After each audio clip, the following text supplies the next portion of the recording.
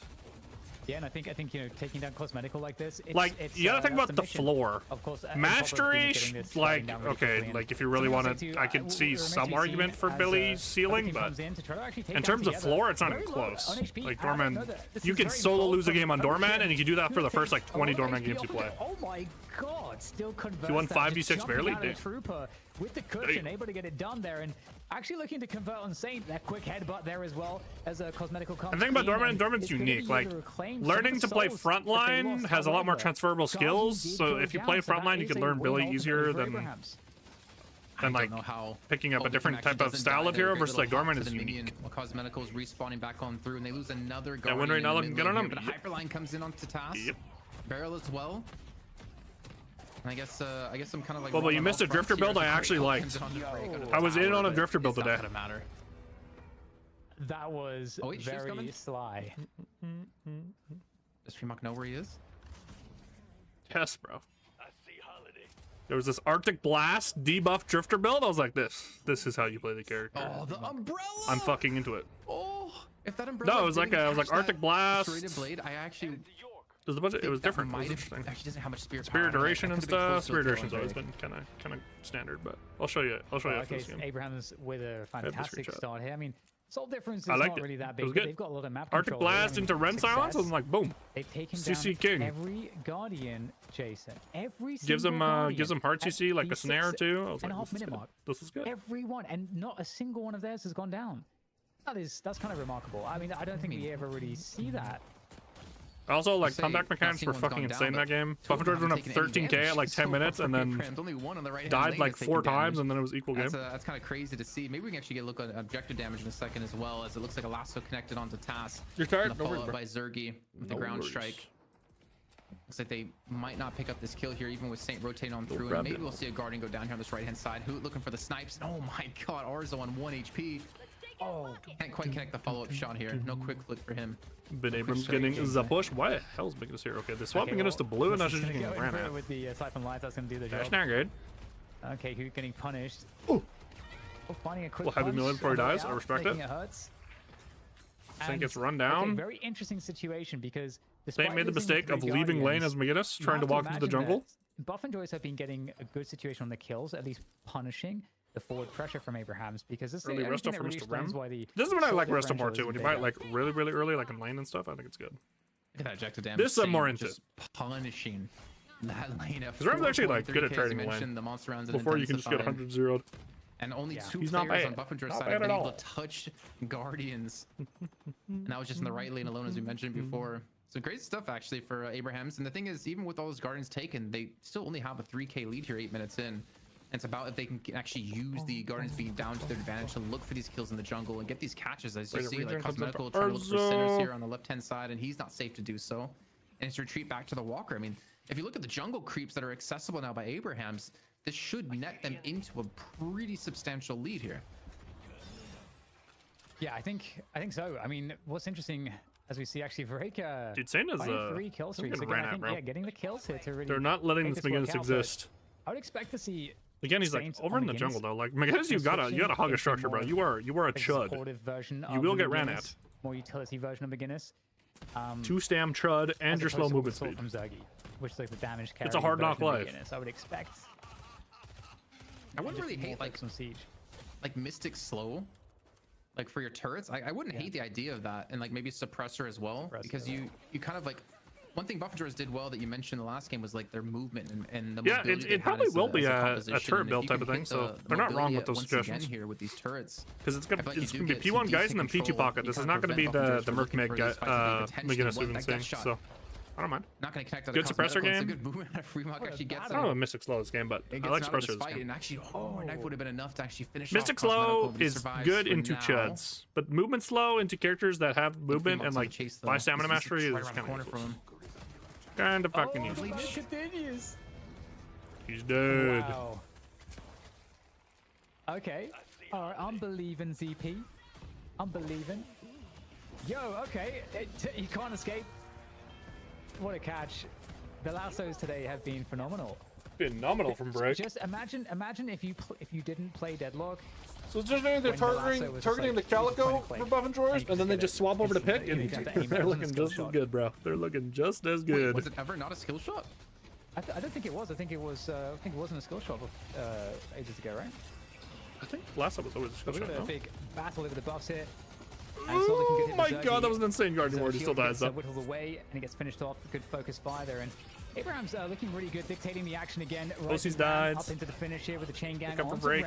Chain gang does go down, but he gets traded. Another trade though. Cosmeticals in there in time. The droids are dueling. They're dueling. Yeah, I'm pretty sure last time was easy. It was easy mode. I was gonna say, Yoshi, please bring it back then. Maybe I can actually play Holiday. I haven't heard them. I think Ham's on scale. Telling lies. I don't really know though. Would you wax your eyebrows off if you were I'm really not sure. The scaling's pretty close. Well, ZP's not here, so I have no one to give that. Like I said, Gunlash kind of falls off later, yeah, but no, then like exactly. so does Pocket, especially with natural DB buyers. Like they have like technically two death he had in lane heroes who can build supportive items. So. Actually, at 10k souls, he got the most on his team. I don't know how the scaling goes this game. Up to 11, even though he's been punished in lane a little bit. This is shaping up to be a pretty close match. I mean, again, Abraham's got the initial control with these Guardians. They still have 2 up, and yet they're behind by 1k souls. And I think that's just a testament to Buff and Joyce. That's a funny pun. Yeah, run, Mystic, run. Right now. Oh, never mind, Rem gaming. Through though, big heals from Rem. Still though, Lissig getting just chunked down. 3 knives stuck in Lissig at the moment. Tash got ran down. Going to be having him very low and unable to participate too much. Good stack on the side. They're going to be able to get the Guardian. Just Holiday needs to get over to this Walker like now. Collect that Guardian on the left side whilst all this was going on. And at the same time, you've got Arzo taking half HP away from the right side Walker. So that's a worrying sign for Buff and Joyce. It's a weak spot. Yeah, I think they had to commit a lot of players into mid lane to like push them back and obviously pick up some of the kills that they had. And I left the right lane to be susceptible. I mean, the thing is, if you look at like Zergy here, he's keeping the left lane farm, but Cosmetical, I feel like he's roaming around a little bit more and actually being involved in more of these kills instead of just continuing to farm up a lane here. I think I almost want to say it's like a net neutral between him and Arzo. So I think maybe Buff and Joyce want the impact of Cosmetical now As I sent him back to the right-hand lane, but that's because then Stable Rift's going to be spawning in over there. Again, talk about this a couple times. Goober's like popularized this like Fleetfoot headhunter thing. I think it's really good. I think. We'll have to see. Especially after Slowing Bolts got nerfed. Like so far. Healing boost for Rem. Healing boost for Rem. That's actually a big spike for Mr. Rem. As pressure keeps on this mid lane. Rift's gonna be interesting here. No inflict. The Rift, and as they both teams start to make their way across. Wouldn't be shocked if Hams just give it. Now it's gonna get pretty close here. They are the first ones here. Pushing everyone outside of the ring. Mr. Abrams is here now, though. Good dodge there. Wow, amazing dodge. Into a trap, though. They got McGinnis, but no follow-up. Swap is available as well. That could be deadly for this. They've got to be careful about that one. Over the top here with the jump pads, really causing chaos in the fight. They've got Abraham's in a situation where this fight is so fucking chaotic. Sleep comes in. Oh my god, McGinnis dies. Together dies. Yeah, I don't think Ham should have fought this. They didn't have their ults. If it goes long enough, respawn should come in, but I think it's a little too dire. Yeah. They didn't have inflict. That was the biggest thing. They had Chain Gang, but they need the inflict. I don't know how the hell they came out ahead in that one, man. Ours is still in 1 HP. No soul exchange to use, and Listic. I mean, with that pair that came in on him and Obi-Kim, I thought he was dead to rights. But he gets the kill. They might just run at the Abrams here. Abrams gotta get offline. Run, Abrams, run! They get themselves a 6K lead, 13 minutes in. Fremont is still in deep in enemy territory here. Yeah, I don't know what Fremont's doing here. Oh no, they found him. They found him. Runs here though. Oh, welcome to Sustain City. Sustain City. Your grave shall be here. On the Sinner's sacrifice at the moment. Listic just wants the money, the souls. He's gonna get them and get out of there too. Well, whatever catastrophe Sin is, by the way, just do that. Sometimes you can time it with the light punch so you don't get parry baited either, and just get like the one buff. But no perfect damage in return. That is also fun. At like the 6-minute mark, which is, I don't know, I don't want to say unprecedented, but it's definitely rare to see that. And then to see the fact that Buff and Joy is now have control of the game at the 14-minute mark, even rarer still, I would say. True. Yeah, not wrong. I think I don't really know where that came from. I think partially it was reflecting the fact that Buff and Joy were trying to fight. It looked like with 5 instead of 4 players pulling cosmetical in while letting Zergy continue to farm up as much as he could, I should say.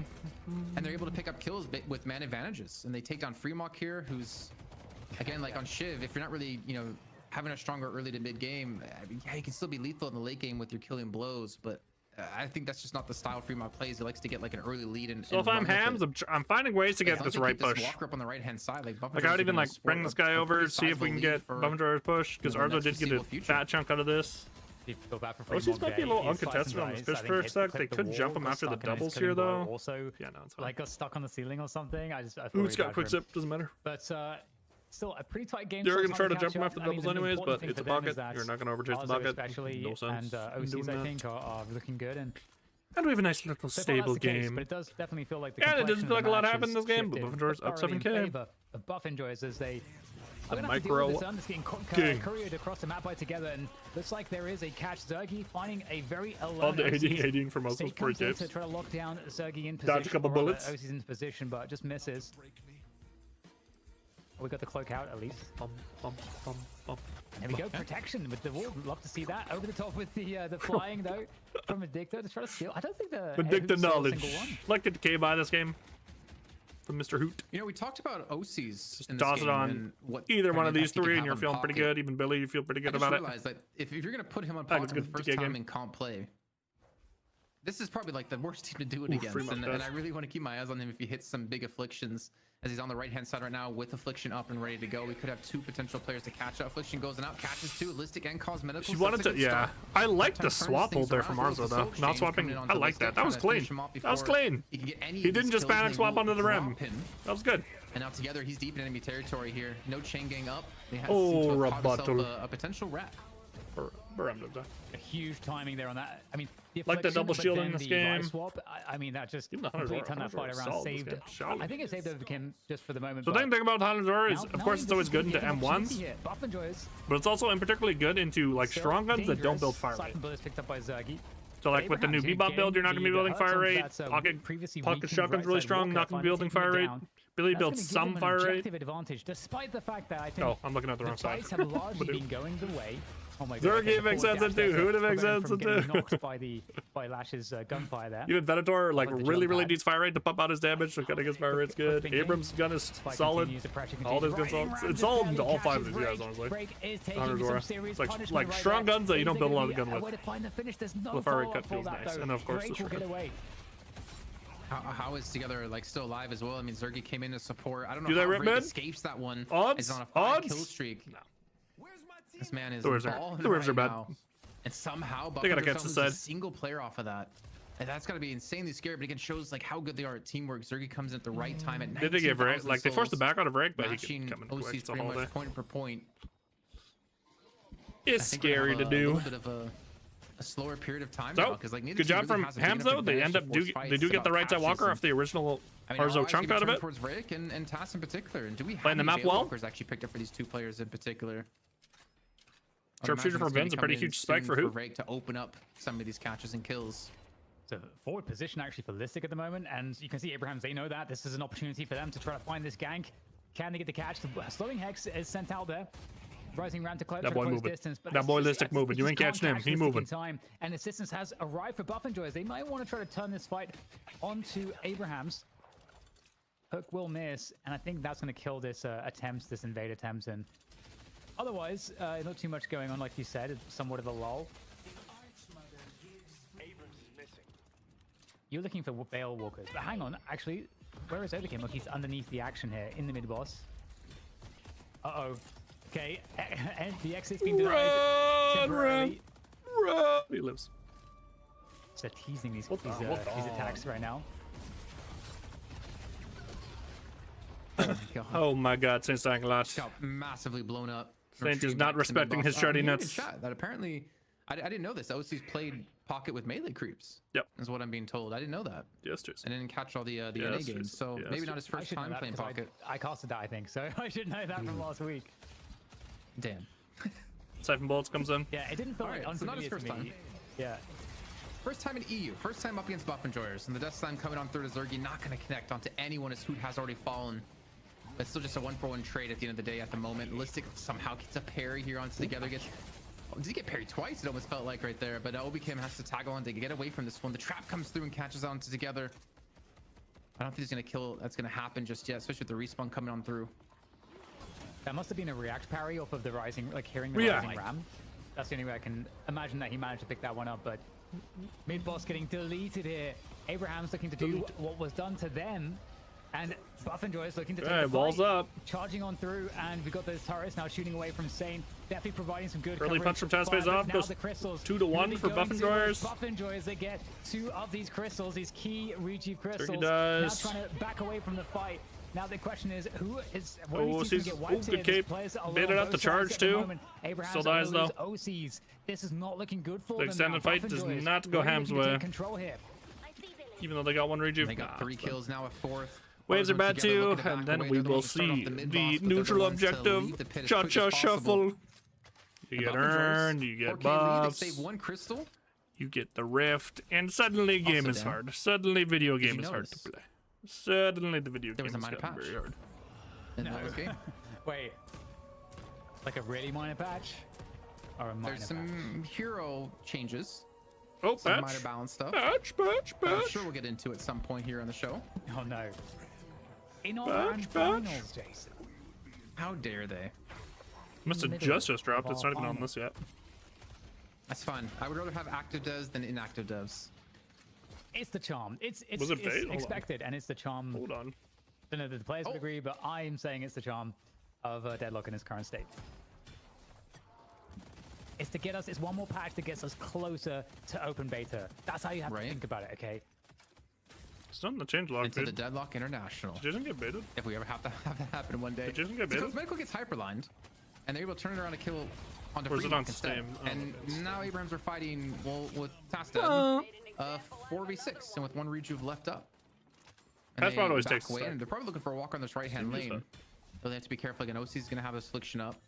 Who's gonna clear the left hand side? Yep, interrupt it. And they're just stealing away all the jungle. More importantly, Sinners, let's actually get, if we can. Oh my goodness, got fucking gutted, bro. So I'm curious how much Buff and George is ahead, and it's not Drifter that much. nerfed, It's like 20, 21. nerfed. It's not too crazy. I think maybe the craziest thing we'll is go over the this. fact We'll go over this during the break. Yeah. Listic on 30, but that's kind of typical for Listic.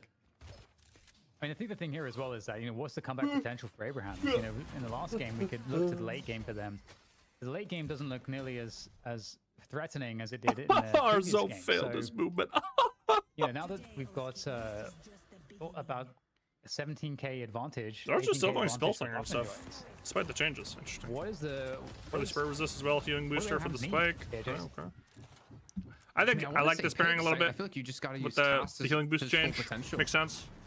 Sorry, with the drain change. So healing booster stronger now. Because they have so much vision. Like Zerg's always up on the high ground. So's Hoot. So it's hard to get like a catch. You have to kind of get a catch in the jungle. But do you really want to force a fight right now in the jungle, considering how these fights have kind of been going? So post the mid boss, they also get the mid walker buff and drawers too, so they're not going to get slot lock hell over at 130 off the back, 7k. away as many of these centers as possible and taking their helps own. them out a lot. They are approaching territory where they want to get a second one here, though. I'm surprised that the game doesn't have more. You do have like your 800 start selling, of course, but yeah, preferably you don't want to be having to do that. So yeah, like where is like the comeback potential right now of an 18k deficit for Abraham's? Pretty big. I feel 6 like ults up. There's only really one way, and it has to be TAS, right? Like I said that before, but I just don't see a world where you're able to catch out multiple people like a 5-man, 6-man affliction. I just don't see that happening up against Buff and Hook the Joyce. Van, hook the Venator, multi-chain into ult with the Spirit Burn. It's very again, winnable. it's Buff and Joyce are so good at This is a winnable counterplay, game. and they're also going to get the longer the game goes on, you're going to start to see a bunch of divine barriers which can cleanse it, so it becomes a non-factor. And at that point, the counterplay for Pocket is a refresher. But at the same time, you get a good afflictions. Maybe that does make the scaling stronger on both of your side. So the right time, the right position. You can't just like run that back over and over again. So it's definitely a challenge. It's gonna be interesting to see how they try to overcome it. With every reason to believe they couldn't come back in the last game. Every reason to believe. It's kind of difficult, I feel like, for OCs to get these good afflictions because of like Zergy and Hoot existing, because of like the vision they have around the map. And because of playing the high ground, I mean, you kind of have to depend on Majestic Leap, but I haven't even checked if he has Majestic Leap. I know Opikim had a Guardian Ward earlier in the game, and as you mentioned before, Divine Barrier for sure coming if he doesn't have it already. So it's already hard enough to hit one affliction, especially when like one of those can be cleansed away. But I mean, we'll see. Like, it's gonna be tough. I want to give OC's credit. Like, I want to imagine he can do so, and there has to be someone that can hit these afflictions really well against Buff and Drawers. You just haven't seen it yet. Buff set up. And to be fair to OCs, two Buff Drawers. Right? They were ready. They truly are Buff and Drawers. Something like this. You can't just go in by yourself and expect to hit a 6-man affliction. And I feel like Abrahams has slowed the game down a little bit. They haven't allowed too much map control in the last couple minutes to go away from them. This Rift could be a genuine opportunity that they should definitely want to fight for, especially as the Urn is making its way there. They'll have the resistances as well on the Rift fight, so do Buff and Joyce really want to... I'd send it. You have Chain Gang. You have your inflict. Saint just hit escalating. Fuck it. Send it, bro. They try to just send displace players.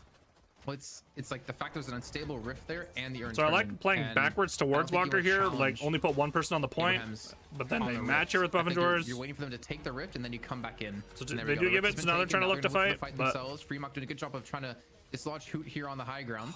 Dispel. He dispelled 3 knives. Saint insta-dies though. And just has bro, Saint just cannot stay alive on the McGinnis character.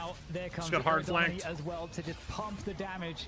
They're all just dead, bro. OCs takes one from Cosmetical. Together takes one. Oh my god, they're just dead. Suddenly, everybody's just been completely decimated. It was not even close. Bro. Timers aren't like the worst for mid, but I believe got.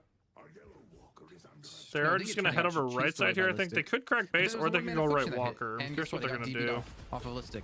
So you're not really able to get value, and you should rip mid on spawn because the timers are a bit weird, but I think they just want to crack base. Of the unstable Rift with the extra resist that you do get from it. Like this wave isn't horrible. You could just rotate right side. Abraham's felt like they had to go. They're gonna go Urn. Or sorry, the game was slowly slipping away. They were losing control of their jungle. They're trying to prick Freemock here. Freemock actually died though. No, it's a bit of a waste of time from Zergy, but it's fine. I mean, luckily for them, they're gonna be respawned back in time, but they're still gonna have one shrine down, which means that right lane is gonna shove even harder. And there's also a Walker in that lane still. Get stuck by the wall. Well done. And you can see there's a lot of soul value. There's unspent right now, so a counter push immediately from Abrahams could be a good move, and especially around the mid boss. because again, some of these items have not been bought up right now. We can see 8k here on Listic. He's going to go and fix that. So he's not going to be in the fight. So there is a window here, a window for Abrahams to do something. If they can get some good kills in, some picks into the mid boss, they're going to be a good stake. But look at that, Buff Enjoyers, they're able to retreat safely and prevent that. I feel like this is such like an information game. I think maybe I could be reading into it wrong, but just imagine you have someone able to get more info. Let's look opposite the early Juggernaut 2 games in a row. They can chase or not, because they caught like Zergy initially. And the second he got double door, M1, McGinnis, Billy. They were unsure where the I think it's bad, but I just don't know how good of a tuned item Juggernaut really is. So cutting through onto the task, gets the catch. It does give you more investment into your vitality, gives you more HP as Abrams. Like, you're trying to be the big old meatball this game. Up against a pocket. Would never call it bad, but I just wonder if it's optimal.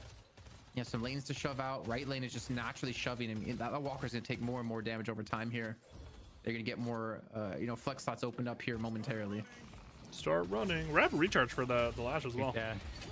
And Zergy causing problems. Bro wants to be permanent in the air. From Abrahams. They finally get a catch into a 3-man. This is why. This is the wombo here with the Billy pocket, but it does get deflected though. So much movement, man. They can't glue onto anyone. We've seen so far. Everyone gets out. We'll see if there's any follow-up for it though. It doesn't seem like so far Abrahams have been able to chase up these. And they're also dropping 2 waves on right here. They could just lose Walker for free for going for this, and they die anyways. This game's over, bro. Down for that effort, and this game's over. Here from the Gave a Walker for that. How they wanted this to go. Yeah, not at all here. 3 kills come through. Yeah, my boss. Had a 3-man affliction. Zergy got cleanse. And Listic and was it cosmetical? It faded off. GG. Who does that though? After that, they turn it around though. Fremont gets a kill on a cosmetical, so make it a little bit costlier for Buff Enjoyers. But the nap time to come through. I think it's gonna put OCs in the grave. Oh, hold on. Zergy, he's gonna be cleaned up here. Why are they so split? Abraham's been able to turn this around, fighting close quarters. We're giga split here. Looking to go ham here, especially with these spear burns. Maybe Ray can fall for this too, but there's Listic catching out. OC's pocket is down. Billy will die. Like, this has turned into a 2-on-2, and I never thought it was going to go this way, considering it was 4 deaths relatively quickly for Abrahams. Yeah, Listic is the big man right now. Is just so tanky, full HP, charging at them, even as the little helper on him too. So we'll be able to chase everybody away. Turned out back could have also been because of the slot lock, by the way. I just thought about that. On the left side, on the right side as well. It's keeping the pressure up as well. Trying to find the hyper line, I'm sure. But now just have got the map to work with. But base guardians are lost. Correct. On the right side to those double base guardians plus got a Walker for free. And the base guardians on the right hand side drop. So not ideal that the fight went how it did towards the end, but they do trade. You get a lot on the map. But they still went on the macro game because of that shrine being taken out like earlier. And look at that lane; it's still shoving. It's taking and eating up more and more of these waves. But Abraham's going to go for a Hail Mary here. They want to go for mid boss, and they technically do have the better respawn timers to make this happen. Yeah. Truly a Hail Mary because the base is getting just eaten up, like you said. The last shrine, it's going to start getting battered. I don't think they can get back there in time to deal with it. I think it was a very big spot. OC's going to have to pick it up off the spawn, but in comes the challenge from Buff Enjoyers onto the crystals. Every single one for Abrahams. Maybe they found a way to get a chance in on this the game death timers from the sloppy Buff Enjoyers. Not bad at all. Helpers on Listic. Not bad at all. Absolute tank, the juggernaut there for Buff Enjoyers. Thinking I'm flying. Also in 5 seconds. Keep someone close, pull them out, eat away at one of those rejuve crystals. Yeah, Buffalo's looking to cleanse these. We're right here right now. 3, but together I think he's just going to be the bait left behind. Oh my God. To be finished off. And Taylor does so much before he dies though. It looks like Abrahams might want to turn this fight around, but they're fighting in close down. quarters. And should be double rejuve here. Oh, the Juggernaut will eventually fall. Cosmetical does die though. Up a double kill. This is Shiv's territory. He gets a slice reset. Yeah, Shiv. We're walking right. We're walking to the Zelboy with a Shiv. Not good. Huge counter spell. Okay. Well, they get the rejuve cleanse, but they absolutely rinse everyone else. Closing the distance, slice and dice as well. Yeah, To close it a the little bit more, finally comes in on the can't quite seem to get to Hoot. Hoot is going to get taken down by Taz though. Really well played. And suddenly, Abrahams have dropped almost the entire roster of Buff They're going to lose their other Walker here too, unless they get over there right now. Souls behind. They're about to lose their left side. Okay, Ham's abusing the timers well. Good job, good job. This is why I stress about timers so much. Like you can do so much when the timers are decent, or the other team has other longer timers. They're not done just yet, and like even now they should be like playing like they're doing in their jungle. So annoying. Like just steal shit. Look at that swap around. Get a Walker. We're looking at basically a 20k lead that has fallen now to just 5k. Rotate for the other Walker. Good. I like OC's already going towards doubles. I feel like Fremont, the big factor in that last fight Fact is able to get these dash Take everything. resets. Everyone's dead forever. They have a dude Really still dead for punishing 25. Take everything. And Steal it considering, all. again, you have- yeah, Your you have waves are 2 good. flyers for buff and Jors. You know, Zergy you don't gets want to be the- fighting in these like really close. The urn, it's kind of whatever. quarter He's on combat hyper positions. mobility You allow Zergy movement to buff have that flash. freedom and Whatever. that Fine. soul difference. You Look get at it. that fall off, my lord. All right. Haven't seen something like that. Since Hams once SpaceX- again even out the game. what, This is where they've been SpaceX struggling though. As soon as the game sync gets even, Yes, it's they just kind of fall apart. remarkable. And again, This is a much we made a better. mistake in the first game, Jason. Then we did it Much again. better spot they've been in, counting Up so. Abrahams. And they're really back into this one now. And it's gonna be very interesting to see what happens because If I'm Abrahams now, I'm looking to get on OCs is Hoot actually first, the by the richest way. player right now. I want to get OCs on Hoot. I Refresher want to is get about to be, either picked up here like bait by the counter spell with the bebop Alzo. hook and then just let There's OCs no run way. at them. There's no way he's actually I about just want to delete Hoot before the fights even start. They've been going on Yeah, cosmetical for a lot of the There's fights, no but way. Okay, so it shows you bot refresher. We've had this happen before where it We'll says see. like they buy it's refresher bugged. and then they. I don't know. I don't know if it's bugged. Okay. I guess we'll have to just look at his inventory. ours are people are doing this. The EU guys are buying refresher. Yeah, no refresher. Okay, all right. Spell So he Slinger did instead. sell it Makes for me- Spell Slinger. Much better choice. Much better choice. But Spell OC's Slinger refresher, dice. that one could be legit. And now it shows refresher on the bottom. So maybe he does have wait. It shows Listic has refresher. Okay, something's got to be off with their UI for sure. There's no way all these heroes have refresher. Okay, well, you got the whole pack of Buff and Joys moving across to the Rift right now, and we're even on souls. I don't know. We're even on souls, if you can believe it. Zergy's going to be over there with the Lash, and the rest restarts. of Buff and Joys Oh! looking to intercept the movement from Scary Abrahams from break across there. to the Rift fight. They're blocking. They've got a human blockade in the middle of the map to prevent anyone from helping push Zergy away from this position. Zergy's going to be able to claim this. Kind of insane. Buff and because George get nobody this with else 6 ult up. was able to get there. They They just were got successfully caught out of position. zoned That away. was not good. OCs does get some push here too. Okay, He escapes OCs. completely fine. All right, he gets he gets a huge retreat away though with the cape. Good old cloak use. Gets him halfway across the map before anything can be done out of buff enjoyers. And we problem, hit though, the for the right-hand side, low, for the Abrahams, is that neutral lane's gonna continue to objective shove because that low. shrine is Nothing down. to do on the And it means they have to give extra map. attention to that Except position, take camps and sinners. which does again mean that Buffs in either someone's 45, not gonna that'll be be the fight next potentially, or someone fight could get you probably caught out trying to see. clear the wave.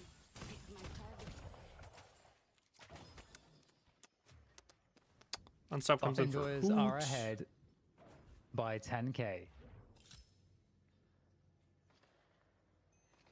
Let's take out McGinnis! It's a slim margin at this stage of the game.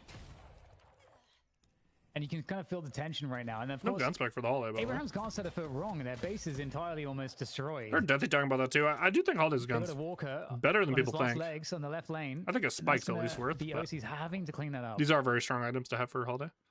And the rest of his team's going to have to be careful not So to take maybe a fight, just I feel like. slot-wise, OCs is cleaning up that wave. get And fit it, you can see but- OCs will cloak back to his teammates for the bridge buffs. Interesting BT buy here from And a Cosmetical. minute away from the mid boss here, Jason. It feels like very, Debuff is very strong in close this game. to some of the most decisive moments of this map. It's just he goes out without Yeah, I like feel buff and Jors, they want to be doing outside of this, bolt they wanna be lifesteal, not a doing lot of burns. sustain They don't otherwise. necessarily want to be doing mid You do get bosses, healed a and I bit feel by like it's the Dispel and opposite stuff, for but- Abrahams. Because then they really want to activate OCs.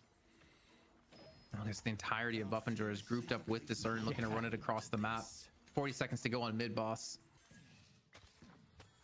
Oh, Rake's looking for a catch. Oh! Right lasso through the veil. How does? Oh, say he got hooked back. He got out of the lasso.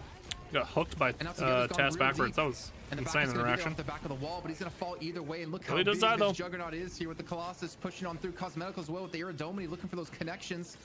We They just can't get quite grabbed find and they anyone. just jump the belly. He Oh gets my in the corner, god. and just like that, Buff and Jor's get a 3-man advantage, but a huge affliction comes through, catching on to 4. 4-man. I don't think it really matters, though. I'm not going to catch anyone though.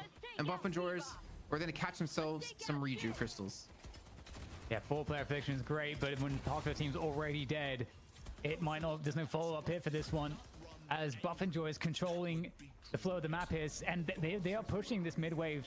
The right side wave as well is going to be getting pushed soon as well. So there's a lot of problems here for Abrahams. They have too many jobs to hold down. Cosmo just walking around with their And not plug enough walk. people to do it. As mid boss is going to get attacked, they're going to get the last shrine cycled Man. down as well. Abraham's right now in so Saint, much trouble. Buff and Joy is with a even foot on the even when throat. he finally is like And trying to back, finish things off here as sitting in a veil, noble attempt from allegedly OCs to try saved, to still ward gets them caught. away, Doesn't but die surely it's insta, too but then much leads of a to task the here. together Those dying. Cosmetical looks at full strength. OC tries to get him, but the counter spells are in just trouble there, online. cloaking away and now stuck between the base guardians. It's going to have to be a more passive approach here for Cosmetical, waiting for teammates to come back to help. Well, they have the crystals though, so even if they do, this is really bad. That OC's desyncs his death like this, so yeah, they'll for sure get the walker here. Walker will fall on the left-hand side. The last bastion of defense, it feels like here for Abrahams, as they swarm across this entire base. The other's gone on in. He has Changing available. Actually, waiting off to the side. I've corrected myself here, looking for a last bastion of defense himself. As the Archmother has transformed. Last stage patron, and the last chance here for Abrahams to hold on in the series. Yeah, looking to see what they can, but it's a decisive advantage. The final stage of the Archmother is being battered at the moment. There is the last-ditch attempt coming in from Abrahams as they jump into the fight. It's Fremok who dies very quickly there. The rest of his team still fighting valiantly to do what they can in this position. They just end the game, bro. To look worse and worse now. They just end the game. Low, trying to escape the fight, and there is just not enough people here. The life swap does come in. That's a nice one onto Cosmetical. Still though, has the reju, so it doesn't really. Bro, it just doesn't matter, bro. It just doesn't matter the game state. These guys just always find a way, man. It's crazy. From Hoots, they first pick Lash and win the game. Pixels of life is finally fully drained. And holy shit, man. You guys are too fucking pro. Too fucking pro. I will say this though, Dan, the 2-0, if someone who didn't watch these games sees that, that is not even remotely close to how this series played out. Abraham's fighting back off the brink of a loss. Honestly, Hams are coming back a lot too. I mean, they were down, was it 27k in this game, and they were able to pull a lead clean, back bro. themselves. Too clean. I feel like it just doesn't really give credit to Abrahams here. This was not an easy win whatsoever for Buff Enjoyers. Yeah, I mean, in that first map as well. I mean, there was opportunity there for Buff Enjoyers and that final base push that they had where things they kind of got behind. You know, there was chances for them to put this into a third map. Shot. But I mean, you got to say that Buff Enjoyers through and through are still the best team in EU right now, and it's just so exciting to see how good Abrahams looked with their debut of OCs. I mean, OCs just came into the team, and it seemed like a seamless switch into Sonya Sniper's position. And honestly, I mean, again, this is a series that it really feels like Abrahams could have won this series. You know, if that first map went a bit better, like who knows what would have happened in a third face-off. And I think this isn't even necessarily like their final power. Let me get out of the way for their final form here for Abrahams, right? Because they did have Fremok subbing in for Sharik. So I do wonder would the game have played out differently? Not to say Fremok played bad. I think he actually was one of the main factors for them to get back in this game, as we mentioned, like the close quarter combat with the slice and dice. Curious to see the shift stats. But I do wonder. He had a couple bump off fights. Could they have actually pushed Buff Enjoyers into a loss? Could it have been the other way around? I mean, I guess we'll have to wait potentially towards next week. But they look strong though. Absolutely, yeah, completely, yeah. I totally agree with you. I think it's so interesting because I mean, it's again, we don't know what's in the patch, right? So I don't know how that's going to impact the meta. Like, that could be favorable for I'm sitting back down with the patch too. Not less. I mean, I feel like it's always favorable for Buff Enjoyers. They are the best right now, but maybe it's more favorable for Abrahams. Some of the OP stuff, trying to kind of build this new addition of the team. I don't know, but certainly the meta is going to shift a little bit. And yeah, this spot out of Fremok, man. Put out some serious work here. Yeah, like he was cooking here. Great counter spell. I mean, you asked the question at the start. Shiv, do I feel like he's undervalued? And you know, I think it took a while for him to have some impact. Actually, I say that, but there was quite a few times he had like two or three together just gets cursed and dies like, into some players, but then Dispel Magic would just shut him down. And the thing is, I feel like Dispel Magic is just kind of, you know, decent in general. Was an actual refresher on the air. You know, Buff Enjoyers like to be very defensive. The Unstop, having like two ults with the Unstop is they love to go for Dispel Magic. People just don't expect you to have refreshers. They kind of win. I feel like they kind of beat you defensively, at least when it comes to their front line and their back line with Zerky and of course Cosmetical. When you're pretty early investing in the Juggernaut when you slot lock, like he doesn't need to invest in more greens. I don't think it's undervalued necessarily. It didn't have as big of an impact as I was kind of hoping, but I also don't really necessarily expect it to have as big of impact. Give him more mid control. Mid's got weird. Yeah, that's a great mention. It's a great mention. Oh, give me the good one. Give me the good one. Wow, what? I didn't realize that Hoot was pumping in this fashion. Yeah, Vin was unchallenged this game. I mean, didn't even have to get a counter spell. Just went to spell for the knives. Pretty crazy. Got to unstop later in the game. Burst fire, spiritual overflow, unstoppable. All right, yeah. I mean, I definitely was not paying attention to Hoot. Decay probably did big damage this game as well. He bought it early. Like right behind Cosmetical. That's some crazy stuff. I mean, that's also kind of Hoot, but played fantastic. Damn, that's actually impressive. Saint kind of a sleeper performance from Hoot. But yeah, this was like the more his, like counterparts. turret-centric, like, McGinnis he build, did suppressor, almost double the damage together. He did recharge, stuff like that. Almost double the damage of Arzo. Like he did over double the damage of Freemalk. Like that's kind of crazy. I mean, considering at the end though, I can't do this math. They just couldn't get to their wombo, man. Kills for Buff Enjoyers, to be fair. They were not getting to the together. I mean, they also did together into OC's wombo enough. I would say almost 90%. That's also had a rough Bebop game. Usually his Bebop very, is much very cleaner. Interesting to see that. And I but mean, it's like a really like I don't mind the Bebop pick, but you got to be like on your shit. If you're trying to hook like holidays. But honestly, I'm at Vindicta, like holiday and like Lash are your main targets. In the first game, like obviously you can get rid of the holiday stuff, but and then like you got to be hunting Hoot, especially because he didn't go counterspell. He had a great you have to be hunting McGinnis, so that looked fantastic as well. Vindicta doesn't have the same mobility in your flight as I'm struggling does. for an MVP. I'm gonna just leave it to production to choose who it's gonna be. I think you can kind of argue for actually out damaged quite a few players. Like I could even argue like for together did in the actually first go game, refresher. I feel like he played almost flawless. But obviously it's I don't really like the refresher. It's tough to give it to him when you have a loss in the series. I think we've only done that like once across almost 52 shows in the night shift that we gave it to a losing team, like a player on a losing team. 9 times. But Vrake, I mean, yeah, solid as ever. I think he had 0 deaths. Like 7 mirror impact, but I guess he did struggle early. Really close to 0 deaths, and he had 1 death here. Like looks like I'm not getting the picks he was pulling off were fantastic. What? Yeah, I mean, you could pretty much give MVP to anyone on Buff Enjoyers at this point. Oh, I missed it. Aha. I'm sorry. It's tough to give it to him when you have a loss in the series. I think we've only done that like once across almost. We're not getting it. Shows in the night shift that we gave it to a losing team, like a player on a losing team. Yeah, we're back. But Vrake, I mean, yeah, I'll be back. He stacks him up like his stacks of cash or cheeseburgers. Yeah. Whenever he gets subs on a stream. Yeah, I mean, for good reason. Like his McGinnis, we had 75k damage in the first game on McGinnis, and he played it, I mean, pretty well. Like obviously, you're not really gonna excel as an M1 player unless you have your team play around you, and the team definitely did that. This parry right here that we mentioned against together was massive to turn this around and shut down probably the most formidable player on Abraham's side in that first game of the series.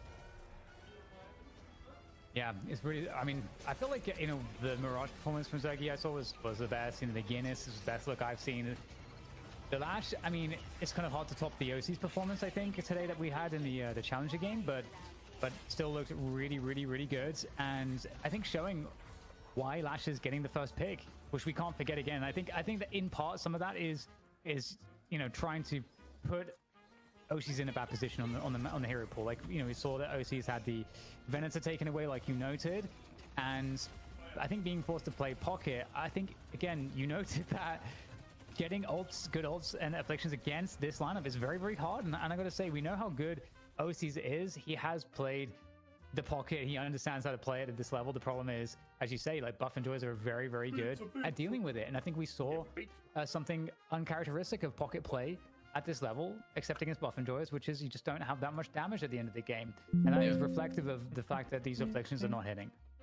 Yeah, and again, like how you kill what can't be killed by affliction for this against this team. Like they always have divine barriers ready. Like even Blood Tribute picked it for cosmetical to like reduce the duration of affliction as well. It's very tough.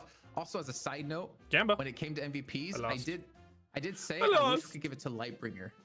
Yeah, because I think the draft was like the MVP draft's kind of crazy. Series for me. Last respect did not see that really coming. Hitting OC's hero pool, like you mentioned. Vindicta was just first uncontested. Lash over things but like I don't think like draft wise, like I think they you had saw answers them for really the win, but OC's as a player, and they.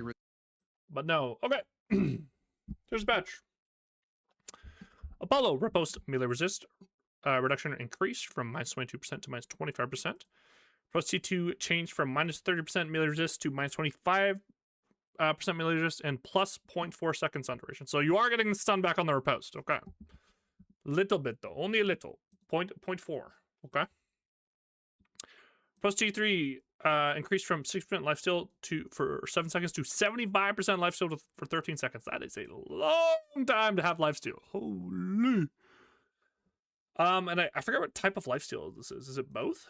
I don't remember actually. Is it melee lifesteal? Or that's on the other one.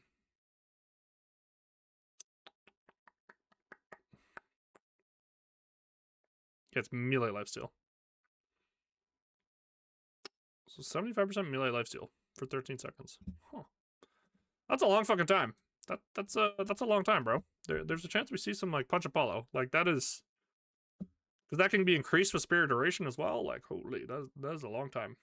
Fix Italian Son being canceled with movement abilities. Okay. So that's actually, it's less cancelable now, which is interesting. That was a problem with it. How easy it could get canceled. It made it like really hard to get off sometimes, especially like mid fight. Billy, base health regen reduced from 2.5 to 2.0. Damn! That is a lot of HP gone from Billy.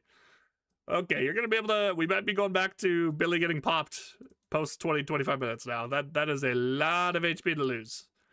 That's a lot of HP lost for Billy. Holy fuck, that's a lot. Okay.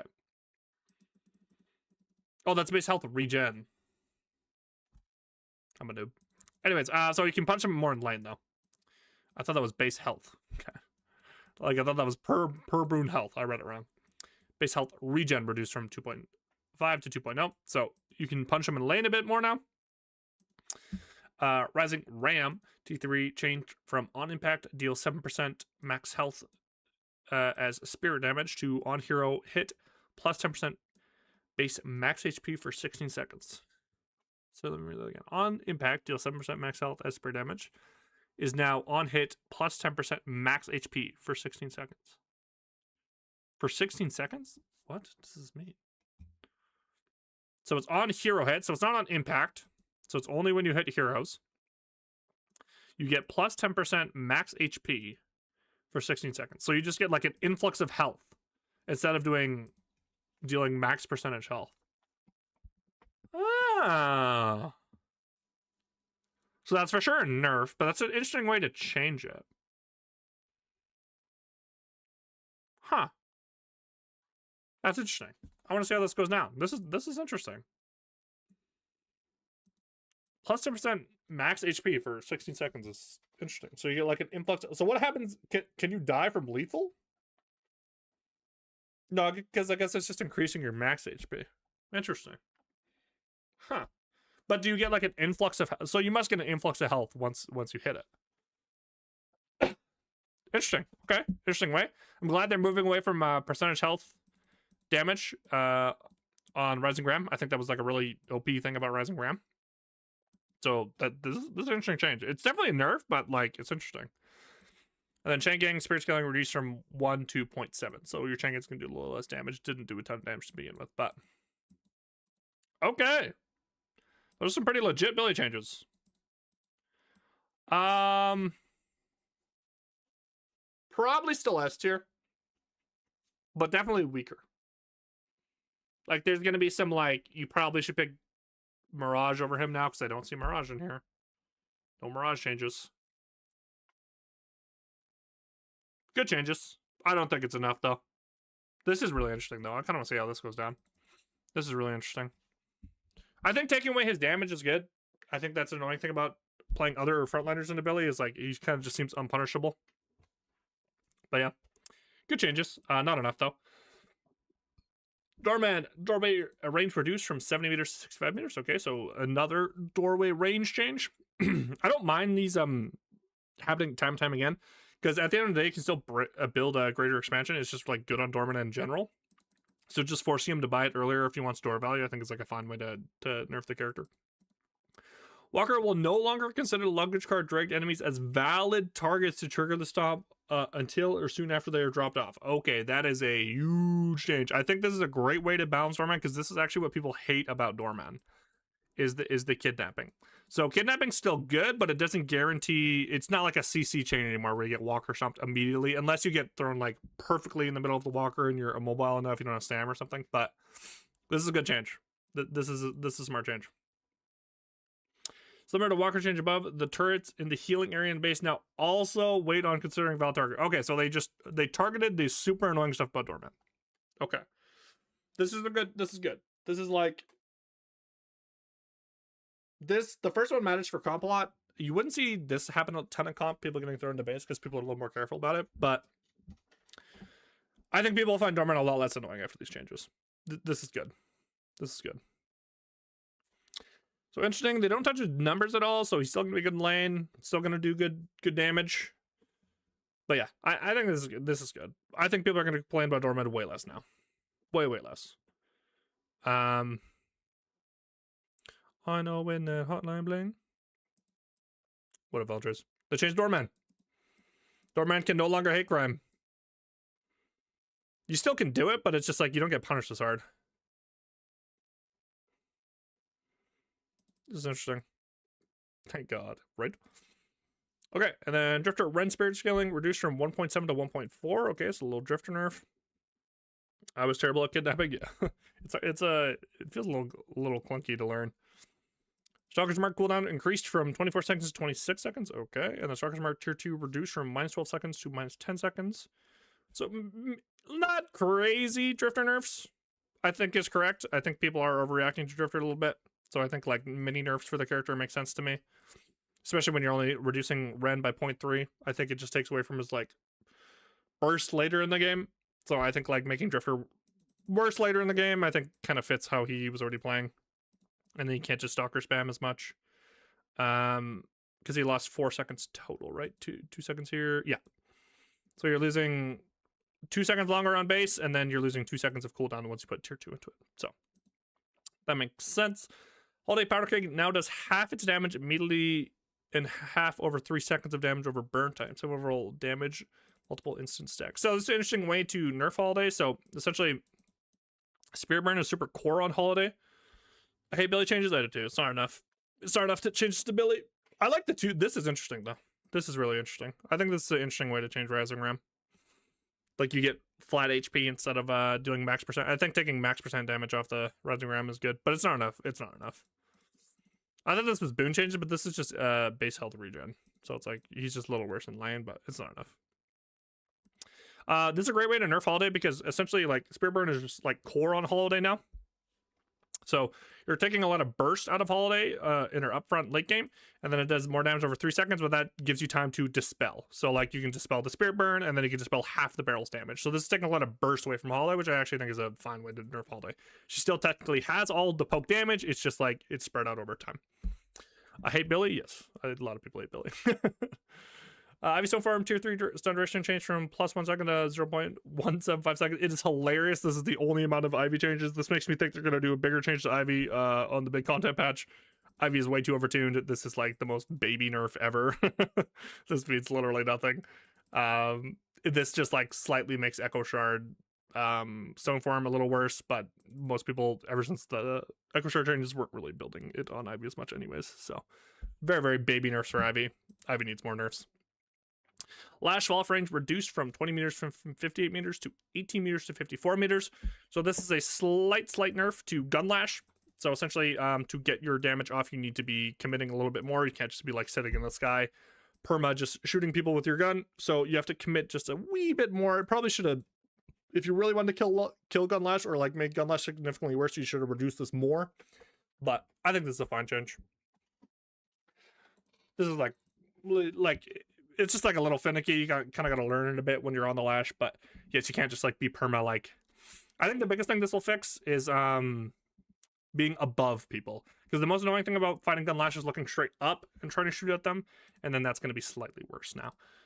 You'll have to be like hovering lower towards them to get like most of your gun damage off. So this is a good change. And then probably the whole reason they had to put a patch out was McGinnis. McGinnis's win rate was absurd in pro and in solo queue. 60% win rate in solo queue.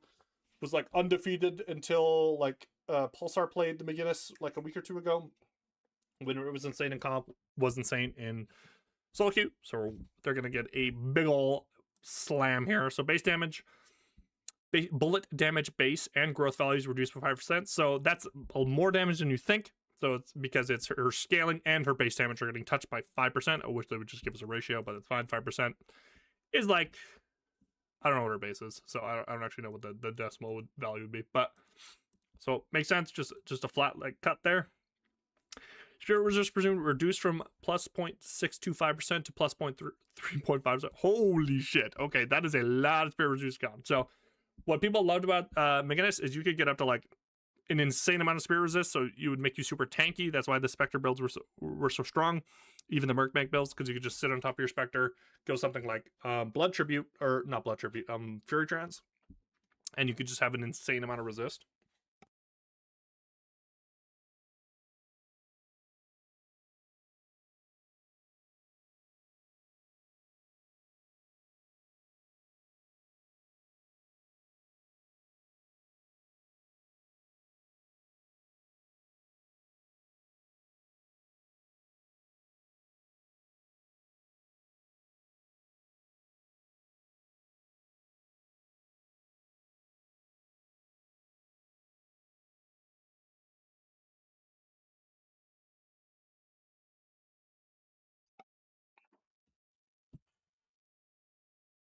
Not still there, spoiler. Oh, okay, we'll see.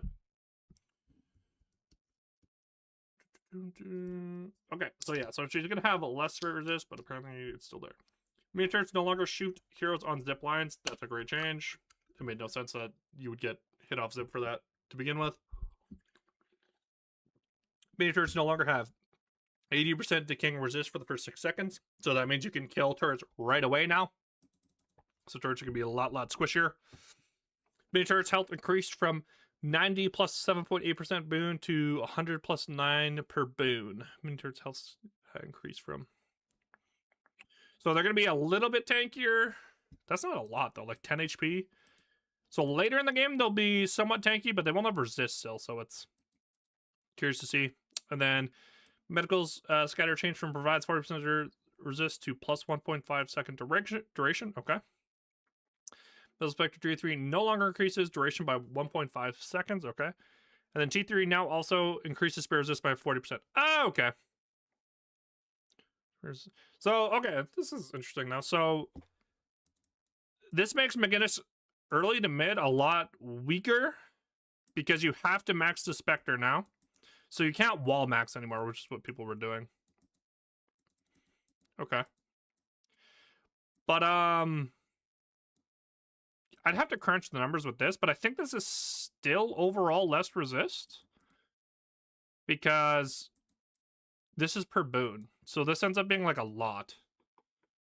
I'd have to crunch the number, but you definitely have less spirit resist though, and you have to upgrade Spectre if you want spirit resist. But people will do that anyway. So you, like 40%, you're for sure like that is worth putting the points into. But did the YouTube stream crash? No, it just lagged. Okay. Okay.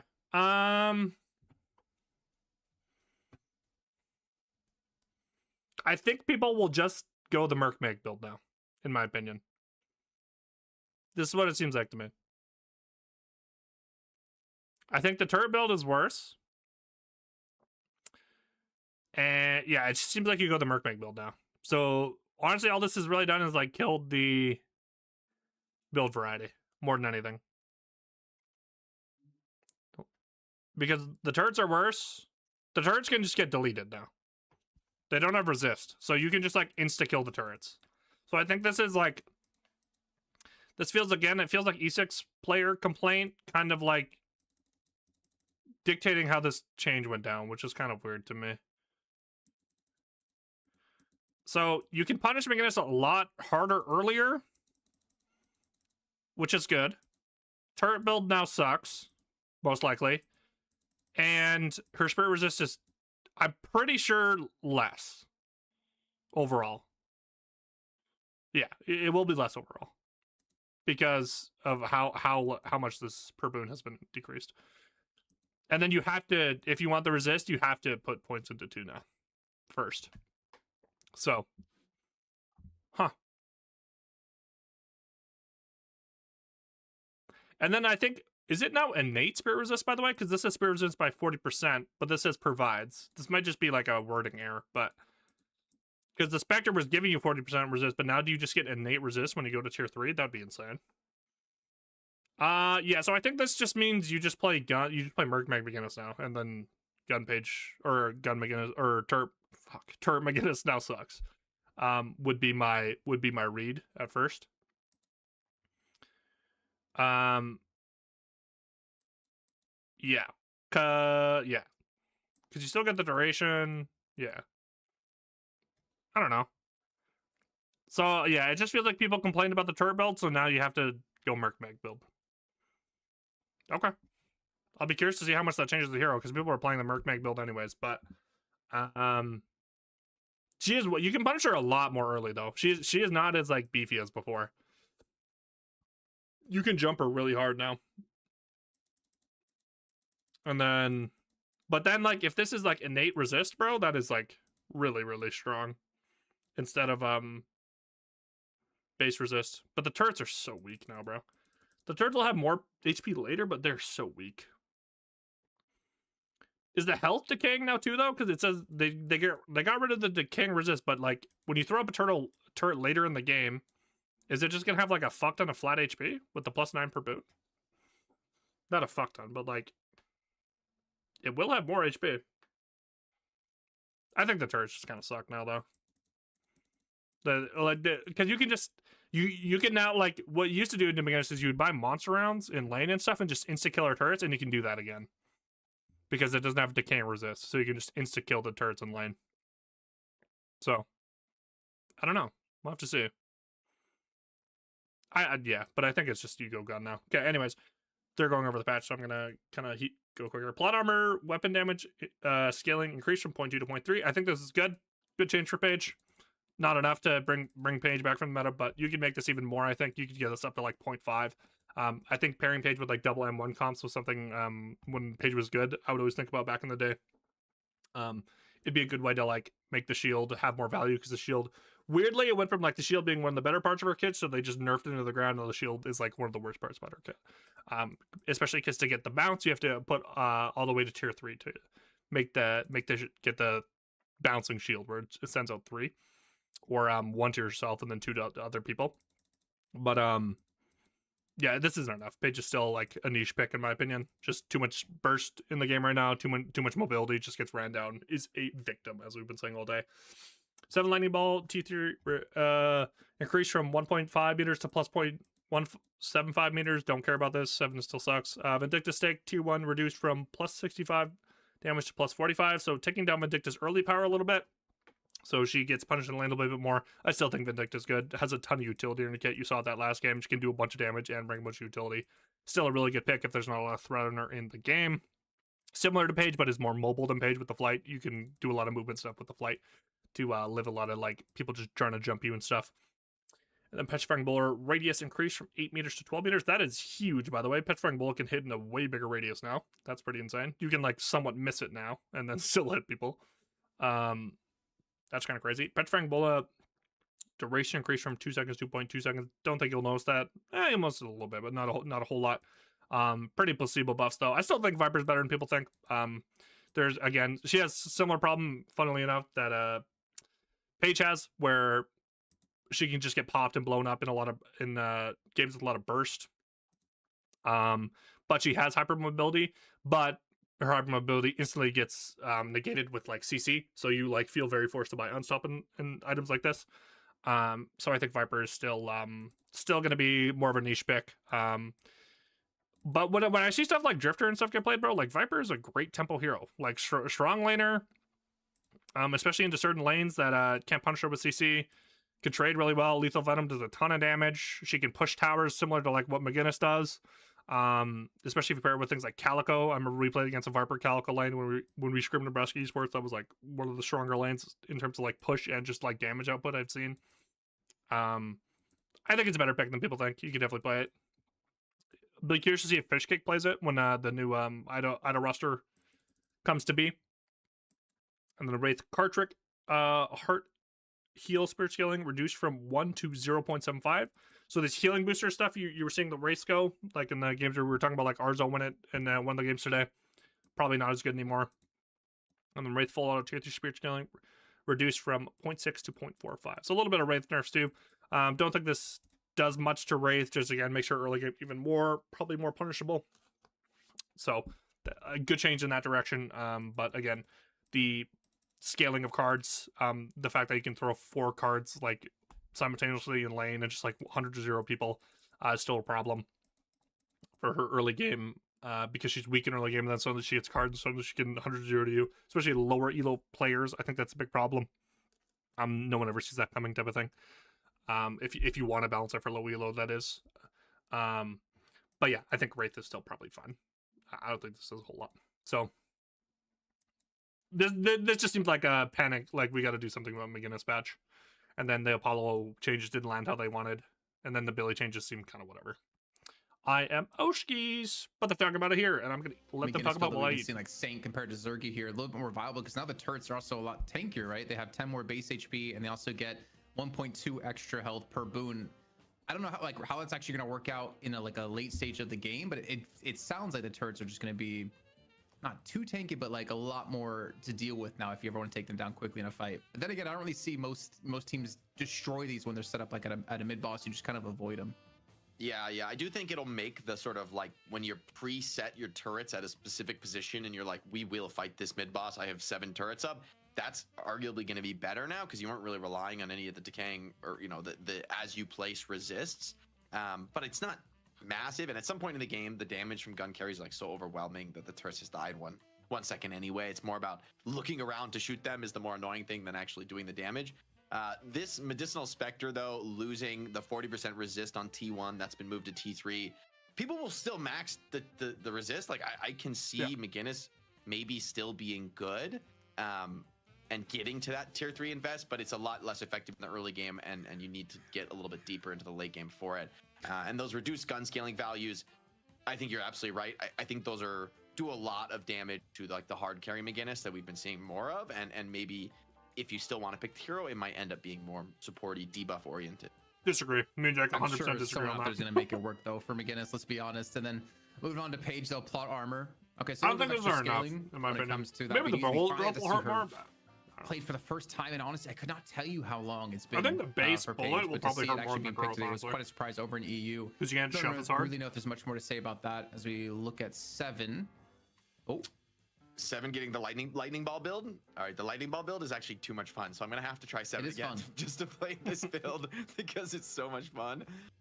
You just gobble up all the farm on the map, and that little base radius goes a long way when you're like all in on the range stat. But it's still 7. Probably not gonna see too much of him here on the night shift. We'll see Stake, a little bit of minor damage reduction, a little bit of early game nuking, not quite as good as it once was. But you know what Hoot showed on Vindicta is a lot more than the Stake damage that this character can threaten. Yeah, I wish we had like a damage breakdown of where most of that came from, because it was crazy to see. It was under the radar for the entire game. He was actually putting up the most damage numbers in that last matchup against Abrahams. But Viper, I feel like Viper's been relatively untouched for such a long time, but increasing her Bola radius from 8 to 12. I mean, she was kind of one of the best mid takers in the game, or at least mid stealers, because of the petrifying bullet. When you maxed it out, you knew you couldn't really just take a free mid boss against Viper. And they also increased the duration as well, making it more likely you can steal. But to me, from what we're seeing just there alone, I don't know if that's enough to make her viable currently in the game. It's kind of interesting. Like maybe there's like a Spirit Viper build. Like, I mean, for a while that was something people played, like the Homeless Viper, you know, super early roaming and then kind of playing into the Spirit like game rather than the gun that it feels like as a sliding based hero that, yeah, you should want to use a lot of gun damage, but hey, maybe this incentivizes people to look a little bit more towards the Spirit, towards the team fighting and the tempo style, and some minor nerfs on Wraith. These are not major. Wraith is one of those heroes I think that is way more problematic for most players than it is competitively, because most players just don't punish her hard enough, which is essentially have to force her card trick and then keep going and keep chasing her and keep running, and that requires a lot of coordination. So yeah, it may be understandable Wraith getting a little bit of a nerf here, but these don't strike me as super crazy nerfs, right? Yeah, the T3 Spirit scaling on full auto, a little bit less like late game carry potential, but Wraith is still going to be a monster on 50-60k souls.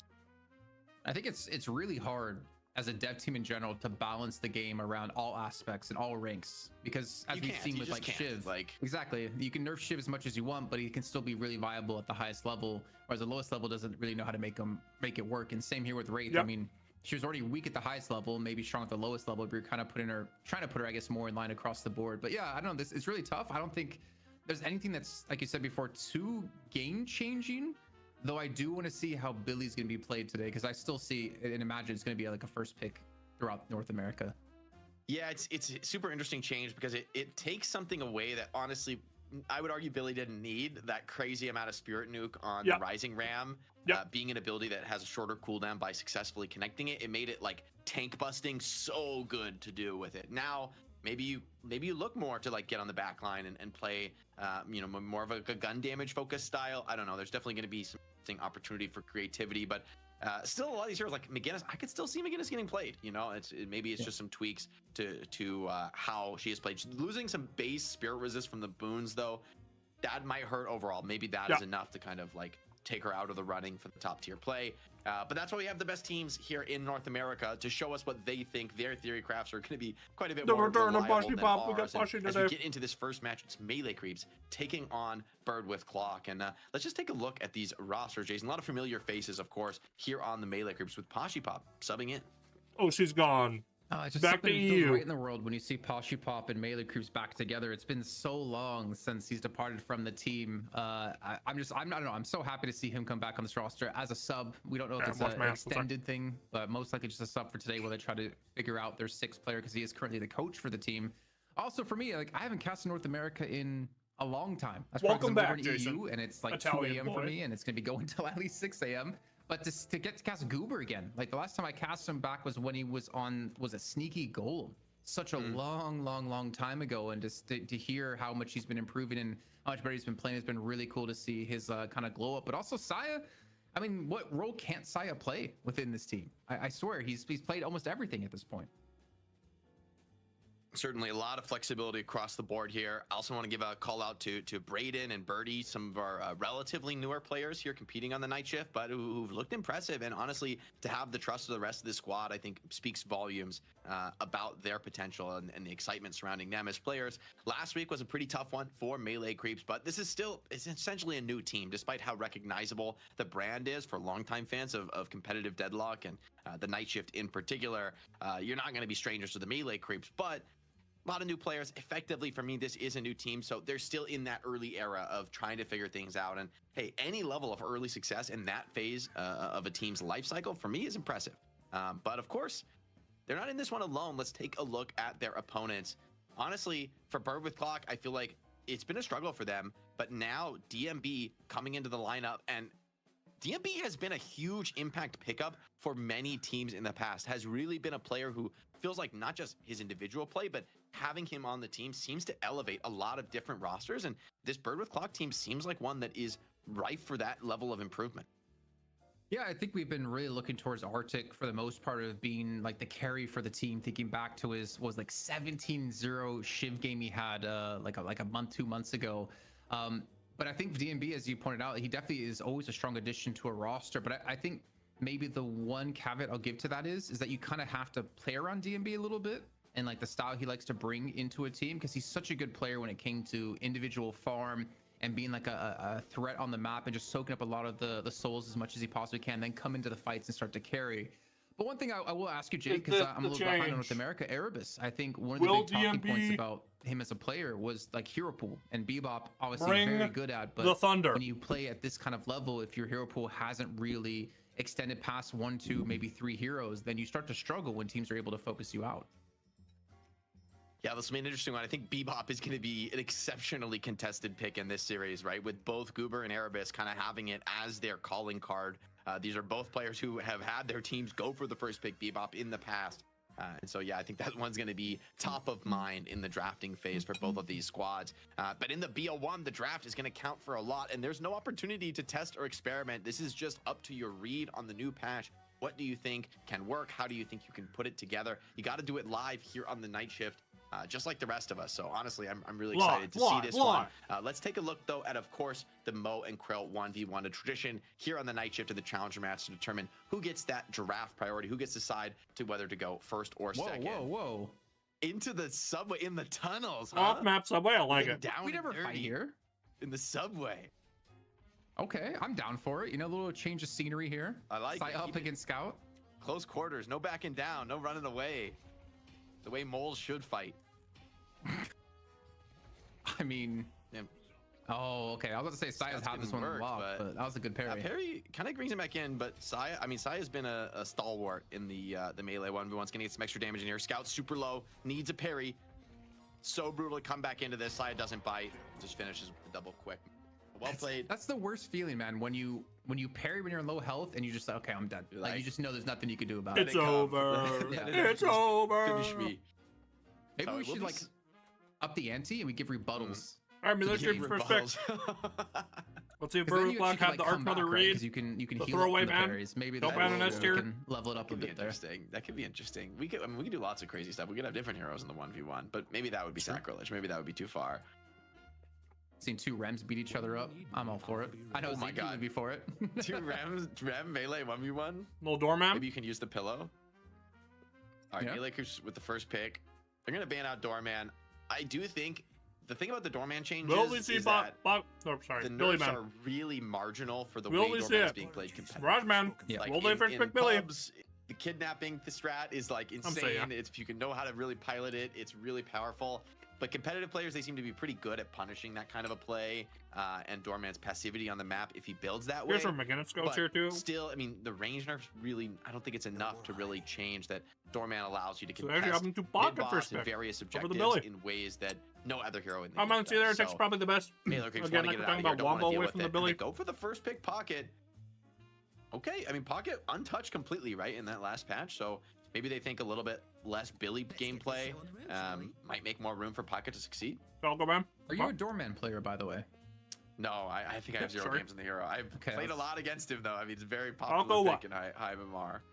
I was gonna say, like, when you were talking about, like, you know, kidnapping players and Under the Walker, I saw like a small little grin on your face, like you're doing this in all your It's a hilarious, like, strat, you know? Like, I'll go Lash. Will this be a viable build? It's like, it's just like, you just don't interact with any other part of the game. You just, I think compare Billy with the support, by the way, like Page or Rem, it's probably still fine in line, even with the base regen change. Dota 2 Fountain Hook for any very, very old school fans from that one. Hey, Billy Pocket.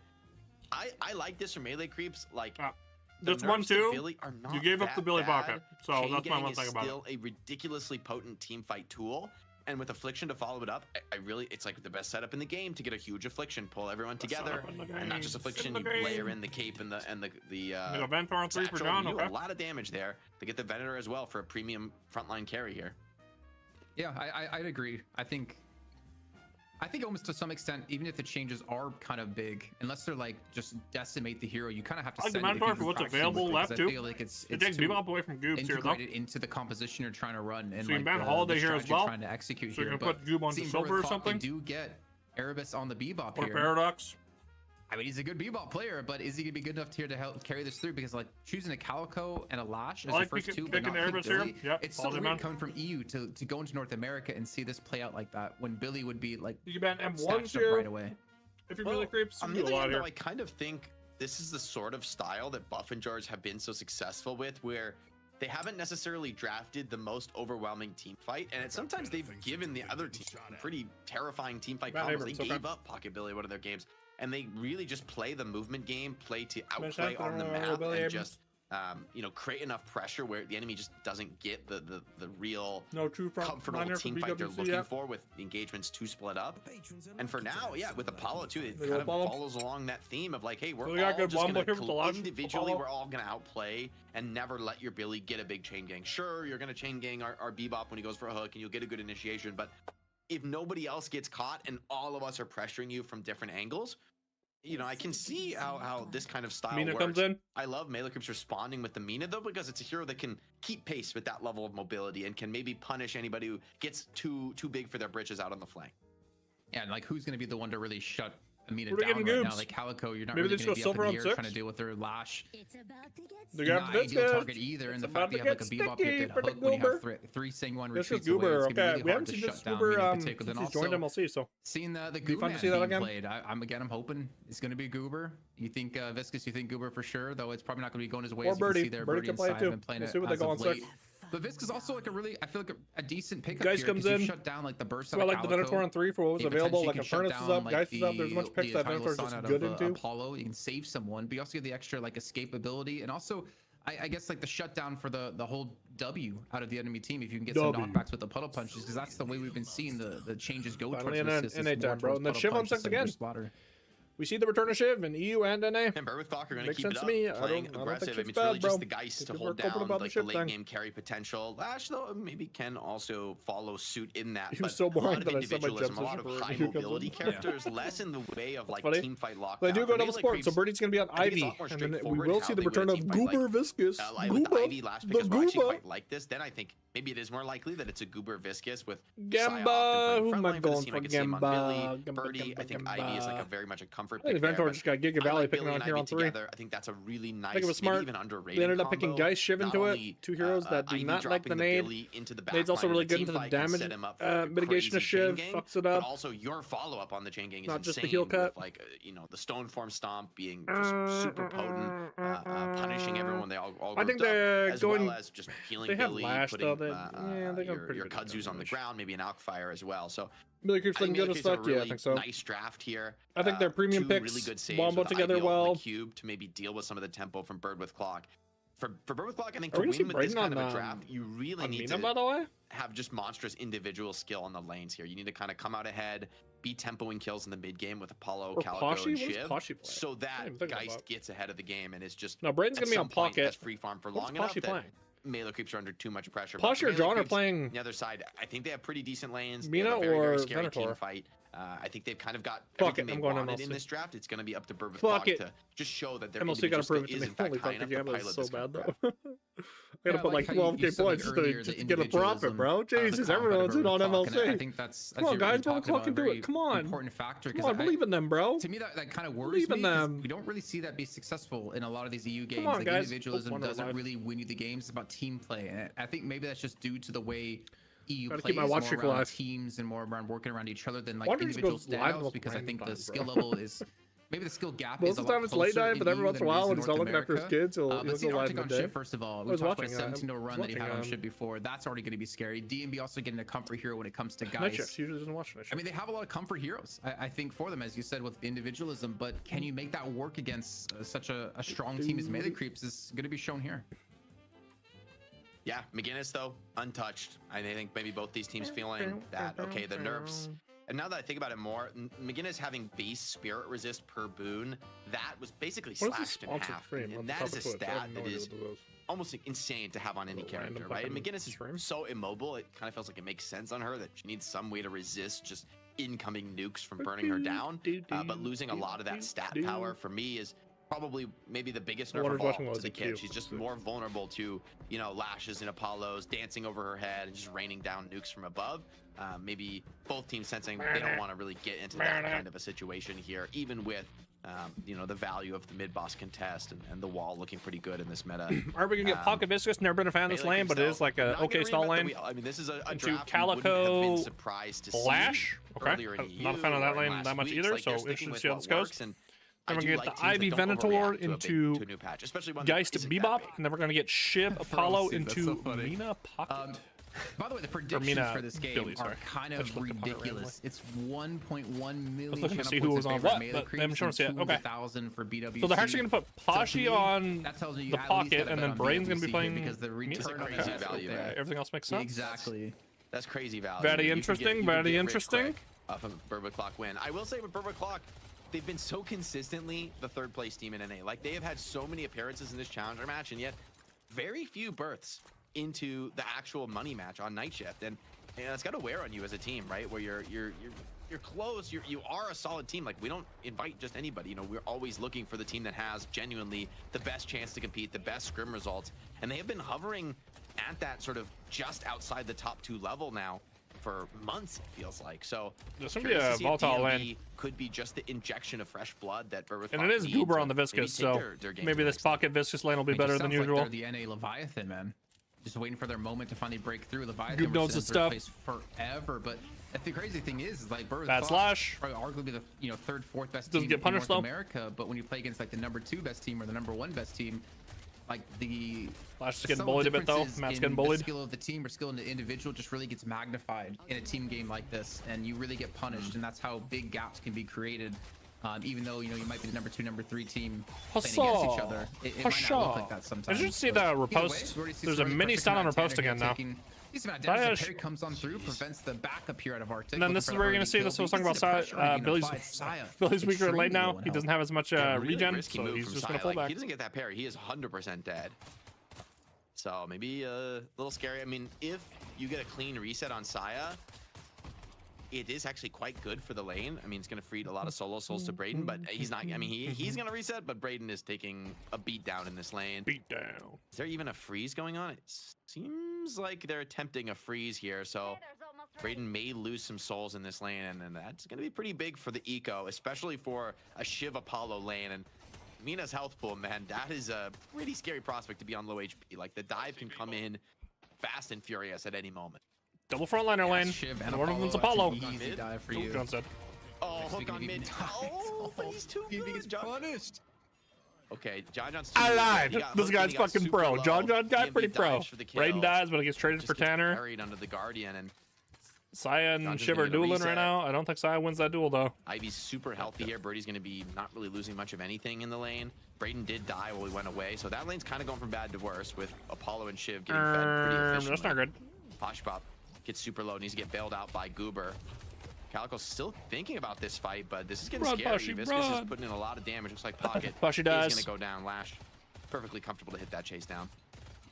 It's a good start, though. I mean, if we're talking about, Deadlock forever being the 3rd place team in North America, being able to go head-to-head against melee creeps early on is very important. I think it's more about your transition into the mid-game, more important than the late game, especially around a comp that's based around your individual skill, not necessarily like how the team synergizes together with these heroes.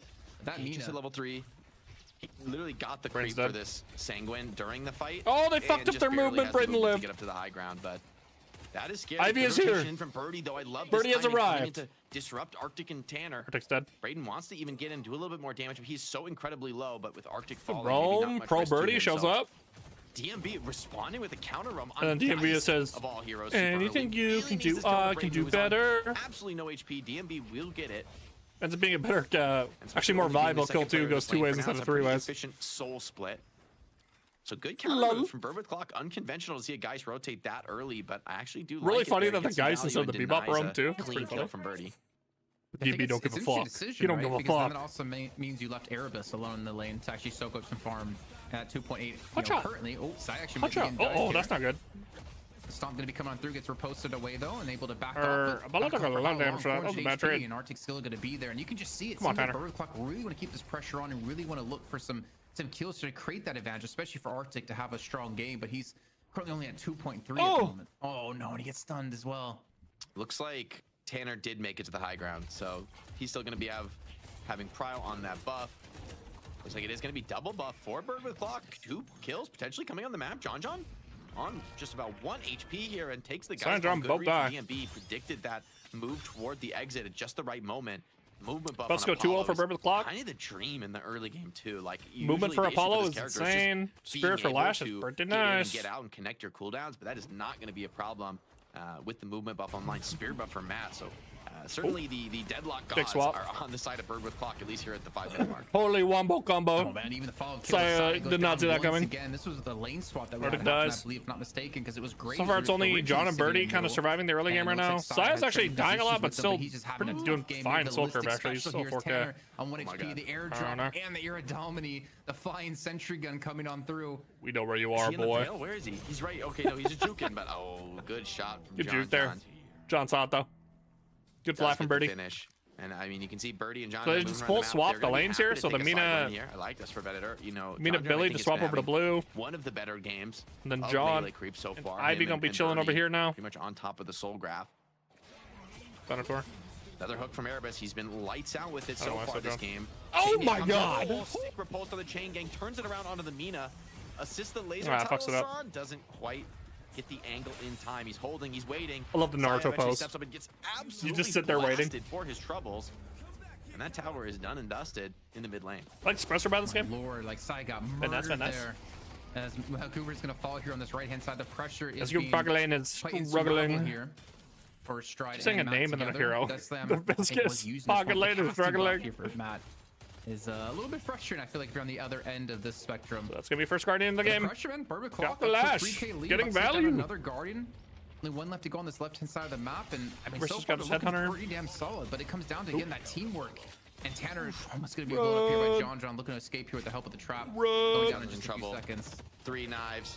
Birdie's just desperate, trying to finish the kill. He will get it, but the knives sure to John take goes out down though. Arctic, oh my god, this is the bloody fucking game, bro. Messiah also showing up, so melee creeps bringing a lot of numbers to this fight. Look at a Guardian for this though. Quantity-wise, though, they are being punished elsewhere on the map, right? Losing pretty significant lead of souls here, but getting that tower back is going to mitigate their losses. 2K soul deficit, not the end of the world, but come close to that 8-minute mark. This control around the lanes is going to be particularly crucial with Sinners about to spawn. Finally up blue. Teams are going to looking now on the bot. Early contests, especially Bird with Clock. But he just wanted to get his TC before he started moving around. He's got it now. I don't know what's happening. There's been so many swaps constantly across the map. Sai has been in every lane except the right-hand side. Nox just coming on through, looking for a connection. Really bad Nox from Braden.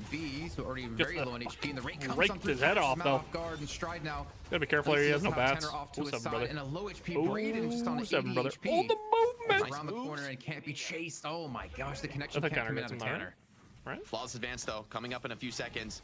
Surely the finish can come in. Oh, Birdie the goat. Just barely, I think Birdie is going to be able to save Braden. At what cost, though? It takes a pretty significant amount of damage himself. Side eyes again. The trade comes in. This time it's Saya who ends up going down to Erebus. And the fights, Jason, they've been thick and fast. Not good to that Erebus there. Give him a stack. Opening match in North America. Bird with Clock, though, they came to play. This is the kind of match you wanted. If you go for a draft like this, they want to push the tempo. They want to find these early fights to generate that lead. But so far, melee creeps have been able to prevent the worst of the losses. Can we get a look at the death counter here? I think we're gonna be impressed by something. The fact that I think Saya has like the most deaths in the game. Okay, 3. I thought it was way worse than that. Following but he's also the proud footsteps of Listic. But he's also one of the highest earners on the team. I mean, he's just like a little bit behind John. So he's been constantly around the map farming, getting these kills and creating value.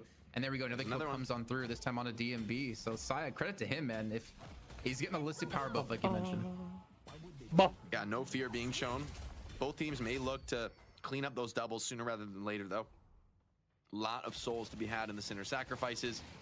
Pretty farm aggressive build from Birdie here, though. I actually Tesla, see this in competitive to actually go for the Titanic. Capacitor has a ton of value this game, so I could actually kind of see into that. The Tesla bolts. I mean, this is essentially an all-in farming build for now. And then spec into the other stuff, or you could just be going gun spec into the capacitor later. A more diverse range of items, but he could rob a lot of jungle with this build. We'll see how he ends up using it. Hopefully aggressively, hope on the other side of the map. Bonk. Bonk. Farming themselves. Oh, he's in big trouble. I think the fourth knife. He needs to keep the whole time. Here. Maybe a finish comes in, trade onto Arctic with a bleed out. From Tanner there. Got 4 knives on side. He just had the perma cube. Has been getting as good as he's getting in this game. And then just sets up the Apollo ult. Bro, Tanner's still going in though. Braden's low on HP. Kind of quasi. Poshy dice, dude. Man, Poshy pop on the right hand side of the map, right in time for the buffs to spawn, which means Bird with Clock not gonna secure both. Birdie does get the gun buff on the left hand side. They see it themselves, the vitality on the right, the extra HP. But man, we gotta take a look at the farm here because again, we've had like no time to really talk about much. Matt's on 10,000 souls currently, even on a streak as well. And Bird with Clock definitely looking to dunk this earn on through. But I do worry for DMB. 3 players on the left hand side. You shut him down. He's already at 7.8k souls. He's gonna have a tough time in the rest of this game, and they're gonna go for the dive on him.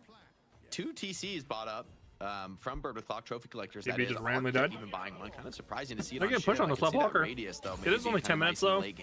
But none of these souls it's gonna take a while for them to contest, and the Venator stakes. Gun damage here on this side. Birdie and John making great use of the Ivy build and Birdie doesn't have flight here. They're also like it was just gun buff. This just worked out perfectly for them. Holy fucking!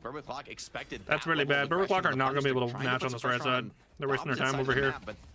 I don't really see pushing into a pocket with a Arctic walking into 3 people. Arctic though, maybe not scared of getting into a fight, but doesn't want to just feed away kills with the TC stacks. Matt though, even without the death slam, somehow Everybody's getting big stacks on his been suffering on pocket in this game. On his TC, he also got the vitality buff. I missed that. Crazy streak without a single soul invested into vitality. He is all in on the damage, and so far it's paid off. That is so surprising to see, but like you said, paying off for him. If you can keep getting kills like this, so why not? Yeah. Especially if you're making Poshy have such a difficult time at 7.6k souls, and he's struggling. I mean, he could go first green item, siphon bullets. That would be the chat build here. So despite the Walker tank, it is still even game safe, but that is a huge find early in the game.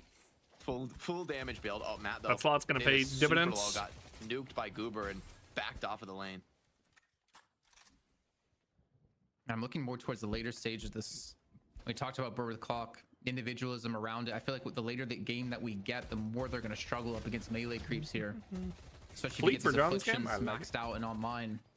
But I wonder, like, what's their for immobile M1s? I think Fleet is a depend on Matt and Erebus to open very good option. DMB's also been having a tough time. I like it on the beginning when people are doing the beginning stuff. I just think it's on the left hand side, which did eventually gives you more turn bullets. into a Walker take for John. In theory. And of course you have Goober, who's got the Veil Walker, so he's running around looking for some quick snipes. Even has Express Shot picked up. I like Goober's build here, going for the Spirit Shielding over what a lot of people would build Trophy Collector in this spot on Viscous, but I think it makes sense because you have such good late game team fight. You don't need to greed on the Viscous for a crazy late game. You just need to get to that point and keep the rest of your team in the fight. Yep. Saya not going to be kept in this fight. He's actually going to be pulled out of it. Everyone here except Poshy. Poshy doesn't have ult though, so it's not like the end of the world. From Poshy, I just go for this Guardian here, I think. It's pretty Guardian for you. Even if you lose the Rift fight, you can get a lot of value here. You can even maybe push this Walker after if the fight goes long enough, but... Holy ball! The Goob! Neutral MLC Goober! They're winning it too. They just hard won this. They're gonna get 2 Guardians and they're gonna get blue push. Keep going, Poshy, keep going. Man, keep going. Keep going, Poshy. Fuck, you should have kept going. To despawn on through here too. If no one can lock this one down, Goober, he gets the melee. Like even if he gets here late, I don't know how much impact he's gonna have. Back in this fight, trying to take down Birdie with the hook in out of Erebus. I think Birdie might go down here, but Poshy Pop's still alive. DMB is maybe it was worth, but now Saya can get back in. I thought for sure melee creeps were going to be able to get the better of it. Now it's just Poshy Pop stalling as much as he can. Picks up a kill onto Tanner. Would love to be able to deny this. Big influx. It would be a comeback rift if the enemies were able to maybe it worked out. Eventually, he did go neutral. And Saya's going to get all of them. Okay, I lied. Good run from Poshy. It actually worked out. Well, actually, as I say that, the souls are actually being traded pretty well here. So it's kind of an insane fight with both teams losing a ton of kills. But Barwith Clock getting a lot of trophy collector stacks, to say the least, off of that. I mean, Shiv and Stride, or Shiv and Calico, pretty happy about that. Erebus also has a TC. I think the downside for them though is they're still going to be behind overall when it comes to souls, and I still think the later this game goes on, the more and more Barwith Clock is going to fall off. Double shielding for the Billy. I like this game. Melee creeps are playing. They're kind of all grouped up. I mean, Erebus. Yeah, so he actually ends up getting more. There, the BRS probably did work there in that fight, by the way. And then he goes heal bane and healing booster. Like catching off stragglers. Interesting not going a Nova here, but I have seen Birdie tends to go Nova a little bit later than some people. Open up fights. Interesting that I just saw like builder. He actually did better way to do it too. I think it is kind of preference. Okay, interesting. He's valuing especially when you're trying to fit in your capacitor. The tankiness may be important in a game like this. Ivy. The Nox Nostra silence from Braden though is just too much. Oh, 7 Matt. Any skills able to be deployed under that silence just cannot get into the fight. And Saya's going to pick up a tower as his reward. Do you think with the max HP change on the Rising Ram, that Rem becomes more valuable for Billy now? Because you're already getting like extra health from like Blasted, but then you pair that with the fact you get 10% extra max HP, means tag along heals you way more as well. Yeah, I mean, honestly, some of those max HP heals could be good. You know, what else? I could also see Colossus being an insane item now on Billy. I mean, not that it wasn't already. So how would that work, even though? more desirable choice. You'd have to probably just Colossus after your tanky. Resonance, which is probably, and honestly, especially in this game, maybe he's going to have to soak a lot of damage on Billy. Like, there's no situation where you initiate a fight and you don't take a face full of nukes from Shiv and Lash and Calico and Apollo. Like, that's just going to happen every time. So the tankiness could be especially useful. Blastus on the Soul's pretty contested, but it seems like Nina gets the lion's share of those. Doesn't get a bunch, but develop what was a small lead now into one that's Billy has his gun spec now. Erebus saves his boy. Birdie almost has Capacitor, which actually is going to be a monster item this game with how many movement skills the enemy team relies on. It is going to hurt if you get Capacitor. You're going to find yourself in real trouble. You'll be BRS as well, helps out Saya, and of course John. That's a pretty good movement too. Not able to be chased down by DMB. He's coming at 16,000. Great hook. We will turn into a kill though. Yeah, no problem. Here it is once again, back out of the frying pan into the fire. Unfortunately, Rising Ram looks like catches on a player there, gets the extra health, but yeah, this one doesn't seem likely. Bird's gonna die too. Actually gonna lose two key players there. Go. You have 6 ults up. Go. Mid time. Here in a mid boss call. This is confident. So they do have the bucket ult, they do have the mid ult. It's a little spooky, but you got 6 ults up. You got the Lash ult to toss people out. Slow people with the a lack of control here for the enemy team. There's not really any reliable mid boss securing got the beam. I'm down. What the shotgun from John doesn't seem the most consistent in the pit. This may need to be giving up rejuves. No one insta goes for the bunch, so Arctic's like, okay. One rejuve picked up, second. They got 3. A third. Insta pop. The entire prize going to Barwith Clock. They might lose players in the progress. Arctic, but if Arctic lives, it's ginormous. Arctic barely staying alive. Arctic will live. He's gonna tick out from the bloodletting after the affliction. Dice gets her swap off. Oh, this is. It's a horror. It's a horror for MLC. Matt just trying to back off, trying to lure them away, maybe separate the side of melee creeps. Dude, having an elite level M1 go is really looking here, really good for Jason. BWC, man. Saya in deep. Gimby's doing a lot this game. Still 2 regions available. Vermithlock healthy across the board. Rising Ram gets him to the Walker. Maybe that'll be the end of the chase. Melee creeps some good movement to cut their losses. I just noticed as well in that fight, it looked like there was a silence wave thrown out of Stride. I'm guessing it's on Stride. To actually stop Poshy Pop from getting an affliction off when he went in towards the pit, and then just kind of put him in a rough position where he couldn't like get into his briefcase. He couldn't cape away. He actually tried to use the cape to maybe to get in, but that was really punishing. And we haven't really seen silence wave picked up a lot when it comes to EU. I'm not sure if this is more of a staple in North America, but I like really this game a lot. In this game, you almost need it now. Like, it makes killing the Viscous a much more reasonable prospect. You know, and in this kind of like of a heavy ganking build, I like to see a lot of aggressive actives on the side of Barbara Clock. Like, the nuke damage from silence is meaningful. You force Pocket to build a dispel magic a little bit earlier. It's like, it kind of hurts for Pocket, you know? Like, you're a character that wants to be building tons and tons of damage plus Majestic Leap, and if you can skip the dispel magic, it really helps accelerate your build, helps you be a lot greedier. But a weak early game for Poshy Pop now is getting compounded with some aggressive actives bought against him. And you can see that Siphon Bullets queued up. Feels like that's a big power spike for Lash when it's able to come up. Boundless. Was that his first Vitality item? That's the question. Boundless. He did, in fact, invest into Vitality. He's not a psychopath. It was a good build. Big damage onto Arctic, who shrugs it off and runs away pretty much. Free tower for Erebus. He's going to be happy to clean that one up. Poshy Pop can't do much about this. Yeah, how are going to go in 1v2 here against them and lose a Walker, so that's going to be a Walker chair on the right and the left-hand side from before. And man, the aggression at Tanner, he just shows no sign of wanting to stop. The Eternal Sun coming through, but gets stats from Birdie there. It's not going to kill John Birdie. Should be able to finish push though. Surely he's caught the rights here. They already got the right Walker. Where's his escape from here? Playing with the rejuves, They just need to live here on the back end on the left side. No cares, willing to give up some kills. Gimby uses a rejuve. One last shot available. John is really, really low. Surely he's in I trouble. like just pushing this blue Walker though, like just accepting that that's happening over there. They do have inflict to jump on them here though. Wait, how is he alive? What is John? What sort of black magic sacrifice I have no idea how John lived. do to get out of that scenario? Not a fucking clue. I actually cannot believe he lived. That is insane. Well played. Last rejuve gets used for Tanner. Still getting all 3 rejuves out and for Bebop beam now. No bats, no bats for the bat lady. 07. Yeah, into the lash ult and big the lash ult. big connection out of Matt. Massive team fight. It's matched by the Billy ult, but Billy is not going to be long for this world. Into a decisive advantage. Maybe Nice. 3 kills. Good map play there. I like the map with the BWC. They're looking good. They're looking clean. To go back the way with Bourbon Clock, how things started out with John survived on the left-hand side, as you pointed out. Dude, now we're overcooking the back. Guys, back up. Through with the use of his death slams to just open up this entire fight, take down John as well, and clean up Birdie. Yeah, it worked out. They got kills. DMB gets a Walker. Worked out. And they get that mid Walker. BWG always have looked good with the lead, but for Bourbon Clock. But they have to be careful. That left is still shoving. Bigger thing is the Arctic's popping off on the Shiv. No mid boss to take. Or there is an like urn kill available, wise, so not this like could be a soul wise, pretty but huge swing. Matt and DMB are farmed. That's very, very nice. We'll say that huge wave is going to be a pretty penny. Siphon comes in for Matt. Big spike. Counter push. The map is full of farms, so the priority is going to be getting those sinners, claiming the permanent buffs, and just overall the game plan from Bird with Clock. I just want to say I'm really impressed with this. Like, they clearly came into this match ready to take this opponent on. Right, Melee Creeps has been. Yep. I think really known as an extremely strong late game team in North America. They're really good taking away Goober's team pool. Fights around mid boss. They're really Bebop good picks looking good. the late game at playing for their Goober is on the Viscous, but hasn't had a ton of impact. Had a rough lane. Blitzkrieg. It feels like it's caught them off guard. It was a great lane John to has begin not been with, able to hit his fair, typical farm levels. He's barely been able to farm. He's been forced into the fights because Bird with Clock are just constantly keeping the pressure on. 2 walkers down. I mean, this is a really scary position. Let's take a look at the replay. Lash of that last fight, and that's painful. 2 players inches from safety, instead sent crashing down to their deaths. Huge play by Matt there, and we've already known Matt to be a phenomenal Lash player, but to open things up like that, as well as Arctic to clean up these kills, you can look back at a play like that to potentially secure the spot here in the grand finals, where there's 4,000 at stake here, provided by Intel for Intel's Gamer Days. Someone's gonna hurt you, of course. Crazy stuff out of Arctic, and this is what we said about like individuals.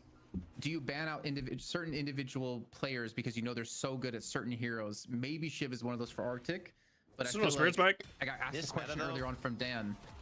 Is he undervalued as Shiv? And I think we're seeing a different thing over in North America. Yeah, it's like, I don't know, banning Shiv in this meta feels crazy. It's just it hasn't been that good of a pick.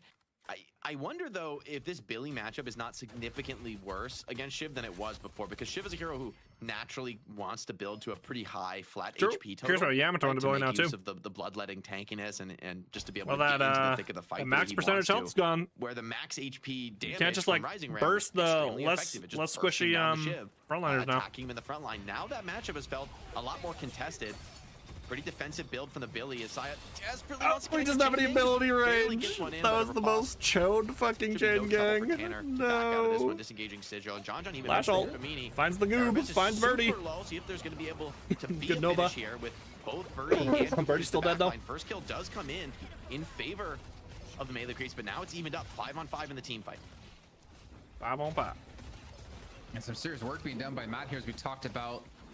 The reduced range on the damage fall off now for Lash, not really seeming to matter for him at the moment, as John's caught between a rock and a hard place, and he gets killed off and finished off here by DMB. A 21k lead now built up for Bird with Clock, but they are losing quite a few players. They're down 3 already in the skirmish. Just finally Strive's able to join in the fight. Goober's just trying to escape here off the side with the help of the puddle punch to get away, as their mid-base guardians are under attack from these minions. But Bird with Clock, all they know is W. All they know is just charge on forward here, and they pick up another All kill. they know is W. Yeah, and the difference in trophy collector buys could be just the game take on Arcade Search though. It's like a tempo buy at this point with how incredibly try to win a fight or two on side or something. Stride uses that economy to mid boss is up, but there's 2 death timers on each side, so we're not going to see an insta rip unless huge AoE damage they're down. Immobile target is a longer timer on Saya, so for the mid boss though. I mean, isn't this crazy? No, Jason, this is risky move. I'm with you, Jake. But they found the pick. They found the pocket. Oh, nice fucking hook from Erebus, bro. Birdie's gonna die too, trying to save him. Don't save her. She don't want to be saved. At least for the moment, 07, brother. trying his best to get away, but you're in the wrong neighborhood. This is the enemy side of the map. Big catches, big catches. DB will get caught for it though, so that's not ideal. Need to go help Erebus. John's gut check could go massive here. And the fighting's never stopped here. We're looking out on the outside, but dude, he flicked up and hit the gut shot on the Calco on the roof. Bro, that was an insane gut shot, bro. Somehow Erebus is still putting us in John's tapped the fuck in. Also, so is Arctic here in this tight close-quarter combat. The slice and dice is just pelting through his opponents. Brings at least one saving grace, keeps it relatively equal here in a 1-on-3. Nox Nostra is up, but against these 3, I don't think you're gonna win this fight. He's got to do what he can. He's got to try to put some damage down. He's going to put the Nox Nostra on 3. It's a lot of damage, but it's being shared across the Bird with Clock players. It's not the decisive. They're just ignoring this Mina. This is so funny. They're like, yeah, cool bats, bro. Just as quick as he can, and they're still. He's gonna bat Fairy, but I don't think anyone's gonna get baited. He got. Oh, he was going for the punch. Braden actually got one. He'll just die insta again, but Poshy's here now. From Poshy Pop. Maybe they'll be able to fight through it. They're just shrugging off the damage so far. Oh, he gets out. Oh my god, the one Reju Crystal Brain still keeps him alive here. God, and bro, he gets what does the this mean? A fucking hero, man. Does he escape this? He might live. He might live. Cannot afford a zip knock, and Arctic is ready and Poshy waiting got on out the other though. Side. Good Rejuice is still from Braden though. I thought he was gonna go for the parry, but actually just went for the insta punch. Probably because the lash ult was coming in. That's a big fight win for Bird with Clock, taking a huge risk there, but pays off. Confidence. I need to see this player damage across the board here. Matt's on 32,000 souls. He almost has to be towards the top in my eyes. Constantly alive in these fights. 34,000 damage being done. Damn. I mean, he's been the MVP. He's been the star of Bird Clock here so far. I don't think there's any doubt about that. I also got to give a lot of credit to Erebus. He's been very clean on the hook. Yeah, finally got Erebus on one of his heroes. And has really been enabling the team to keep up the pace. Drifter mind control earlier before. Don't see that damage train stopping anytime soon. I don't see how the hell you're going to deal with this last one purchased up here. I want the Drifter mind control to end. Sharpshooter buy for Lash, maybe mitigating some even though of that I did like the build today. Not an item we see about every game. I did like Free Monk's Drifter builds today. Much better. For Lash. Much better from what I've seen. No way you hit this hook. It's a comeback riff. He hits these, by the way. You can just dunk the urn in, man. I guess it's not on this side of the map. Maybe he's not going to dunk the urn, just taking it as the battle flag. Attempted hook just slightly goes wide. Would have loved to pull some players out of the air. Just denies the resist, like they could pick it up and have resist. They're showing a lot of interest in taking this fight, but no, the rip is picked up by melee creeps. That does good choice from Bird Block just to hop off it. Now, desperately looking for kills. A 5-man chain gang from Saya though comes in. Nah, not enough. Is he able to brawl this one? It's not enough. Maybe a good start to the fight, but Saya starting to get overwhelmed, starting to get low. The cube comes in at the dude, fucking Goober balling on him though. Good Arctic Blast. Just hold him in place for a sec. Still have one more region to work with. There's a lot of players starting to get low now. Get him, Goober. Birdclock take this fight. Oh, yeah, Dust coming now. It was good for BWC. Again, good decision making there from BWC. I think you're already seeing DMB's impact with shot calling. Their macro's been a lot cleaner. They're making easy decisions like just giving rifts so you don't have to fight into resist. For free here for melee creeps. Well, I say for free. It costs them a hell of a lot of their lives. John's just trying to escape, but Matt, he's not done. He's putting the business on in this game. Even looking for the Mina now as Braden's the last alive. All right. Arctic will have her they do heads, get man. rinsed. Tanner's already here to clear this too. Is horrific here for Bird with Clock, but Tanner's on the case. He should be able to clean do a this blue one wave, up though. and get a ton of farm on this Apollo. Who 20 seconds left on this redo. Someone could could just like full, just like die base with it if they really want to or something. Fists is the buy for Saya, who wants to just So continue they're gonna to full double crack down base on the raw damage. But with the base guards down, shrine as Shrine's well. now available, and the backdoor protection couldn't come off at a better moment just as they step up onto the Shrine. This will be at a very minimum one Shrine cleared, maybe even a second on the cards, but with the Rejuve expiring, Saya and Birdie up on the respawn, Bird Clock are gonna, for once in this game, play things a little still bit sinners, more still sinners. Go. go. Map, get some buys get off the sinners, get the sinners. Go. I don't understand why 40K more people don't do like. I understand there's the threat of them just like full running it like this happening, like you just get full ran at, but.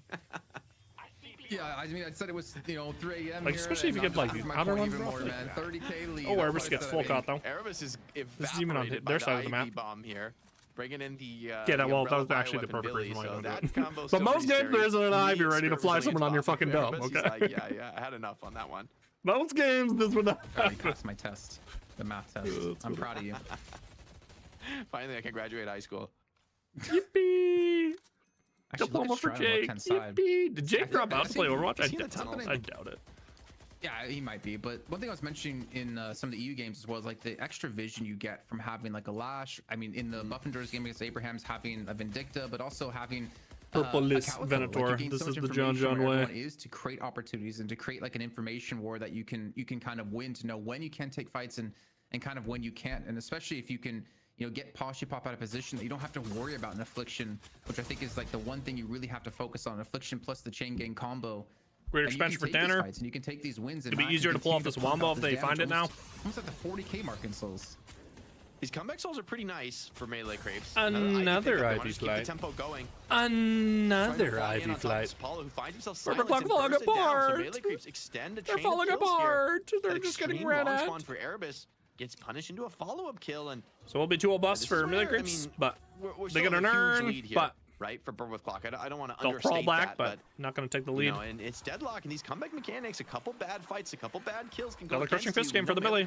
Everyone's in on it now. Find the way back in if you leave any kind of opening for them. Still, I mean, this feels like Bird with Clock should be the team advantage to take it to the money match, but anything's possible in this one. What worries me though is if they stop being aggressive, they start respecting melee creeps too much. I feel like that's where the mistakes can be made here. A good hook in onto Braden. It should be a relatively easy kill. The sound wave on top of that too. That's the soul leader for melee creeps. They're gonna come into this fight, and they've already lost 2. Uh-oh, Saya airlifted. Does he really want to go in? Yeah, I think melee creeps wisely gonna call this one off. And speaking of that disrespect, that's a really good call, just because they, with a man down, they step up on the enemy side of the map there, gambling that Saya would be going for the earn dunk at that moment, and they guessed correctly. He wasn't there at the start of the fight, wasn't there to punish early.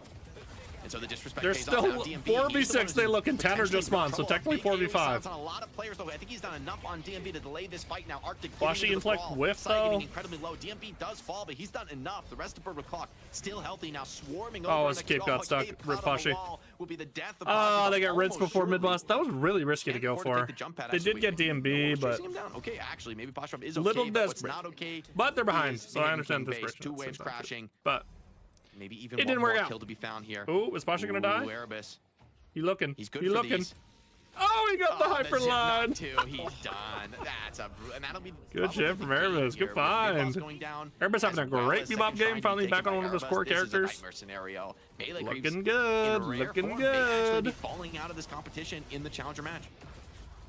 I think it would be quite a big surprise. Man, first time I've been negative in the Gambas for a long time. I'm also missed the first game, so I couldn't gamble on it. Who should have? We talked about the I would have for sure put the house on Abraham's room of Legends. On the precipice of that happening, but Braden trying to defend the shrine. It hasn't gone down just yet. Alas, I didn't get the Gamba. Coming in a few seconds. So Clock needs to survive for now to not let these crystals go to Erebus waste. gonna get a reju if he needs a reju. Somebody get him a reju. Okay, they've got some rejus. Nice. Okay, Erebus is gonna be fine. He's not even gonna go down the ones. A lot of teams are getting a lot better at this too, like while these players are dead, splitting 3 and 3 or splitting 3 and 2. Like just someone go do like mid boss and the rest of us can siege. We can drop. Finishing the game should be a formality for Clock. Like this game should just be over, dead to rights. And Melee Creeps, they're a little bit low on the ultimates. I think Curse, Clock are gonna heal up, Curse get some better. big buys off, and send it to Curse finish the game here. I think Curse that the is the cube. best move they can. Curse the pocket instead of 10,000. Okay, it has to be changed now with each It's just a curse game. Arctic and Divine Barrier. Oh my God, Arctic just got insanely strong. Those 2 items alone. I mean, the Afflictions were already having a tough time. We saw one used before, and DB had a good counter spell, which kicked off the engagement out of Burr with the Clock.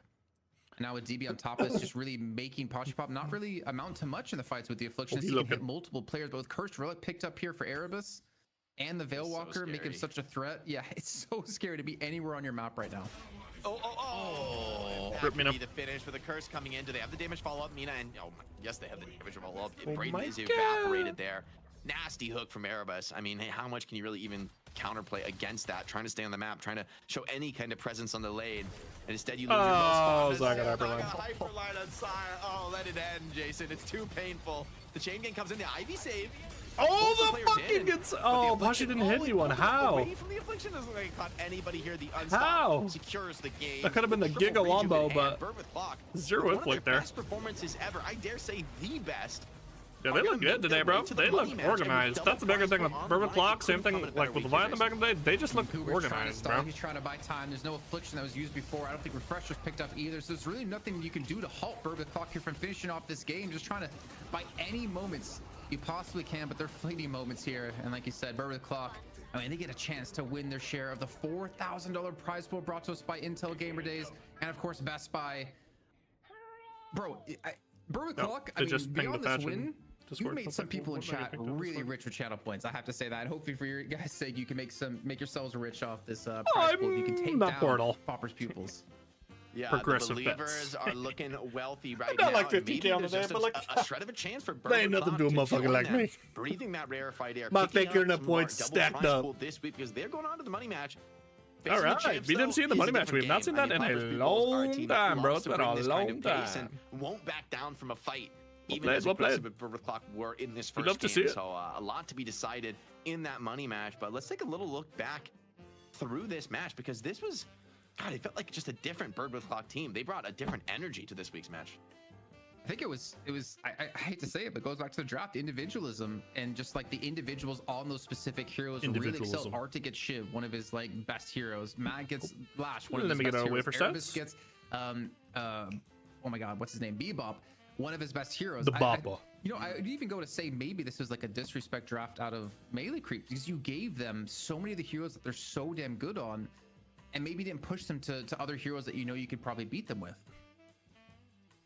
Yeah, and maybe some fearless confidence in those individual plays. It pays off, right? And this game comes down to a lot of these low numbers fights. I'm thinking about, you know, the Rift engagement. I'm thinking about some of these mid bosses, but so many moments like this too. Erebus, I just feel like you give him the Bebop, you are asking for serious trouble. He's so sharp on this hero. He's so consistent at every stage of the game, from putting up a good show in the lane to developing through the match and continuing to contribute in key team fights. So despite Birdie and John looking really strong in the opener, the early game, they just couldn't keep up. It felt like Melee Creeps with the pace. They were pushed out of their comfort zone, which is certainly a recipe for success for Burr with Clock, but not something easy to replicate, right? It's easy to say, yeah, just take Melee Creeps out of their comfort zone, but few teams have been able to accomplish it. Just take them out of it, really Forehead. Well-deserved win for Burr with Clock. Excited to see how far they can take it today. There's something you said I want to hop back to about Erebus, and like, you know, Erebus gets Bebop and he makes himself a threat the entire game. I feel like it's relatively easy as a Bebop player to like have early game presence and power, but then you fall off the later the game goes on. But as we saw, like that hook on a Brayden was basically the final nail in the coffin for Melee Creeps, and for him to still be effective with the Veil Walker and the build that he chose to go for, just he kept his value as the hero throughout the entire game. I think that's really important to note here for Caputo, give me the number. I agree. I think the Holiday ban was actually really smart here in a way to protect the Bebop. From my perspective, Holiday is true. Well, it's more to target Cooper too. I'd say soft counters to Bebop because it's force him onto so the damn viscous. hard to hook a Holiday while she's padding around with the crazy Eric cell. I think it's Goober played ridiculously hard for Bebop to hit say, that. like, And vice versa is not true. Bebop's but a very not, like, easy target for the terrorizing lasso the game on every time a you step pick up for the character, hook. So this was a game in which Erebus just had a lot more of a comfortable matchup situation. Melee creeps with some very scary team fight, but without the same ability to like get active and brawl on the map. Bebop, you know, felt comfortable forcing these fights. Hey, like, Goober we did are the most gonna fight damage you in the over game, and over and over again. We know we have the better draft for it, and Yeah, Erebus he is good to land the hook. So it feels like the stars align for Bird with Clock getting a style where Sorry, Poshy died a lot. everybody's playing a hero they like. Take a look at the death. So it wasn't a clean game from It was Bird more with like Clock by dying any at stretch of the that imagination, time. but Matt played they were great. down to get scrappy. Poshy Pop, John, and Saya all taking Erebus 10 plus. popping off. That is Taco first crazy. crazy. levels of Yeah, beatdown bro. competitive That's what I'm Deadlock. saying. I Taco is strong don't as fuck. think I've seen That's that why I never. happen even Another in, reason like, I the hated other the drifter losses. I don't stuff. really I'm see like, them just get pick that many fucking guys. Calico, bro. Box This of hero's push Yeah. stages, hero went actually. untouched in This the is a batch too. crazy tempo game. This hero's I mean, just 32 disgustingly deaths good. between those three compared to the 52 in total for Bird with Clock. I mean, Calico is lash, kinda nutty, and to then be they fair, took, but also look at the assists here. they out of targeted Bird with Clock. Goober, Erebus but on Goober still 33, popped the fuck Stride off. on 33. But Goober they actually didn't- put out the most Goober damage didn't in get to this play game as pick, well, so but Matt like right that worked behind out him really well on the for them. lash. Arctic just Erebus had a clean great kills game. left, right, and center. I think this was a really Erebus and impressive Stride showing. carried Not this, to mention, even though Matt played great, Producer but Solomon Erebus just and reminded Stride were us just that this is the making first shit happen challenger on the match map. win from BWC since number 42. And I thought Erebus went TC, but he didn't actually. Yeah, He went Enduring. it's been a lot of saved L's me. It's for been them. 9. Yeah. It's been a lot of L's for them in the challenger match. Like, frankly, I kind of got to the point where maybe I'm not expecting them to do that well. Resilient, in the challenger match. So I'm pleasantly the surprised core. to see them putting up a good show. And I gotta say, you know, DMB stocks, right? Like this, it feels Erebus, like when this guy DMB, comes onto a team, Addition's looking good. it's not just, I'm not even just his play I think DMB's very individually, which I think opinionated was from what I've heard. fine, Like, solid He's this an game, IGL like, guy, so that's kind of nothing spectacular, let's say. One But of my criticisms of playing BWC Lady is Guys, they, he's kind of a role player lack in that discipline. sense in this kind of a match. They But bring the in someone team that overall can felt like a different think animal. about this time, DMB. and It I seems wonder like if that's every not game he's some on, like after a influence while, from people the calling, kind of from the communication on the squad. get over it after a Yeah, while. But obviously, I mean, he's one. DMB's one of like the if he gives them most direction and it experienced works, players in North America when it comes to comp plays. So adding him onto the team is always an addition, whether it gives you the gameplay in game or the discussions out of game to help you elevate the team. But for Bird with Clock, as far as we can tell, they're 0 in 10 in finals matches. They have not won a single map in our finals here in the night shift, but luckily for them, they have the chance to do so. And I think it's going to come off the back of a certain player that counting in Buddy with Clock particular, too? probably There's our no MVP way, of this match, Jake. And I would have to give it to Matt, honestly. Yeah, great performance on the Great day lash. from I mean, Matt. this hero has risen through the ranks now to maybe see, this I hate become less. I was seeing meta-defining, people right, going with sharpshooter before teams Siphon, but taking if you him want to go in sharpshooter, the just go first pick Siphon slot. first. More This is often than good. we have I seen like in this. quite some time, and you see I why. like this. It's like, consistency, Now I don't hate it. strength in the early game, a good lane where he can greed a very these aggressive ones are early cool item build, elementals. such as the one he has here in this highlight, and then continue to be hugely relevant, being exceptionally hard to catch in the late game, and having very serious sustained gun damage through a fight. Like Siphon bullets is a ridiculous item when you're able to just perma-shoot with such consistency. It just fits Flash so incredibly well. It really feels like does. It makes or breaks this It build. really does fit the lash. He's getting up to like 700-800 extra HP in these fights, and extra health on He's a top of this 4K when you're already HP flying. lash. Like, he's Yeah. huge. And you're not even like taking direct damage, you're just kind of flying around the edges And you have of these sustain, fights, and you're still putting out some and you serious can work fit in here, as on we saw, stop. like the Siphon Unstoppable as well. The sharp And you get to go resto, Like, like, it's it's an interesting thing. Maybe that is the addition or the Lash, adaptation to the changes Lash to the need fall a off little damage tuning for with Lash that you were patch mentioning during that game. I mean, even able to go toe to toe here up So, against John they on the touched Vendor is the bullet radius kind of stuff, just but dirty. I mean, look at his I health. feel like if you want to do a change like that, it should be a little 1200 bit more damage there, severe, but and he still had over 3k health left. what do I know? Yeah, just absolute disrespect here, out carrying the Venator. Not a common sight when it comes to late game Deadlock. Match absolutely abounding with highlights for Matt, and as we said, like a big win for this team, right? Like some real wind in their sails in a time Erebus also of, went a little more frankly, gun. doldrums for them. where Ended they up going struggled to have, like, these big Swift results. and Maybe weighted this shots, is which the we haven't week where, seen. hey, you have a great Most people showing go against a full top green team like after Melee they Creeps. get their gun spike. Sky's the limit in the money match, but of course in the best Like of people are doing three, this before like, the bullet one growth explosive nerf, game is not like gonna 3 or get 4 the job patches done. ago, You're gonna but need to have consistency. people have kind of moved You're away gonna need from to that. have, diversity across drafts, because on the other side of the field, Popper's pupils are pretty dominant. So of course, we're all excited to see how that shakes up. So we're gonna get the Calco players build, working on that. standard, this brings us but to a I like perfect Arctic moment Blast in this the show game.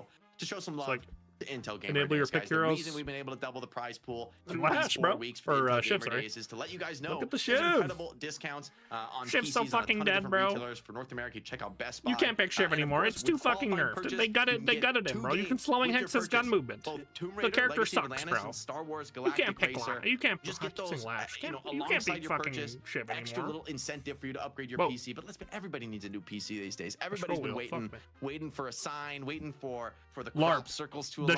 The Shiv discussion, LARP. Absolute fucking LARP. Get a couple games. This hero is still good. Check out the link in the chat, guys. !IGD to get all the info.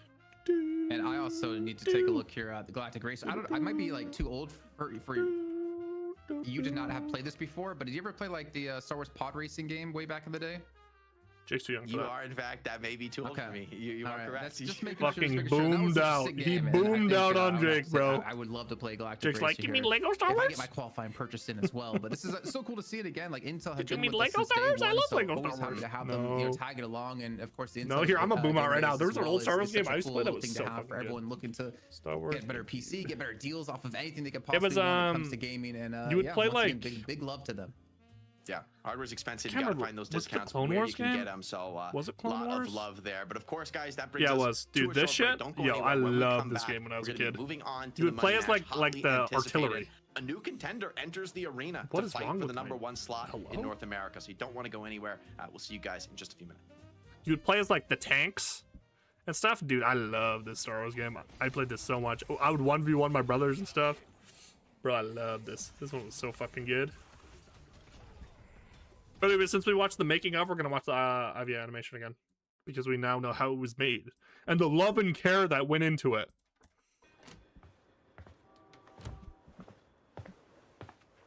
So, Miss Ivy. Just Ivy's fine. Okay, Ivy. That's Now we know some of the That's an assets are from interesting name for a TF2 gargoyle. animations. It's a long story. Thanks for meeting with me. anything for Carlos. So, what type of work are you looking for? That's the thing. I don't know. For the past 20 years, I was so focused on cleaning up Spanish Harlem, I never really thought about what to do when I was finished. Oh, so you have municipal experience? No, just vigilante. And, how do you know Carlos? Longer story. But you're looking for a job. Yeah. The Arroyos are wonderful people, and Carlos would never ask me to pay rent, but, like, now that Sophie's going to fancy college, I feel like I need to contribute. Not that dismantling the Mendoza Syndicate isn't contributing. That's just more contributing with a capital C, as opposed to, like, buying groceries. Right. So I was hoping that, you know, you could point me in a direction. Well, let's see what we can do. What are your hobbies? That don't involve violence? Ideally. People watching. Though if I'm being real honest, that usually was the precursor to vigilante justice. Okay, what about special skills? That also don't involve violence? Please? I can fly? I can work with that. Anything else I should know? I care about people. Like, a lot. And I know that I'm not exactly your average applicant, but I work hard.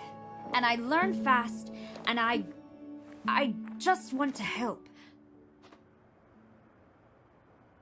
Okay. Well, what do you think about these? Okay, that's 2 orange juices, 2 coffees, cheddar omelet with hash browns, cheddar omelet without hash browns, a short stack with extra maple syrup, and a waffle. Wrong table. Oh, 7. You are not a table of 4. I'll be right back. I'm so sorry.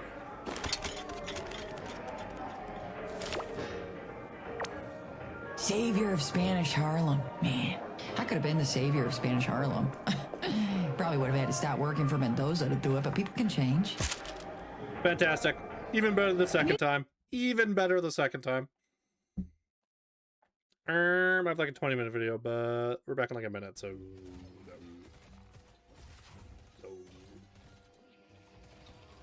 my god, we're gonna get a shorter knife shift again today. Oh my god, oh my god. Who knows? Maybe Burger Clock will take a game. Who knows? Oh my, dude, this was insane, by the way. Look at this fucking gut shot from John. Look at this fucking Fortnite kid. Oh my, he predicted the slash, bro. These fucking Fortnite kids, bro, they're built different. They're actually just built different. I lied, we're gonna start this video. I lied. Oh, I moved them all. Should have done that. Do I not have... I have this from the video. Lol.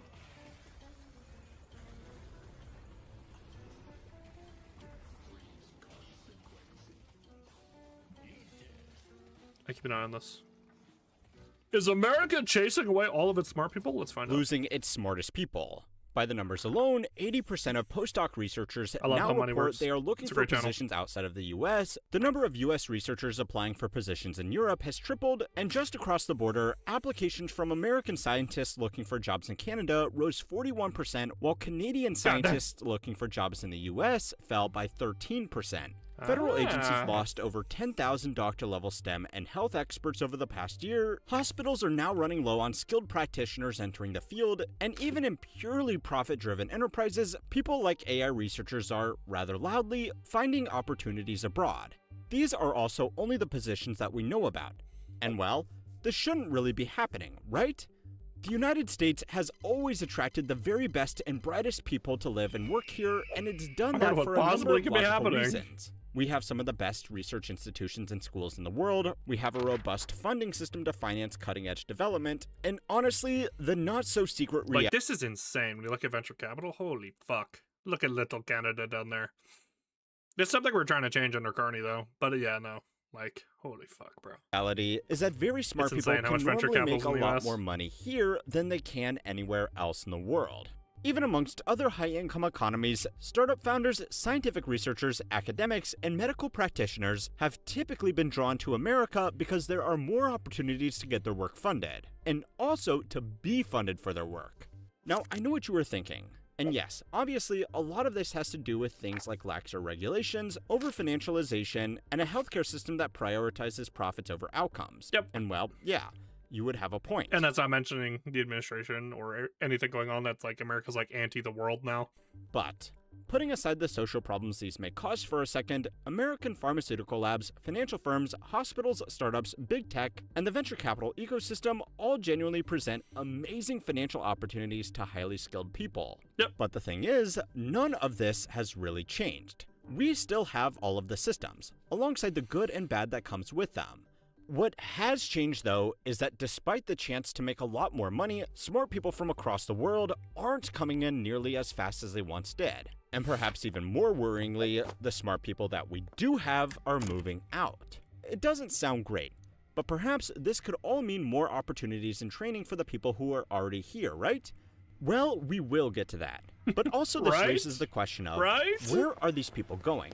And what are they actually taking with them? Americans are leaving the United States at record levels, in large part because of divisive politics and an affordability crisis. A poll from the journal Nature earlier this year found that 75% of researchers in the U.S. are considering leaving the country. We've lost more than 15,000 scientists from the ranks of the federal government. We're losing our scientific base. New breakthroughs in powerful, low-cost Chinese AI models are sending shockwaves through Washington and Silicon Valley as Chinese companies continue to narrow the AI gap despite vast differences in computing power and financial resources. Okay, so obviously the most pressing question would be to ask, why is this happening? Or rather, why is it happening now? Why? And well, yeah. While it would be easy to blame everything on the current state of America, it's worth at least acknowledging that most other countries are dealing with their own problems as well. And in the grand scheme of things, we still have it pretty good, especially for people at the top of their respective field. And yet people who theoretically have the qualifications to live and work almost anywhere they want are still reversing a very long-standing trend of gravitating to the USA, and they are doing it for two reasons. The first is that despite spending hundreds of billions of dollars on R&D every year, we are very selective with where we actually spend it, And overwhelmingly, it goes to projects with a clear path to return on investment. The private sector now funds about 3/4 of all American research and development, and even amongst what's left, federal agencies only fund around 40% of the country's basic research. The problem this creates is that private for-profit companies have no incentive to fund the risky, foundational work that doesn't have a clear path to making, well, a profit. This means something like climate science, which might actually stand in the way of corporate profits, hasn't been well funded compared to opportunities in places like Europe. Last year's White House budget request for the National Ocean and Atmospheric Administration proposed exactly $0 for climate research, which would theoretically— How much funding do you want for climate change? Zilch. None. No money at all? $0.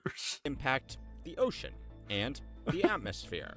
At the same time, for comparison, the EU set aside almost 5 billion euros of its current 2-year research budget just for climate work. Ready? I think that's also insane. $5 billion is so much fucking money to put towards climate stuff, but... For the most part, this just simply means that, at least for the next few years, if a climate scientist wants to continue their studies, they are effectively being forced to move. Yep, the other thing is that people in these fields are a lot more open to moving because, for better or worse, it's kind of a part of the job. Yep. Someone who just finished a PhD in one of these fields is effectively eternally at the whims of research funding. They kind of go where the grants go. And especially in less profitable fields of science, less and less of that money is in the USA.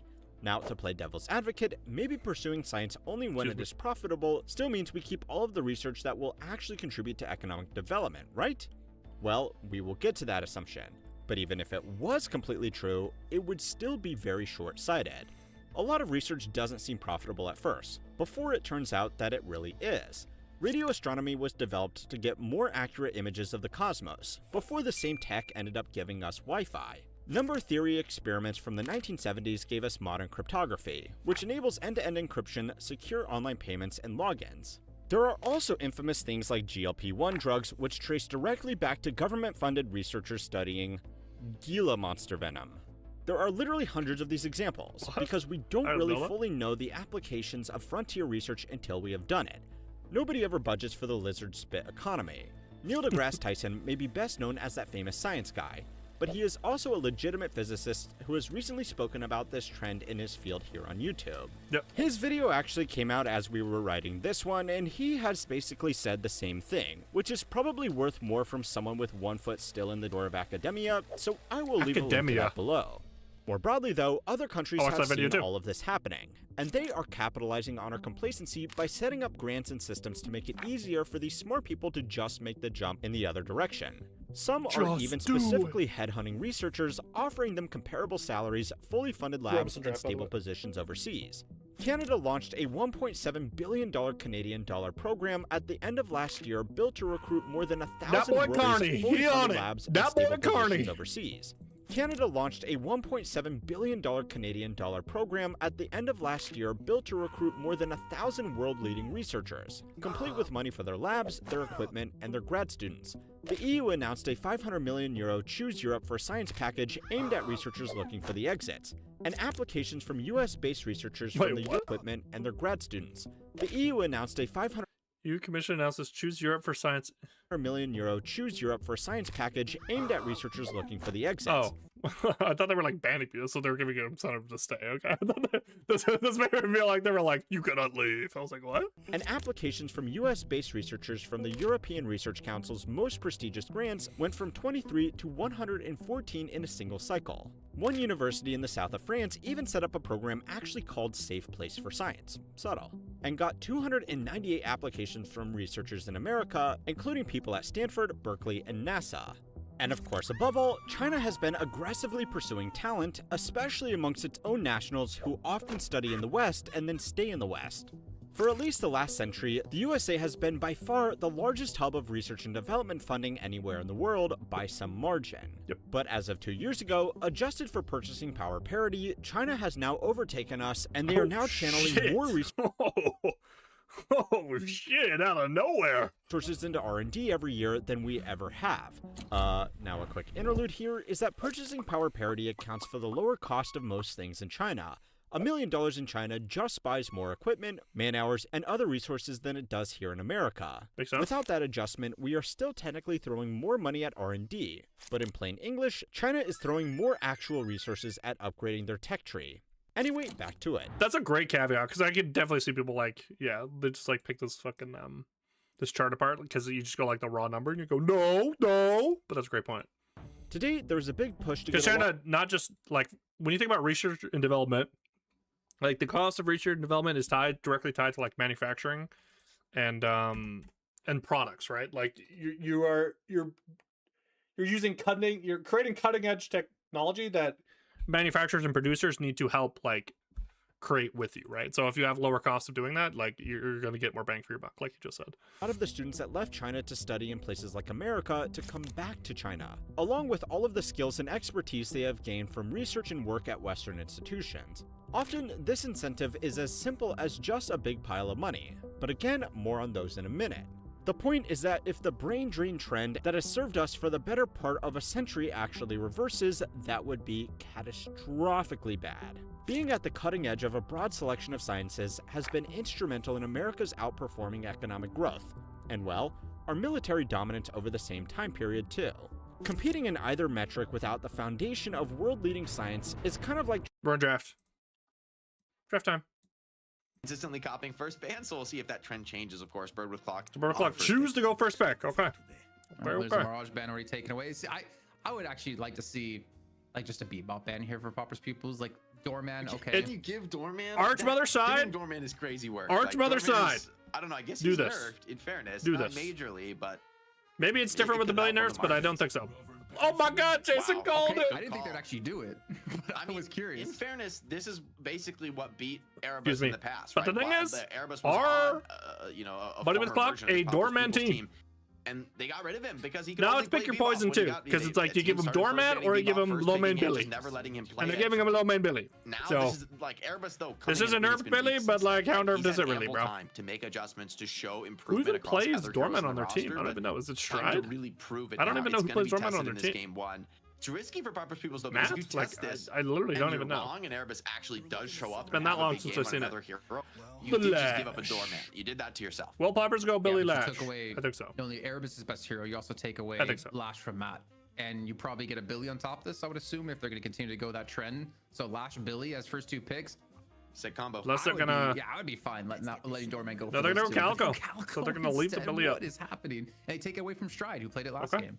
I don't hate it. I don't hate it, to be honest. I think the Calico is extremely good for the style that both teams like to play. I think, honestly, Bird with Clock in that game one, it really felt like we were watching Pauper's Pupils. The way they push the aggression, try to put the opponent on the Abrams over Billy. Okay, now we're... Abrams is a nice response to Calico. It's a hero that can kind of tank the initial burst from Calico and actually turn it around and brawl out and but like we're not gonna go maybe similar story for Lash, like Pocket maybe super lock down the Lash and Billy Pocket. Hello, once you get that Phantom Strike in the late game, I they go kind of see these picks, and they go the Venator as the prio carry here. Okay, so one of the OP picks getting a ban here. I'm assuming Billy or I think the Doorman Pocket gets picked here. I'd assume Billy because they don't have frontliner yet. It just makes sense. Is sometimes his weakness.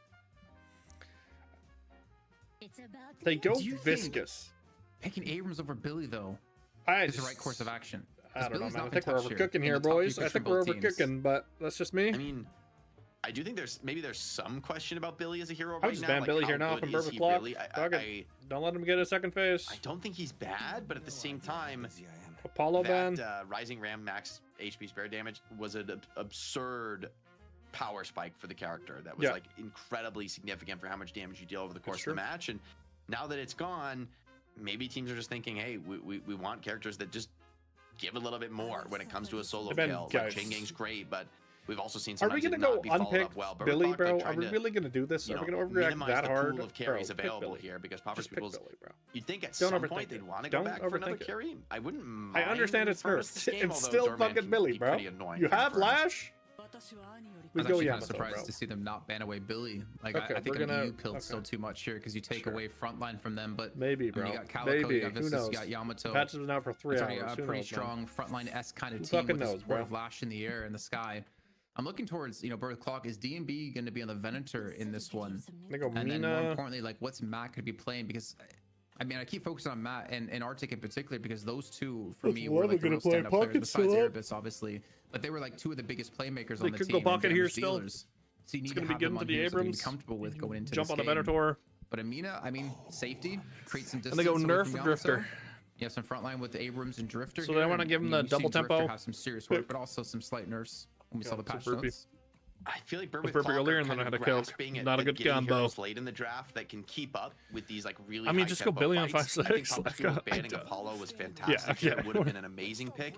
Okay. People are able to get a Billy in the 5th slot. Bro, like this is what I'm saying, bro.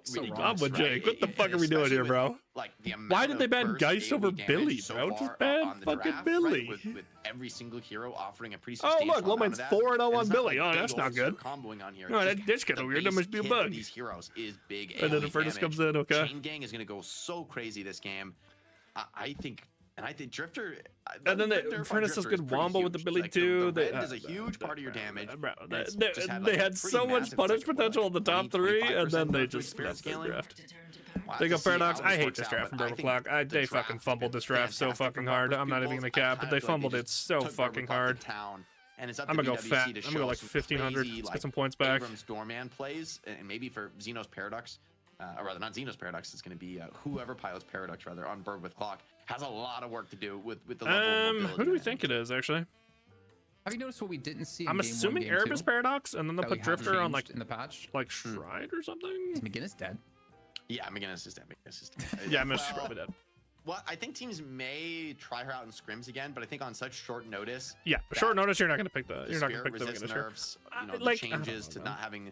She's definitely weaker, but is she like dead? I don't level it up to tier 3. She's probably not top 3 anymore. Teams, they're probably just like too scared to take a hero that is. McGinnis is a polarizing hero, right? It feels like she's either broken or terrible historically. Which is a problem with the kit, by the way. You should probably rework the kit if that's the case. It's the same thing with Shiv. That we can still make her work when like, hey, but like, bro, the public narrative around Shiv is gonna make sure Shiv doesn't get a rework, which is fucking hilarious, bro. It's so funny because people are like, oh, it's bad, it's bad. Shiv's not bad, bro. Shiv is not bad. It's still good. They've nerfed it 10 million fucking times, and it's still pretty good. It's so risky from a lot of these teams' perspective to make her work.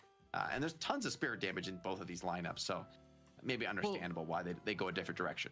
So the reason I thought of McGinnis here is Pauper's Pupils, to me, they just want to hold W, and they just want to run at you with every single hero they have. And I was trying to think, what would be a good hero to counter that? And obviously the wall you can get through with heavy melees, but I feel like the wall would be a decent way to stop them. You'd be able to set up turrets as well as they push into you. The Paradox for me, I guess Time Wall kind of works because the silence is nice if you can catch them running through it, but I don't know if I really vibe with Paradox in this comp at the moment. That's like a tempo pick. An interesting one. I guess they just felt like they needed a pick hero. Like a Rem? I feel like Rem would have worked out pretty well. It's just like, what do you pick for Erebus? Nap time across the whole squad. Like, you could put him on the Drifter, but it hasn't looked fantastic on the Drifter. Yeah, I do think Rem kind of struggles in my mind against some of these some of the AoE ulti stuns, like so for Infernus and Lash. Yeah, Master Mina player. For Bird with Clock, it's like the tempo. Rem is for me is not a very good hero on Arctic like on the Dormant. Okay. The early game ultra high tempo fights. I feel like a lot of what you get out of Rem is like an economy advantage with him being really good at doing the tunnels for boxes, stealing enemy sinners, and like almost stalling the game out for late game, pushing waves with little helpers, things like that. Getting Billy on 5 is so low. How aggressive Pauper's Pupils are I don't care. To be in general. I don't care that they're getting Billy on 5. That's absurd. The first 15 to 20 minutes. Unacceptable that happens. Unacceptable if you're Bird with Clock. Maybe temper some of that advantage, but. Bro, like, are they gonna pick the Vita? Is rough for Bird with Clock here. I feel like Pauper's Pupils. I get you want the Drifter. Can we not go Billy right here, bro? Can we not go Billy right here? Billy Chain into Lashald. Billy Abrams, I understand. It's like it's not the greatest front line nowadays, but monster truck of lockdown and damage, stun, kill. Like you're just done for if you get caught in a big way by that. And they don't have any saves on their team. In fairness, I don't know that there was any save for them to draft here, right? Like if Viscous is already picked up from the other side, would have been nice, but too late. Pauper's Pupils take it in the first 3. I mean, to be fair, like the baggage cart here of Arctic can go pretty big when they're trying to engage against you to create some distance. I mean, Doorman also has a very good matchup into Billy. You know, you just ult him when he pops Billy ult, just goes into the hotel and the chain gang doesn't do much of anything. So there's the Doorman. I think is the X factor for Bird with Clock, but let's see how they can execute it. I think a lot of Doorman comes down to the team play, your ability to get ridiculous value off of those door plays. Popper's Pupils, they're no stranger to matching up against it, and they'll face off against it once again here in the NA Finals match. Shift 51, presented by Intel Gaming. Presented by Intel. This would be a good one, man. I mean, we kind of doubted Bird with Clock's comp, or at least I did personally in the last game, and I thought Melee Creeps should have had a relatively easy take when it came to the draft. But hey, I'm open for Bird with Clock upsetting us, pulling the reverse of Melee Creeps in some of the past sponsorships we had. Maybe Intel Gamer Day is exactly what Bird with Clock need. Maybe this is their moment to take 4 back-to-back wins, because this isn't a 1-week affair. If you guys are just joining us, this is here for the next 4 weeks in total. Intel Gamer Days last until September 13th, so 1 month from today. Well, it's the AC in EU. I guess it's still the 12th over in North America. And you can make sure to check out all their. Where did it come from? Come from Levis chat? I don't know where it actually came from. In the chat. It looks like there's some quick audio issues here for Popper's Pupils. Now, obviously, I think we're kind of both favoring Popper's Pupils here, but I don't want to like imagine a world where Bird with Clock don't have a chance after that first game, because that looks so different than what we've seen out of them in the past. It's true, but I also feel like they had to show their hand pretty massively to win that BO1. Like, okay, we're gonna get Venator, Drifter, into Infernus, Viscous, and then we're gonna get Doorman Abrams into really effective in Calico Yamato. We're gonna put Abrams on blue, which is interesting. Typically not a move people like to do. Just a light melee from Abrams. Then we're gonna get good discipline to the Lash Billy into Paradox Mina. That's the other thing about this comp. Not a lot of good lanes. Not a lot of good laners here. My Tanner got like 2 solid laners, and the Tanner took a bad trade level 1. So now it's just hell on blue if you're Abrams. 30 or like 20, man. Hell on earth if you're Abrams now. Then we also have an Infernus and a Viscous together here on this right-hand lane. I mean, if you're talking Infernuses, Leffa is like one of the best in the business when it comes to Infernus. Thinking back to so many 1v2 clips out of them in prior shows. Also this like the safety net of Viscous here, the ability to pop people out of position, trying to hide in cover so you don't get the afterburn. I'm not necessarily hating this combo out of the Pupils. Big wall stun, great catch on the shotgun, a little bit of awkward movement from Zeno. It's pretty. Zeno kind of just walked into a gut shot, not ideal. And Matt to equalize a bit in this side lane. Oh my God, Drifter Venator so fucking OP. One of the strongest in Deadlock. I mean, huge nukes from Viscous, where you're constantly trying to just stay jumping up in the air to like avoid the splatter landing on you. But of course, being out in the open, wall bouncing is essentially an invitation for a player as good as Leffa to just light you up. Yep, to Galco applying the pressure as needs to be with this lane. Absolutely beaten down here. The wave clear is kind of terrible from Doorman and Abrams. They're really going to struggle to clear these creeps, and so even when they do clear them, you're taking huge harassment from Yamato's just raining in these alt fires. Yeah, this poke is really frustrating, I'd say, for Tanner. You can see constantly having a low HP. So is Arctic, to be fair, as you mentioned. And they're trying to do some counter pressure here, but again, like, what can Abrams really do solo? I mean, I feel like you need the luggage cart first before you can really assist with the charge into a cart and get some of these stuns going, or set up some sort of plays, maybe a charge into a cart back towards your Guardian. But it feels kind of almost gimmicky at that point, and I don't know, I feel like mid lane is where you kind of need to have one of your strongest lanes to be able to battle out, but it seems to just be a survival game for them. Yeah, if they can stabilize the HP, I think you're right that maybe playing off the door and the cart, they can get some really crazy displacement plays with Abrams assisted by those skills, right? Like, the sky's the limit as far as pulling people deep under tower. But if you're waiting too long in the lane, the ult come online, headshot booster on the Infernus. He's an enjoyer. Calico dive under the tower, right? Disrespect the door. Those things are absolutely options. Okay. Have to see how the doorman nerfs. Grit's good on dots, double dots in this lane. He's probably going to be pretty significantly less effective now. If someone just walked in your room and had no idea about Deadlock, they'd be real confused with that statement. I'm like, the words make no sense when you play too much video games, man. Stupid gamer words. Stupid gamer words. Look at this tower though, beat down. Not the bad gamer words either, just the confusing ones. Here. Mid tower already on half health. Tanner and Arctic got to find a way to get this defense going. They have stabilized the health bars pretty significant. So holy extra regen, not nerfed again, by the way. It's gonna be part of the game has been very stable here in this early game. I believe First Blood has not been found. Yeah, it's quite different than the first game we had of the day here in North America. Might be a kill here. Oh my God, another great gut shot from DMB. Dude, DMB is actually so pro at laning. There from DMB stops the flame dash in its tracks, and maybe a counter punch to come in. DMB's a very, very good laner, man. He might look for this trade as well. finding that first potentially, but better of it for the moment. Run, Burners, run.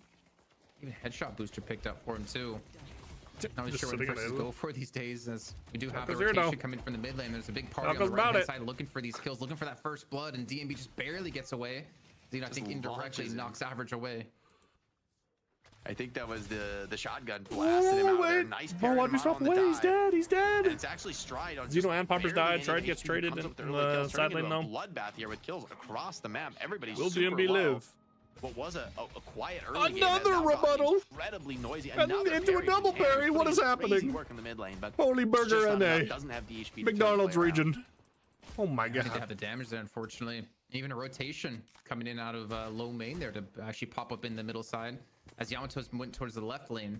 So maybe some subtle swaps coming on through, but as you can see in the minimap, looks like low main might be trying to go for a gank here. So they're hitting the 5-minute mark, and buff picked up for him. Actually double buffs here for Pauper's Pupils, which is a pretty big win. Survival for Lefa, so he was already having the Q for stability in that lane. So that's going to help him even further and make him that much more of a threat in that right-hand side. Yeah, really nice buff to grab early, especially when you're already on low HP. Big stun on the wall here. Is there follow-up? Low main in a bit of trouble. Pop's blasted, but is just going to Rising Ram out of the fight. Tries to clear a heal creep, and while Tanner's still trying to get that run down. Doesn't want to let low main out of this for free, but with some clean moves, I think low main back to the walker, back to the resist. Too much even for Tanner to dive. Okay. Thunder Shadows comes on through, gets the kill into DMB. A little chase down by Average. Well, maybe more with the splatter coming in. They're going for the dive. No ultimate for Calico, and she thinks better of a deep dive there on a character as elusive as Doorman. Oh, Tanner, he's looking for his own kill. Yeah, I don't know where you're going with that charge, to be honest.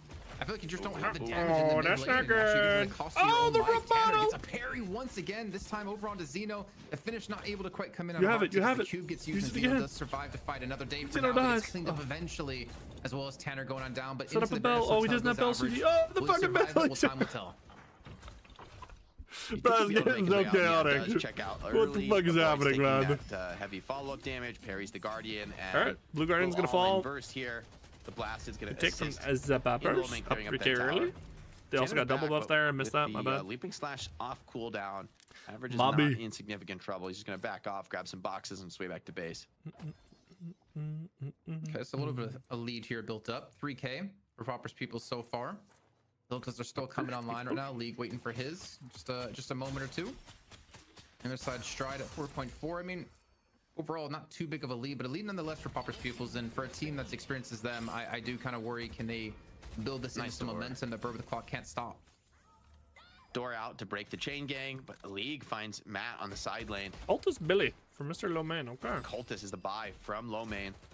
I like this build. Hasn't put any points in Rising Ram. I think this is a really good shift up on the patch. It's going to play maybe more for just a straightforward gun carry. Cultist also gives you more ability range and then more HP as well. So like might be a little bit of HP maxing for Mr. Lomain here with the Cultist buy. He uses Cultist. Wants to just take the fight. Surely there's a Doorman finish kill there, but it is traded. Bro, it's just fucking chaos. We're just running it down blue lane. More than what Yamato's gonna kill the fuck. Now on the rundown as well. Out of everyone's dying. Everyone just comes blue to die. If Burners dies, DMB dies. Jesus Christ, bro. So much shit happening right now. Oh my god, another swap. Now Xeno's dead. Steaming pile of bodies. Xeno goes down as well. Yeah, we thought this could be a much calmer simulator right now. Little did we know, around the 7-minute mark, everyone was gonna die. And here comes the Paramus.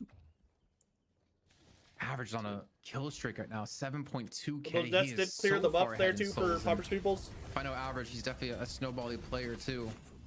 I think he's gonna be able to continue to carry this lead on forward, and Bird Clock needs some sort of response to that. Cold Front picked up for Average, Headhunter picked up for League. A lot of damage coming online at a pretty crucial point here at the 8-minute mark as the Sinners do spawn in across the map, and quickly Bird with Clock look to lock down their own. Doubles up here. Definitely gonna be objective. Assuming they're gonna let DMB just leave. Yeah, DMB's gonna go get him. Or sorry, Guardian on the side lane with Average. Oh my god, Calico. The fight as well. Return to Shadows. Calico went back into the bomb. Average looks like it's gonna be going a little weird Average lot. Of the dodo here, but Lefa. Maybe he knew Lefa was coming, but Lefa doesn't have the damage taken right now. No ult up for Lefa either. Using that cover effectively.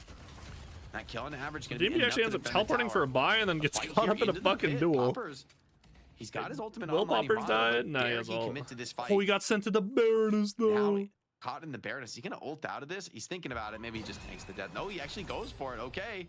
I think he just I'm not dies. so sure you can win that one. And yeah, he is just down anyway. Arctic just a bad battle. cleans that one. Popper's gonna be on a bro, because I'm gonna go get the doubles. Low main's gonna go steal doubles, bro. Bro, we need to get our doubles, BWC. It's just been up the whole fucking game. Kills have happened in the last like 2 minutes of time, but it feels insane as Leffa might be the next League also victim. comes over.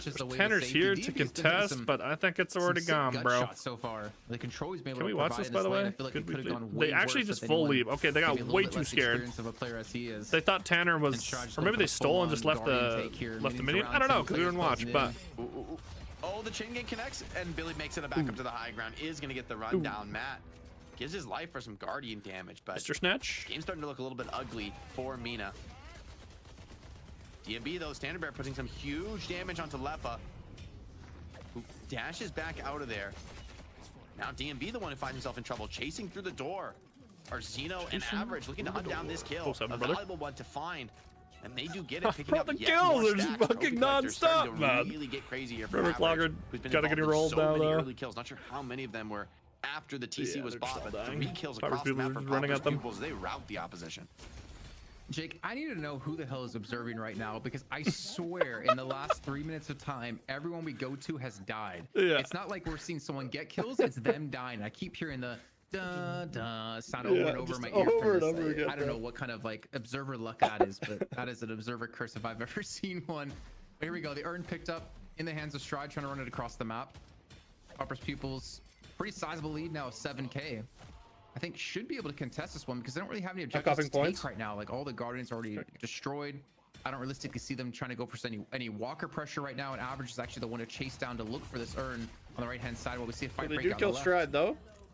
Oh, I love this move on the side Guardian lane. gets taken by Doorman. Though, as I say that, hold on. The wave is here, but they had 1 minion. It's not. It's kind of an odd situation with the zipline being so far away. I don't even know how that happened with the 1 minion there. It should have kept the zip alive. Looks like Infernus blasted away. Tanner says, "Get down, Mr. President." Pins the Infernus in the wall. Now looking for more chase down. Leffa goes up to the high ground. It's well pathed, but is it enough to get him out of trouble? Wall bounce up to the high ground. Movement check here. We didn't wall bounce there, Tanner. Come on, bro. That'll be enough to get Leffa out of trouble. But oh no, Matt is still here.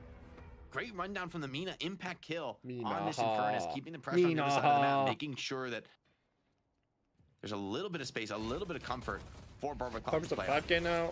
Oh my god, the Billy character. Yeah, his Billy character's so nerfed. Yeah, we should pick a top 3. Yeah, it's so fucking bad, bro. It has to be. This time instead of a death. Oh, that's weird. He's fucking murdered that guy. Another Colt is picked up for DMB this time. Oh, now DMB dies. Yeah, now DMB's dying a lot this game. He's gonna be really behind Soul Curve. That is bad news for Burn Clock. Burn Clock, fuck everything. Not sure how long this is gonna last. Dorman is popped onto Billy Lomane. They have the stamina to check out earlier. He's going to take the full nuke. He's in real trouble if he takes the max nuke. And yeah, just can't even quite get the bash down out. Infernus is here, though, looking back in for some more fights. Kinetic Carbine charging up. We're taking a lot of damage. Oh, a zip nut. You're crazy for taking the zip. Matt, super low. Does he have any escape here to get out of trouble? Nice one. Maybe with the Sanguine, but I think Yamato with the maxed out flying strike here should be able to run this one down. Holy fuck, double grappled cheese. Holy fuck, never mind. It's like a recharging rush OP, by the way. Matt just doesn't have the tankiness to deal with Yamato on the side lane here. It's gonna be a lot of pressure applied to this Walker too, because it looks like Leffa might even join the party here. I think they spot out 2 players over towards the left-hand side for the Rift. They know they already have 1 kill on Matt, and Tanner, I believe, was dead as well. So this should be some serious damage being done to the Walker. No contest on the Rift, is just gonna kill off the minions as they spawn on through. And here we go, the charge led by Tanner. The back heavy is coming on through here, but Zeno's gonna be here to help assist this one as Leffa will be going down. But that Walker, it's been they are gonna get the Walker though. Yeah. Yeah, good value here for Yamato, dying for the Walker. It's going to be worthwhile. Might be able to even get some pretty serious damage out. Hold on, there's more players here. Low main is coming to double down for the fight. What looked like a sack for the Walker. Dispel. Zeno dies though. A winning engagement for Popper's pupils. Oh my god. To finish the kill. Matt is going to find it. Carry on to Paradox. Yeah, there's still not win for Poppers though. They got the Walker. Also looking at They're fine with this. Low main's not out of the woods just yet. They're not going to rip mid or anything. Across the map presser. Clock are keeping up with this one admirably. The lead has been relatively stagnant, even with that Walker take over the last. Slowing's big buy here for Erebus. Now he's going to look to get active.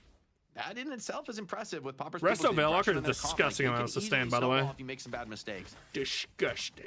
And I think it's really easy to get snowballed against if you don't have, I keep saying the word, but the experience, man, and also like the patience to have this in-game lead that they need to kind of Warp stop zone for Tanner. Go further into debt here. As you know, I mean, Tanner is just looking for all these charges. The warp zone on through with the shoulder charge. But I do like the use of this door as well. You can see it just kind of hovering the mid lane. It's a lot of like pseudo control to burn the clock. I mean, technically, anyone can pop through this doorway and catch you out like we saw over in the EU finals. Yeah, or you could bail somebody out of trouble. I love Tanner's aggression. Really tank buster for Matt. Has been really one of the key players keeping Bird with Clock at least alive in this game. Oh. Uh-oh. Down here in the mid boxes, not where you want to be against a Calico. Stride getting punished brutally for daring to enter this contested territory. Calico doesn't quite get the finish just yet. Yo. And actually, hold on, with the Dorman all coming out. Yo, did Stride actually just live? No way, Stride lives. To get the oh, he died. Yeah, I was there. No, Poppers didn't see him because he was blind. No, I still died. Bro, I don't know how Stride lived that long. That was crazy. Poppers runs him down, and now looking for more. Tanner came in trying to assist this fight, trying to bail him out. With the flying strike, he's really relying on that infernal resilience regen just to barely stay alive. Tanner lives. Just enough to get him out of trouble, but a lot of tempo lost on the map with multiple players going back to base, and still players caught into this fight. Yeah, but League's coming on through. Popper's gonna he felt safe in that wall, and then everyone just came through the wall. Take down DMB, while in the meantime, Luke is trying to run away from Matt on the right-hand side of your mini-map.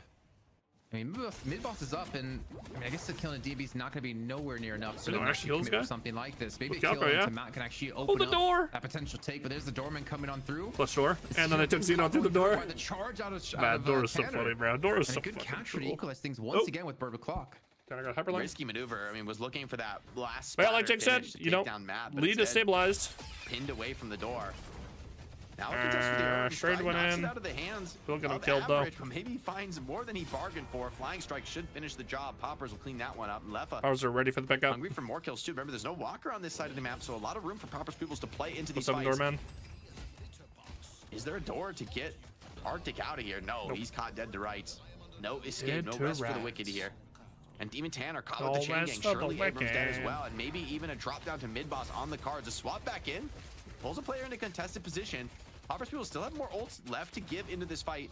Low main overstayed. Team is hitting the mid boss. He's basically just making space here. But does he have the shmoop? He has enough tankiness where it's actually I don't think he does. A crazy play. I mean, he is. This is scary though. Low main just died. They do have ults though. Is going to be a little bit out of position here. Poppers people with the Yamato ult as well for the secures. Yeah, 3-0, yeah. Make it all three instant. Leffa, perfect timing on that. First is a great cancel into the but where are the kills? Drifter TP onto the crystal as well. Need to get these cleanups. A lot of low players on Bird with Clock just running for the hills, trying to get away. There come the first two. Matt, the third, soon to follow at a big ground strike. Oh my god, I remember the parry, bro. Tanner parried as well. A rebuttal though. Out by League, but hold on. Resistance. Let's him get the parry on the second heavy melee. That's one crystal gone, and Tanner looks like he actually will escape here. Feels like a robbery. Like some Erebus trying to steal away this walker in the mid lane, completely behind enemy territory. We'll play good map play from Erebus. A much needed flex out at this point. His left is pushing the left hand side, and so they're gonna try to trade left walker, but Tanner's here. No ultimates up. There was he just needs to not die before his team gets here. Tanner, we're overcooking, bro. Reju being taken. Pretty ironic to be overcooking while you're on fire. I'm not gonna lie. Oh no! He's thrown to the Baroness Hotel. The same pretty much has to bleed to get the kill on the Tanner. Tanner lives, okay, big. Never mind, he's pro. I'm the moron. Keep Abrams alive, but he's certainly too low to really participate in this fight. Still some rejuice. Leffa's going to consume the first. Bird with Clock trying to exact a heavy price for this walker push. Leffa just goes down a second time. Monster damage from the Iradomini. DMB eats that one alive. Rejuice cleansed. Also goes down and finds himself in a rough spot. Clock ready to duel, bro. Split the map and get more than Clock ready to fucking duel. Bit of hubris, bit of greed for Popper's pupils, and Bird with Clock get a very needed punish on them. Much needed. Saving grace for them, man. They take away all the rejuve crystals.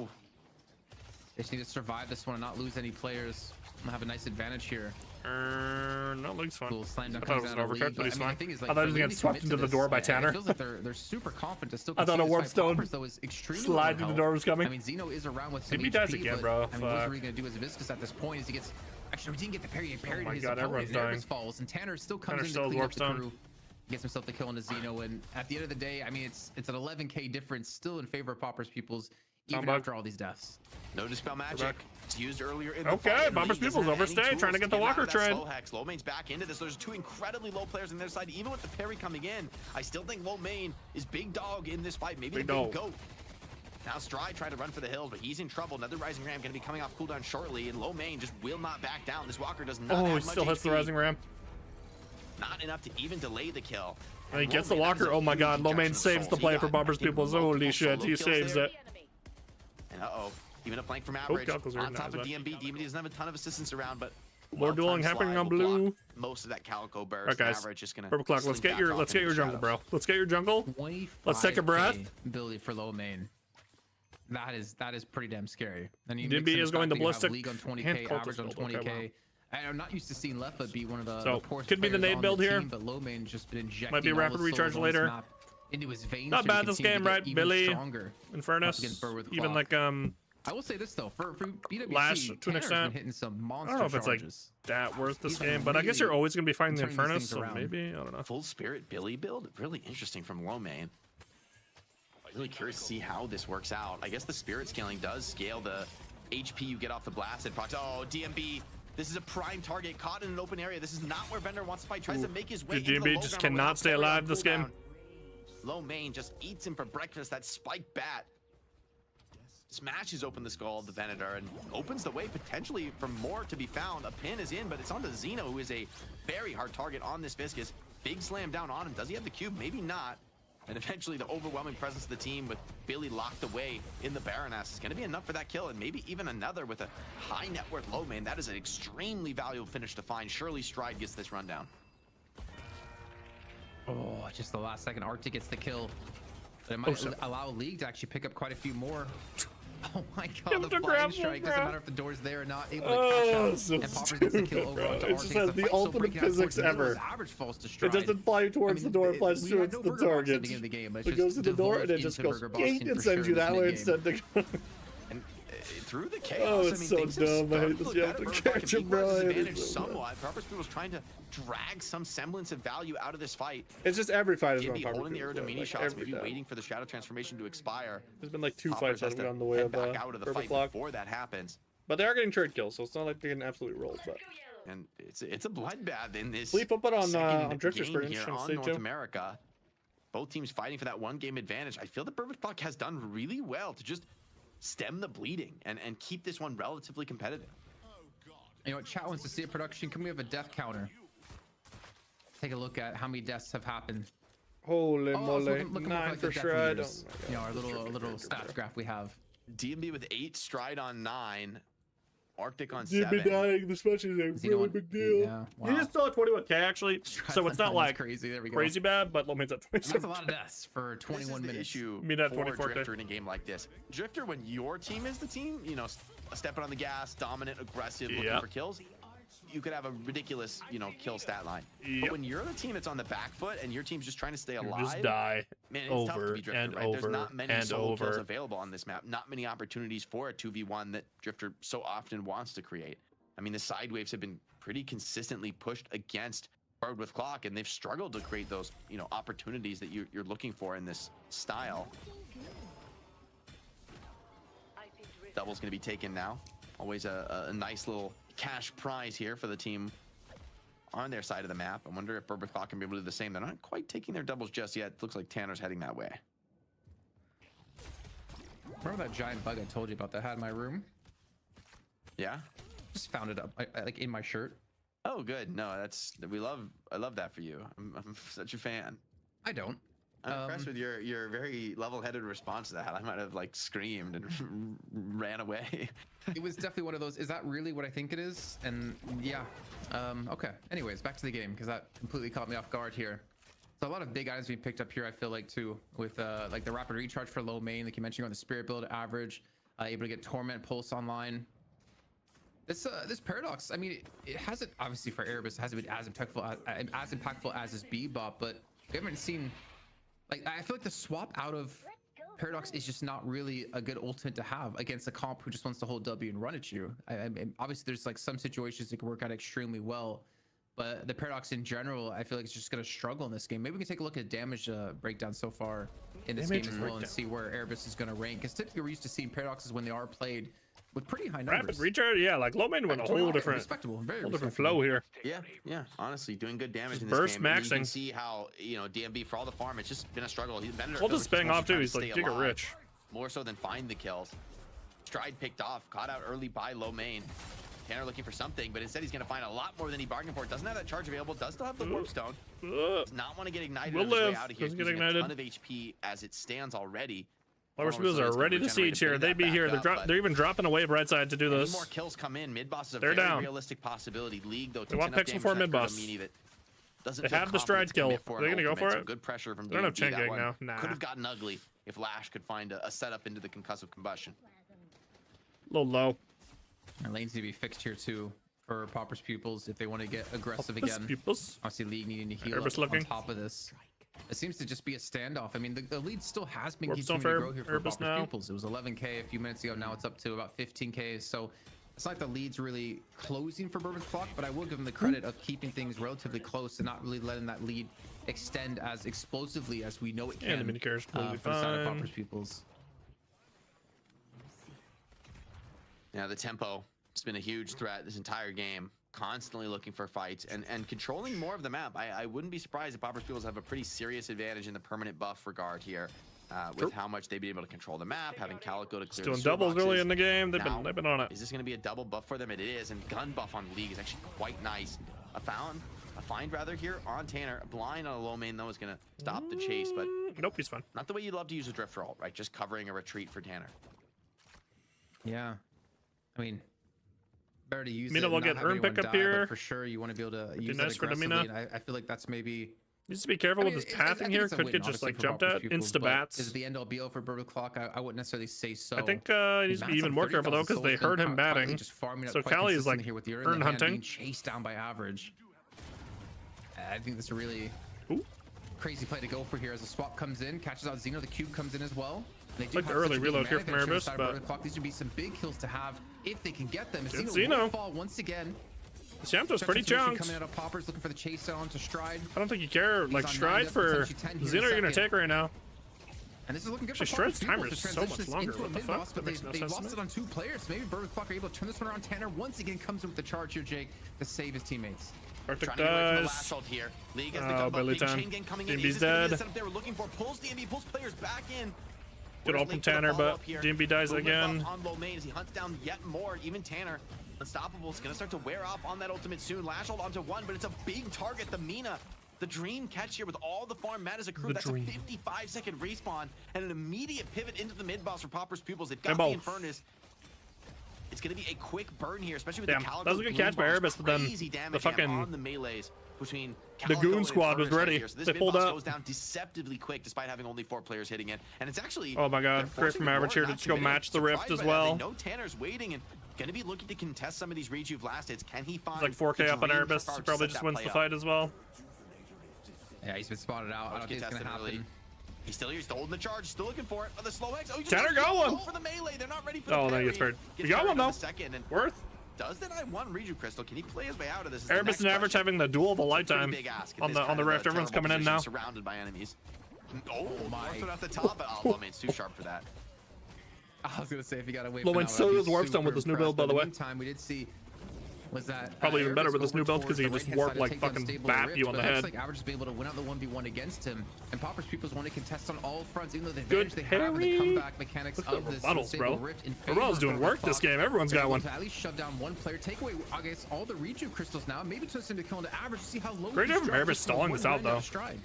Rejuves are cleansed. You know, they may Average have low. to resist against them, but it's a 4v6. Still huge advantage for Popper's Peoples. Average can slip away. The rest of Bourbon Clock forced to stay. Goes even. The rift fades away, but oh my god. Oh, the door through. Oh, he's caught in the wall. Wait, no. Last one through fucking space and time. Into a crazy team wipe here. Poppers flying through the map, and even Average cleaning up an Arctic, desperately chasing for that kill as the dust settles. Popper's Pupils, 6 players standing tall.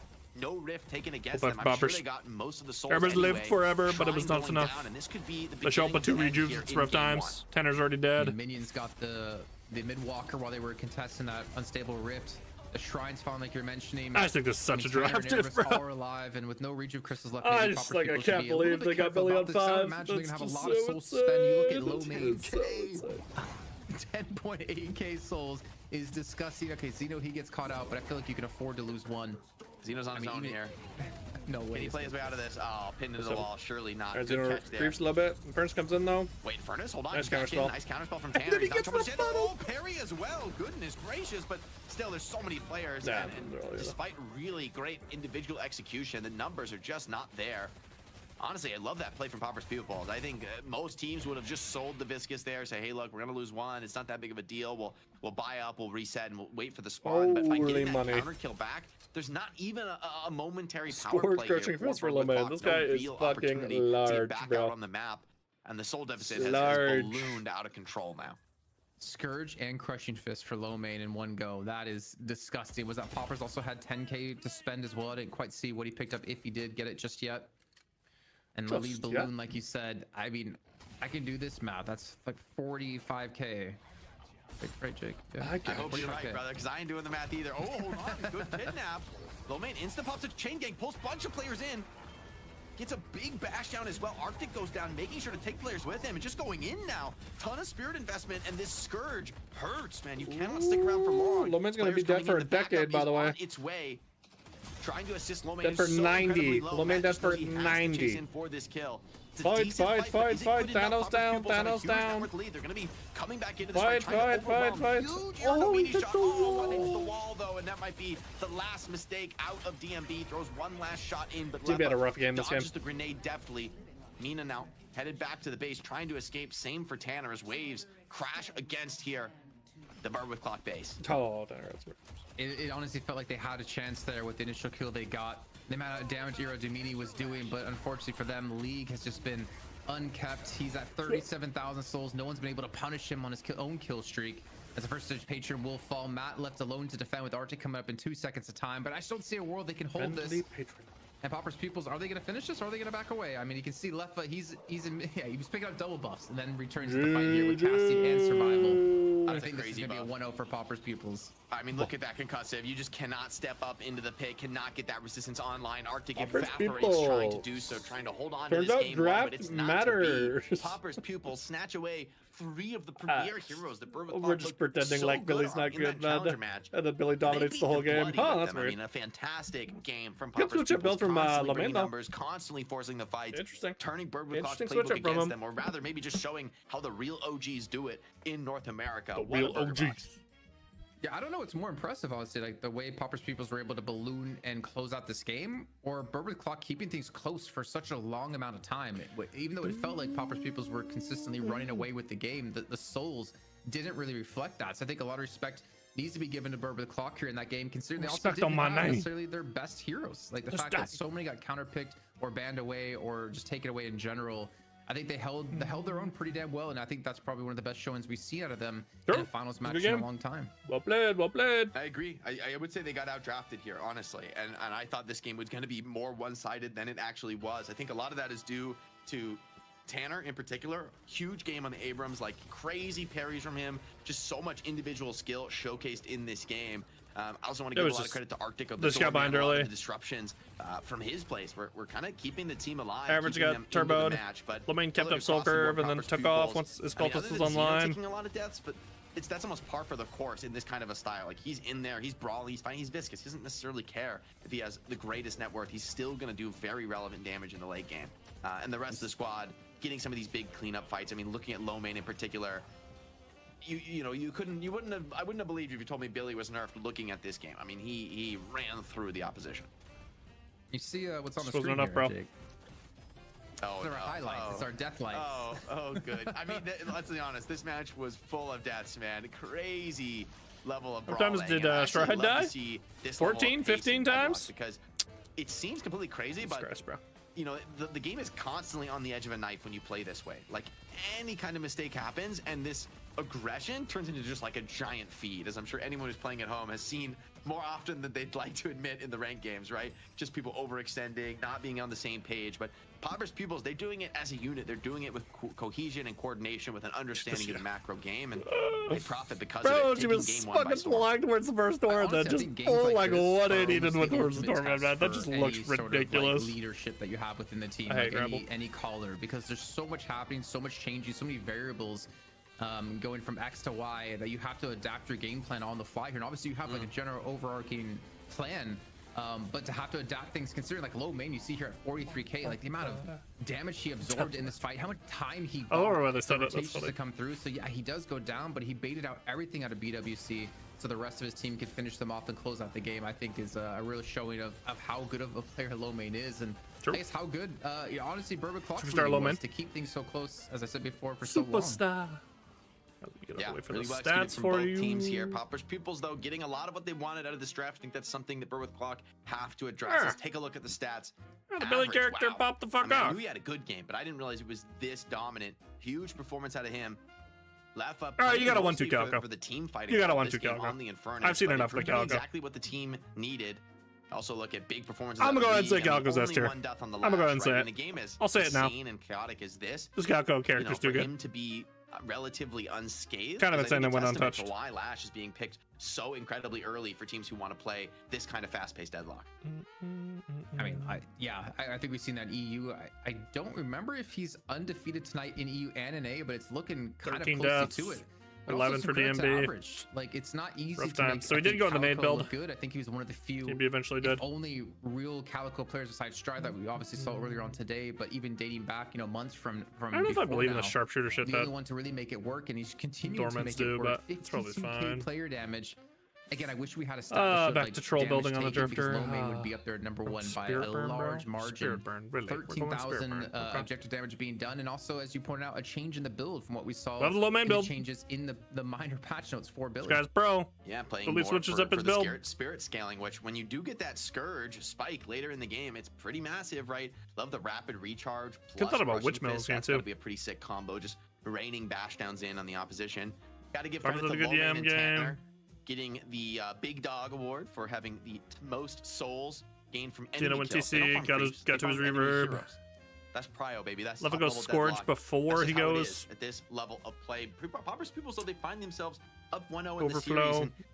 I guess I've just go Scourge over Witchmill, huh? That's kind of the way. Aggression and tempo is something that Berwick Clock have to contest more aggressively from the beginning draft. I think if you want to keep up with the pace of Pauper's Pupils, you want to play this style of Deadlock, you got to commit to it from the jump, from pick number 1. True. And that's what's going to come down to the draft in the next game. We saw Bebop being banned out right away from Pauper's Pupils to deal with Erebus. I wonder if it's going to be the game plan going forward, and if it ain't broke, telling you it's the way. 1-2, just don't ban an S tier. It's the way. What they can do, what can they put Erebus on to match up against the pace out of PP, and obviously that's something we're going to find out. It's 1-0 lead already with almost 2k in the pockets of Pauper's Pupils. They're pretty happy right now. I just noticed it's BWC Absolutely, versus PP. Jason, and we'll have to see where that goes. Whoa, we got too early, bro. Whoa, Jake had to send this out. What the fuck? Whoa. Bro. All right, back to how money works. Back to being educated. I have another alert on Twitch.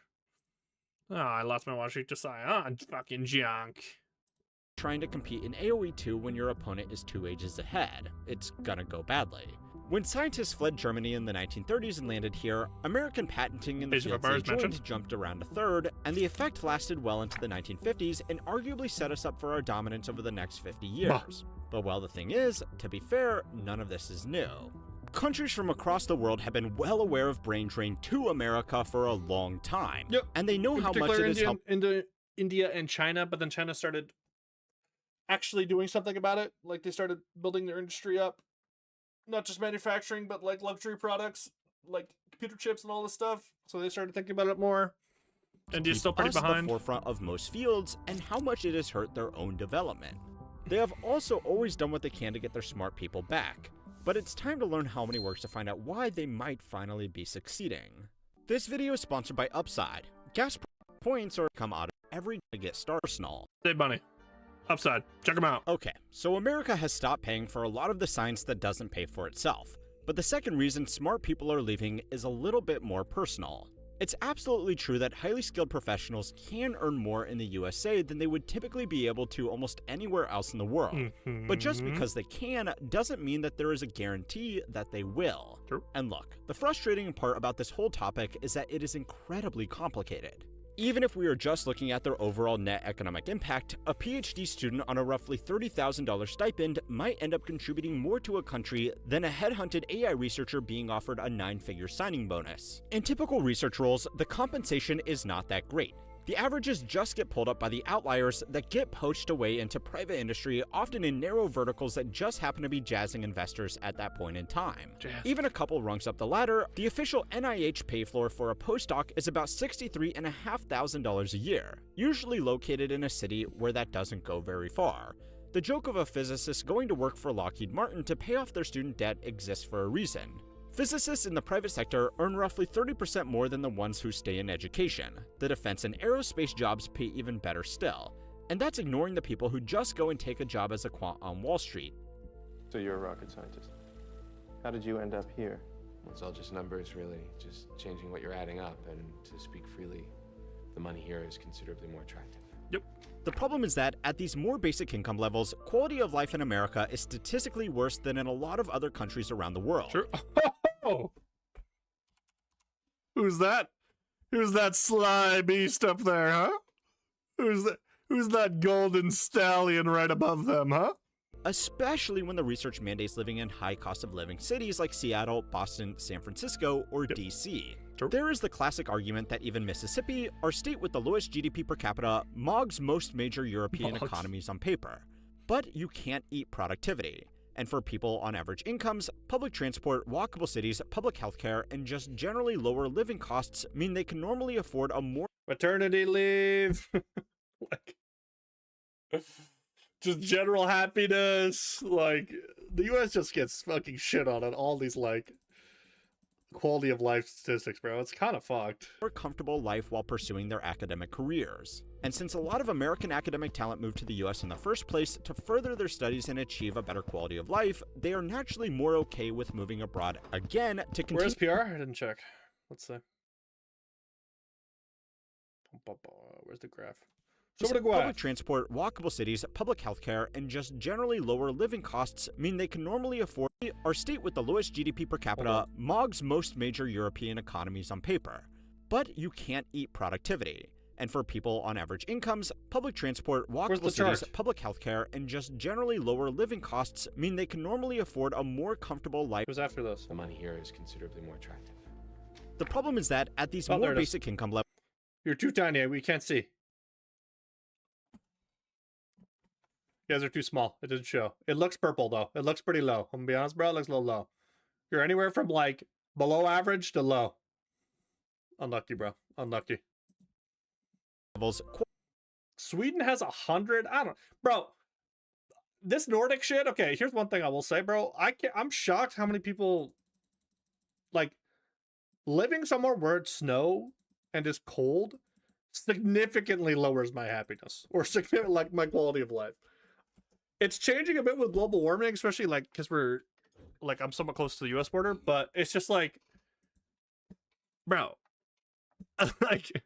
We have a ton of shit that makes life a lot easier, but it's like, bro, just living in the cold. I don't know, man. I could do without the cold. I could really, really do without the cold. But I guess some people just don't give a fuck. I guess if you're from a Nordic country too, it's like part of your culture. Like it's much more like ingrained in what you do. But like you fucking ski and shit. But I don't know.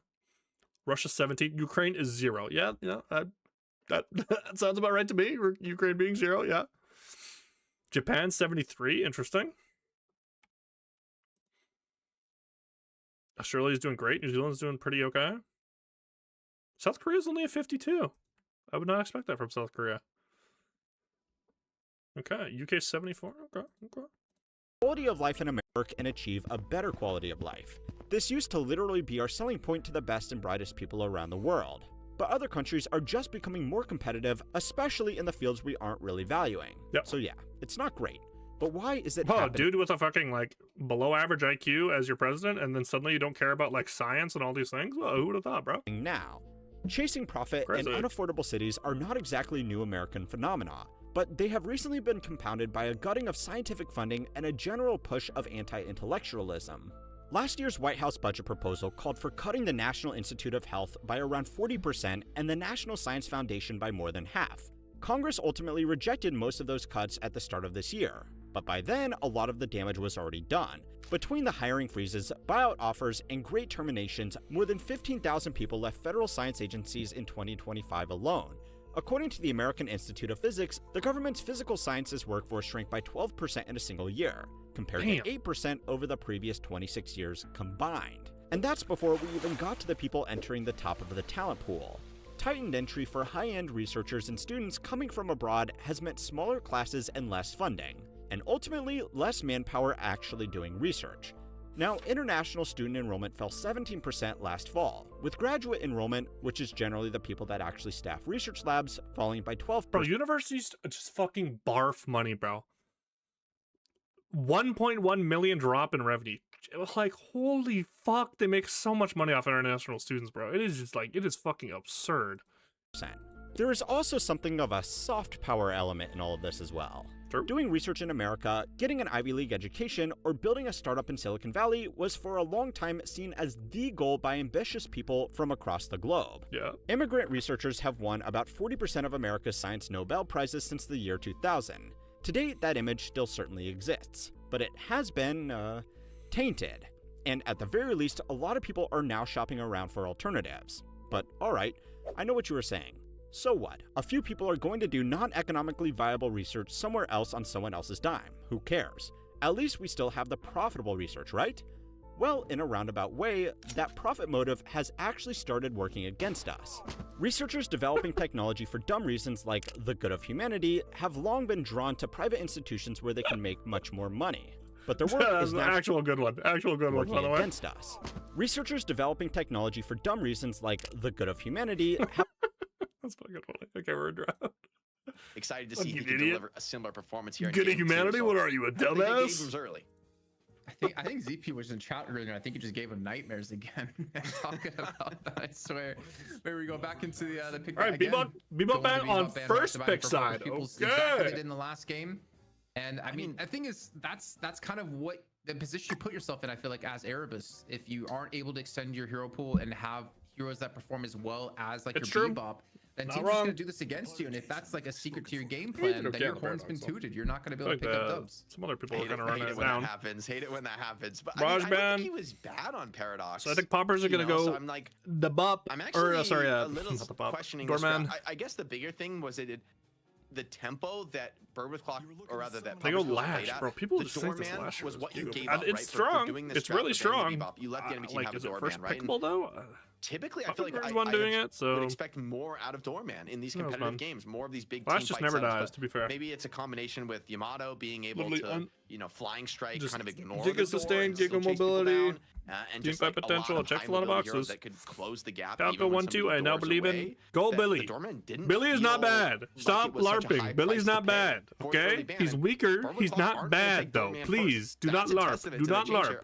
No LARP. Went overall first.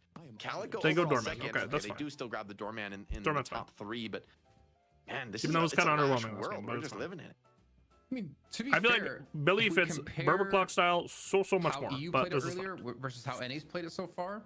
They're not really. I think Barbie will top 3 the Billy now too, because they know it'll get banned. Yeah, they're just going home too. I didn't really see the doors being used aggressively. The Billy volume divide was so fucking LARP, bro. By the way, that was such bullshit that I fell to 5. That was just. But I want to see like more aggression out of it. At least for them, they do secure the Calico, which can obviously be a nice fit with the Doorman as well.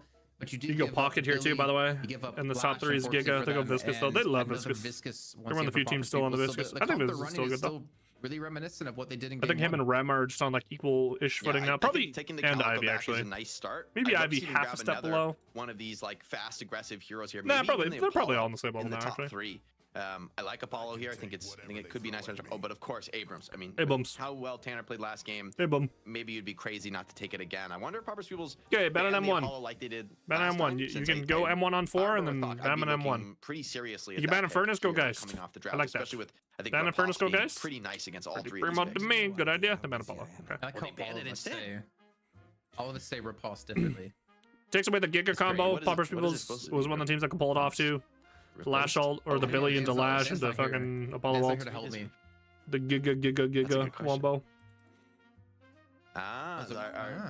It's a difference between British and American English. That makes sense. I would just go I would say riposte. Rye post? What the fuck? Rye post, brother? What the fuck are you trying to do? Rye post? Was it bread? So we see a Yamato being banned by Pauper's Pupils when they were the one to use it from before. So kind of trading their bans out. It seems like as a guy's gonna be secured probably towards DMB for Bird with Clock. There you go, guys. Yep. I think it's for Pauper's Pupils, you could just. I mean, I guess you don't have the Calico, so maybe you're not wanting to lean towards playing a very aggressive hold W kind of composition. But there's still so many things they could be choosing here for their team. They go Pocket on 4. Pocket. I still think Pocket's Pauper's good hero. Just I actually gapping them in draft, bro. Quite nice. I forgot about Pocket. You could have gone Pocket on 4. Whoa! Holy Look at bug. that thing. It loves you. It's like that's like your new friend. It was smart to turn to Oh my god! Oh my god! I don't know why Get off me! Draft anymore. Get off! Wait, is it there? I don't see where it went, man. I don't know. Okay. Sweep the room. And they take Paradox. Oh my god. They're gonna have to play Drifter for Erebus now. It's his last remaining good pick. Paradox being picked up for Pauper's Pupils. I like and they go in Furnace. He was actually practicing Furnace too. We might see Erebus and Furnace. There is a chance we see that, but I think they just go Drifter for him.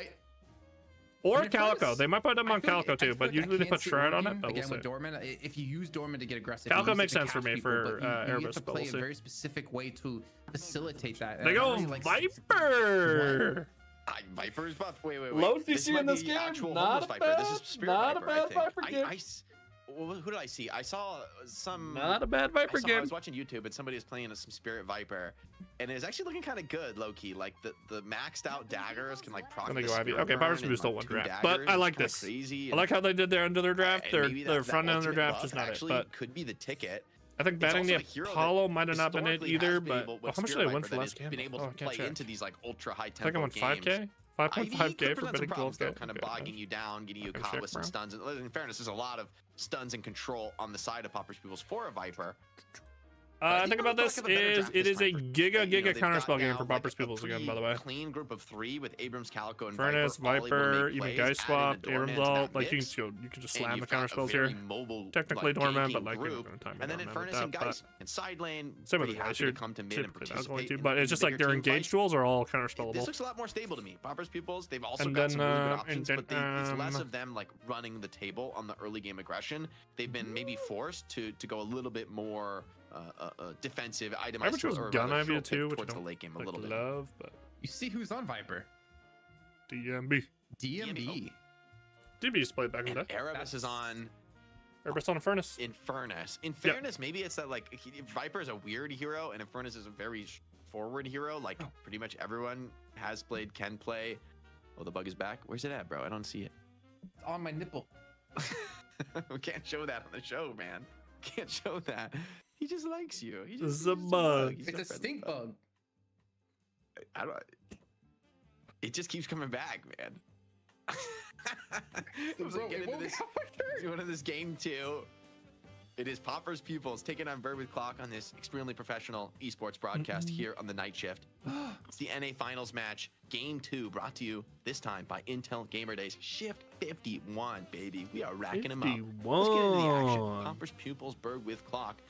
Facing a 1-0 deficit, but this still feels like a better Pauper's Pupils, a more composed Pauper's Pupils than we've seen in quite some time. So Bird with Clock, they've got their work cut out Didn't for them. get caught up in the perma They've fighting. shown in that challenger match against melee creeps, though, that they do have what it takes All to right, compete at this level. we Very are curious going to to see how Viper see. plays out, if it is indeed a little bit more of a tempo Viper. I mean, with both guys in Infernus already picked, can you really afford to put Viper on a gun build? I don't know. Yeah, you don't have a lot of gun damage. Maybe like a hybrid Geist. I don't know. It could be. It could be. Spirit double sweep. Kind of. I mean, they're like. We're gonna get Infernus Viper. Super strong lane into the. Oh, they got into the pocket. I don't know. I would imagine Viscous too. Pocket Viscous could get punished here. Then we get Dormant Calico into Lash Paradox. Okay. Again, like then we're gonna get Billy Ivy into Abrams and Geist. Player for the team that we would see in the past when he was playing with Billy Ivy. Ivy one of the weaker pairings with them of all the sports you can pair with Billy, but for the Geist Abrams, probably fine. Anytime you see a Billy Geist, it's Billy Abrams lane, it is like just perma burger early, like whoever can just win the burger wins. Somebody hit him with a lethal poison. That's a lot of delayed damage. But in fairness, they're up against Viscous Pocket, two of the best heroes at the game at blocking or delaying. It's time to play the like game. Predictable delayed damage. And then this mid lane, So I would favor the Doorman Calico, but I don't really know. I don't know. Like Paradox / Sounds kind of weak to me, but production can look. We a lot of actually burst. have Viper being played. I feel like it's been a lot. Quite a Been a bit. while, Maybe bro. we Been a forgot while how to play since against it. the Snake To Lady. be fair, I feel Snake like to Lady. me, what we've seen in comp play, Gibbs has been one of the most successful NA players on Viper in particular. And hey, and up against a pocket as well. Like if you can hit these screwdriver daggers quite consistently, that's a lot of damage to, I think, the only hero that has negative spirit resist in the game right now. Yeah, I believe so. Already a lot of pressure coming in. I mean, in fairness, although in theory, like, yeah, it's easy to dodge the lethal poison with Cube and Suitcase. These are also heroes that are extremely vulnerable to just getting left clicked by Infernus. Like Erebus has for me, a very, very strong lane here. It's not going to be easy to deal with that aggression. And there comes the Cube, blocks the lethal poison hit. The Cube. But I mean, the cooldown really long on But yeah, Cube this here at level 1, so there's definitely going to be they're windows to gonna punish. get all the I love the that thing is splatter, there's too. I wonder Viscous in there, so if they didn't Viscous get could have got most some of of the those, camp but yeah, they poppers. will have Prio at least to get the small camp, but Viscous You can brought up a good steal and point, secure though, small camp really is that easily the with fact that you have Splatter. Cube and you have like the briefcase, so like Lethal Venom just really doesn't have much kill potential in this lane when you have two different ways to deal with it. I feel like you almost have to just like work them low and then just dive them and not have to commit for Lethal Venom, where typically that would be your like almost biggest harass. But like I would not mind some monster rounds in this lane. Just like perma hit tower. It's doing some decent work, to be fair. But the extra regen pickup out of left, I think, is going to really help alleviate this early damage being done. Yeah, if you get ignited on pocket, though, it hurts super bad in the laning phase. Like, you know, even if you do have a Cube coming in to bail you out, it's just not going to be consistent enough to really move the needle. The fact that they both go extra regen, I think, is a testament to the difficulty of this lane, but it's also keeping them pretty competitive here, spitting, by the way. Even Erebus and DMB aren't necessarily invulnerable themselves. Like, Pocket and Viscous put a lot of damage back the other way as well. But, I mean, the ability to keep the wave constantly at the enemy Guardian is itself valuable, right? They get some of the neutral boxes here. They're going to have tempo if they want to go on a box run, maybe towards the roofs. So the side lane definitely looking good for Erebus and DMB, but it's been yet to convert to kills, and maybe Viscous and Pocket are already through the worst of the laning phase. I think what's also important is your mid laners here for them. Like the fact that you have a Calico, Stride can really set the pace or help you set the pace in your lane. If they look for some of these ganks early on, you have to be aware of where that lash is going to be here to secure their own tier 1 camp on the left hand side. In the meantime, looking at middle, Doorman and Calico, not a combo I think you would typically see, and I don't really know how I feel about it, to be honest. Yeah, I don't mind it. Actually, Doorman, I guess the bigger problem for these laners is like being able to de-push the creeps, but you're up against Lash and Paradox, so they're not exactly the strongest pushers either. So I suspect it'll be relatively quiet in the mid lane. Mostly just laning in general so far, despite all the push on the side. Start to come online. Erebus, though, I mean, the Bebop ban, it's getting weird here, right? Like, going to Infernus is not the expected backup pick for your Bebop Paradox player. Does get a good burn on Lefa, though. Yeah, it's quite different than what you're expecting, considering at least with Paradox and with Bebop you have that pick potential, and Furnace isn't really going to be about that, and someone's going to know how to play well against it. Of course, it will be Lefa. As a charge out of Tanner once again puts Lomian back in his place in lane as Tanner retreats away. But the health bar is not looking too good for BWC, but to be fair, neither does for Xeno or Pauper's Pupils.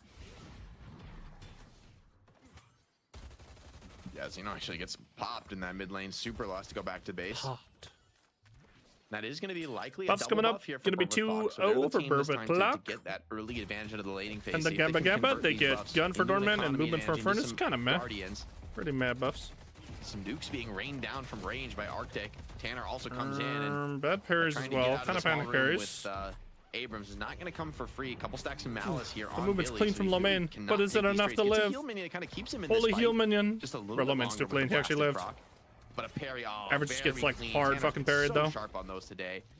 Surely there's a final bullet here for the Ivy. Average weight, no way. If they both slip away from this kind of live, trade, bro. that is obscene from Pauper's Pupils. With Can't believe Arctic they both solo live. as well, it won't even be a free push. Now Lomain just stays for a full heal, for self heal. I mean, Xeno now, he's actually Good doing the fight roam here from Xeno, they die. Lomain will die though. They will eventually trade 1-for-1. Like Lomain maybe should have focused getting the heal there before he breaking off traded, on but this it's fine. right hand side. Got the kill. So they will be able to force them back. And Xeno dies. One Arctic cleans up that kill into Xeno. So not the start best. here out of BWC on this right-hand side of the gank does pay for itself. Now with some early turret damage being done as well. But can we actually tune back in with the left-hand side as we, you know, approaching the ultimate? Yeah, they're getting traded on now. You know, DMB, how is he itemizing? DMB and Erebus are getting a little low here. Continue to go towards Spirit, or is he gonna be towards Gun? Yeah, swap It's also available. homeless. Yeah, so action in all lanes. Yeah, DMB's build I think is gonna be pretty interesting. Although I think we'll know more a little bit later once he gets past the initial spikes, because I'm sure this gun spike is worth getting on Viper, if only just to farm up a little bit more quickly. Yeah. Very, very fast farming character. Radiant comes online for Arctic though, who is still low HP, but that's a big item timing for Geist, where her lane starts to really stabilize and become a little bit more sustainable. It's been a very, very good start to the game for Arctic. He's on 5.1 thousand souls, I believe. Yeah, leading the lobby entirely on a hero who's a relatively weak laner. So a great start like this is sometimes a precursor to a fantastic game. As I say that though, hold on, a dive coming in on the right lane. They're thinking about a fight. For now, I guess boxed away. Geist, I mean, think about through these trades, she's healed up tremendously. I mean, she was down on a sliver of HP, thinking about looking for the swap. Now she's kind of back up to a pretty stable health total. Average and low man, they got a lot of damage, but Geist is a pretty rough matchup for Billy. Yeah, so the Viper's not going to be accelerated, which could be a little spooky. Yeah, and it seems like that lane's just going to be null until we do have some potential action from someone else. The door being thrown in towards the card baits them into the Billy. Lol. Yeah, the Billy's going to be there. Low main's able to turn this one around. In the meantime, Erebus has been able to get the kill onto Xeno while this is all going down. They should die. And this Billy, low main, he will get caught out and slaughtered. She was got a fat solo heal there, but players quickly eliminated him. And Burber Clock currently sitting on a 1K lead. Okay, good early game for Burber Clock. Lead here in the early game. This tower take for Geist is a nice little injection for her. Jess can just sit over here, has her Guardian now too, just gets to free farm. Center on spawn. Have Cultist off the back of the center, is going to be able to eat one of the large creeps that beautiful, also spawns at 8 beautiful. minutes. So this is the dream start for a snowball game for Lady Geist. I mean, it's a long way before we see her real potential and how this game's going to pan out for her, but the awkward little situation there for Average. Very slow on the stone form. Tries to grab some heal minions here, but the damage just continues to pour in. Escaping from a Calico is a tall order at the best of times. Parry attempted, but play is red. And Strike does go down with that nice late parry onto low main means maybe Geist can even look for one more kill. Ooh, the shots are good. Good aim from Arctic. Cleans up low main. Erebus dies on the side here. Coming back the other way this time. Should be a trade kill. Popper's got out alive though. But Tanner is healthy and looking for more kills. Trades keep coming in. Burr with Clock continuing to double down on these high tempo plays. Then gets traded. I think it's for me. I'm actually really happy to see Arctic not playing the doorman this time. I feel like double cultist coming out for Popper. The kind of explosive player he's shown to be when it comes to like Shiv, and now it's coming to guys like you kind of naturally bullet. I've seen Paradoxes moving away from it, like we saw Erebus going the headhunter this game, but he can be explosive, like maybe like a Geist can at this point. I mean, 10,000 souls, and Arctic has been able to start, you know, K-dash cultist for Arctic. Yeah, no. I think this is making me much happier to see for BWC, and I think it's definitely a better key to success for them if they want to take down Popper's pupils and look for a game 3. Look for it. Definitely better. Will it be good enough though? Game's still relatively even as hold on, low main picked up by the Ivy ult. Looks like they're just maybe bailing him out of a different situation, maybe bringing him in for an aggressive take on this left side Guardian. It's only DMB here for the defense. Tanner pathing this way. Good play. I mean, with this kind of overwhelming firepower, the Guardian, no hope for defense. You split it 4 ways though. Approaching 10 minutes, it's just not that key of an objective here. Oof, I mean, going for those soul orbs. Jocko ready for it. Nice. And yeah, Stride is ready on the other side of the cape. That was very risky from left. Arctic's going to be a problem this game, bro. No one here for the backup. Gambled wrong in this case. First buff of the game. Let's go 1-1. Erebus does get Spirit. Might help him get back in this game a little bit. On the other side they are going to be giving Arctic the doubles. I want to see some potential group in here, especially when we get in towards these urns being picked up. As it looks like Xeno's been sent into the Brandis Hotel and thrown back in.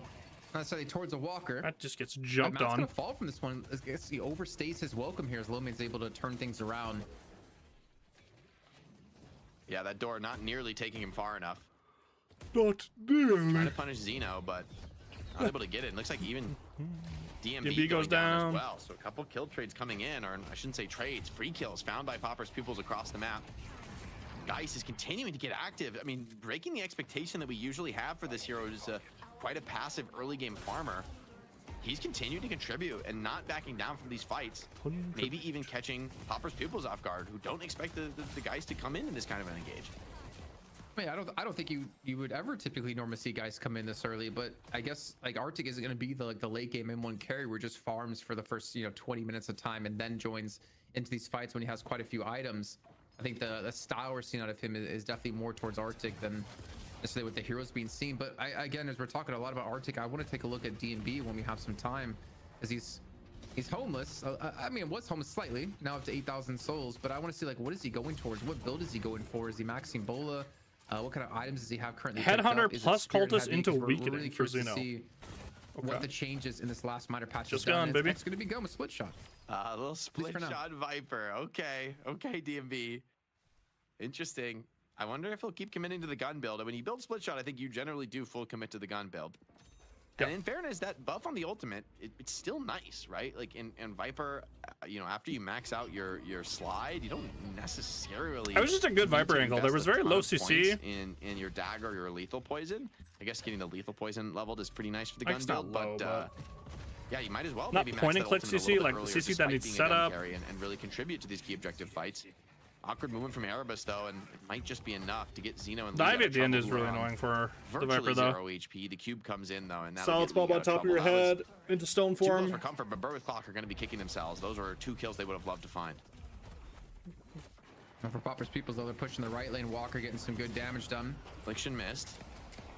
Yeah, that was just a straight up whiff. It looked like, unfortunately. Ooh, bad whiff. Yeah, just ready to nuke the creep wave, not ready to find Afflict on Popper's Arctic. Peoples And that was punching on the right side here, though. Of pushing these players back and defending this Walker. Viper dies trying to League is defend. coming in too, so if you stick around too long, Arctic, you're gonna find yourself last ult another tower. Left is just So they're baiting out pushing this left side. fight They right will now. get rift. But hold on, as I say So that, Giga Lash Wave isn't coming He's in. gotta go look to Rocket defend does mid not lane. The pressure inflict. all over the map, and yes, a Walker is taking you from Popper's They Peoples. don't It's have something. IG flight to come But over will they be just able to get yet, so they're gun actually free? going It to doesn't push seem so. another Arctic sticks wave. around long enough. Giga takes a Wave comes in, so it lot of ends up damage just from being this a Walker but trade plus rift. Eventually, So actually with super advantage for minions Bird coming in Clock as well, there. the Walker goes down, and there's still a wave problem to be fixed there. DB's there though. Yeah, well, they trade 1-for-1 in the Walkers. Smart heads up play out of Bird with Clock, considering the right lane was being shoved so heavily. And the Souls, I mean, it's like 2K difference between these two teams. 13 minutes, and it's actually been kind of crazy. You need to, bro. It's Only been got one so copy close, there. but I think a lot of that has been due to Arctic. That was intentional though. 3 I wanna being get so sleepy. involved so early in this game, and Finally gonna start the solo queue grind pretty soon. Picked up. Sorry, melee charge picked up. Putting it off too long. There's too much shit going on We in have the world of 3 Deadlock, bro. cultists. 3 cultists on the side of Popper's Pupils. Not used to seeing this many being picked up here, but I mean, to me, that says they really want to get aggressive as well in the enemy jungle, steal away a lot of these camps. Yep. Yeah, it's a lot of economy build. And honestly, what this is saying is that, Bird with Clock kind of need to punish this. Like, this is a lot of greed. Getting this many cultists, getting a trophy collector, at least one I saw on Poppers. And so as the game just continues to progress, those cultists are going to start to add up.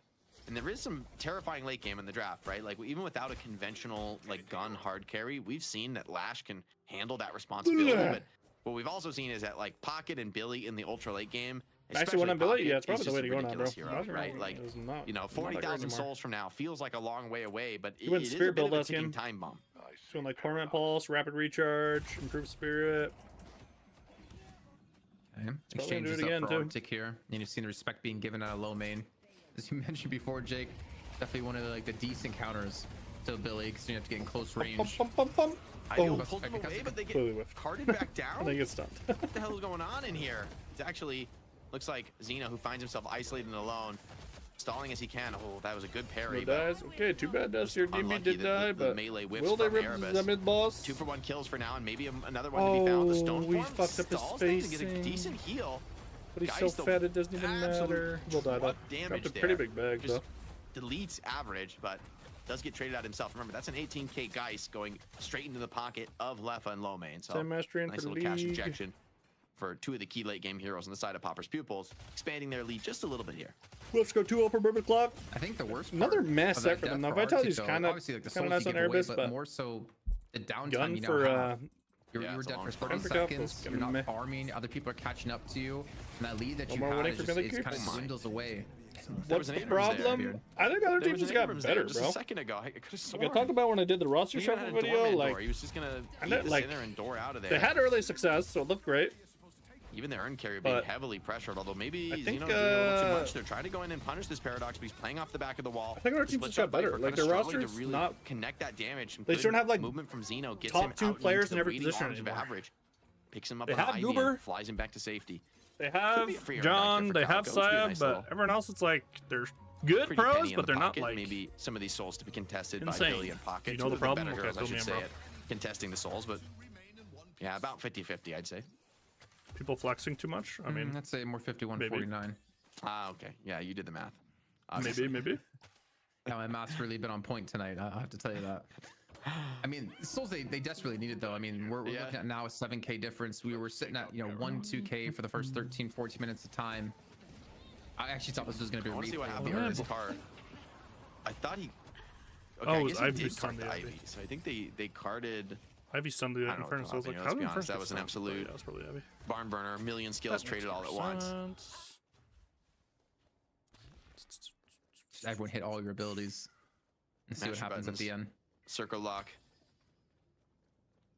Turret build dead. See, fucking Deathy agreed with me. Map is going down a bit though. Jake was wrong. Jake was wrong. I just saw the thumbnail for Deathy's new video. Deathy is so good about getting can't take the pad. Getting out the patch videos like right as they come out. Flash in trouble. Infernus greeds the pad behind him, keeping this burn going. But unless there's follow up, Tanner dies. Getting out to the Walker should be a nice safety. Low main finds a kill on the Tanner. Instantly picked up by Average, who wants to tempo this play into a Walker defense. Erebus, he's in pretty deep here. I don't know if he's going to be able to get out of this one. Pops the concussive early, just as the Billy lands on his head, but not quite early enough, man. That burst. Which one was the best quality of life factory? Sweden. They got 100 out of 100 score. There's like a bit of a head of steam starting to build for. I can understand it though. From here. I don't know how they're measuring it. I was just they looking aren't at the giving map, up kills in the last few fights. They keep finding these winning trades. I think we were third at 95. You're being so aggressive in mid though. Someone got a 97. I didn't see who it was. It was either Norway or information of maybe Pauper's People's going for mid boss, but considering they were down 2 players, I was so surprised to see them so aggressive. Aggressively holding mid. Well, they do have that doorman with the mid walker, right? I think that's kind of their chief advantage now. They would love some really looking to heist a creep out. Even enemy creep with the cultist just to get a little bit more greed off.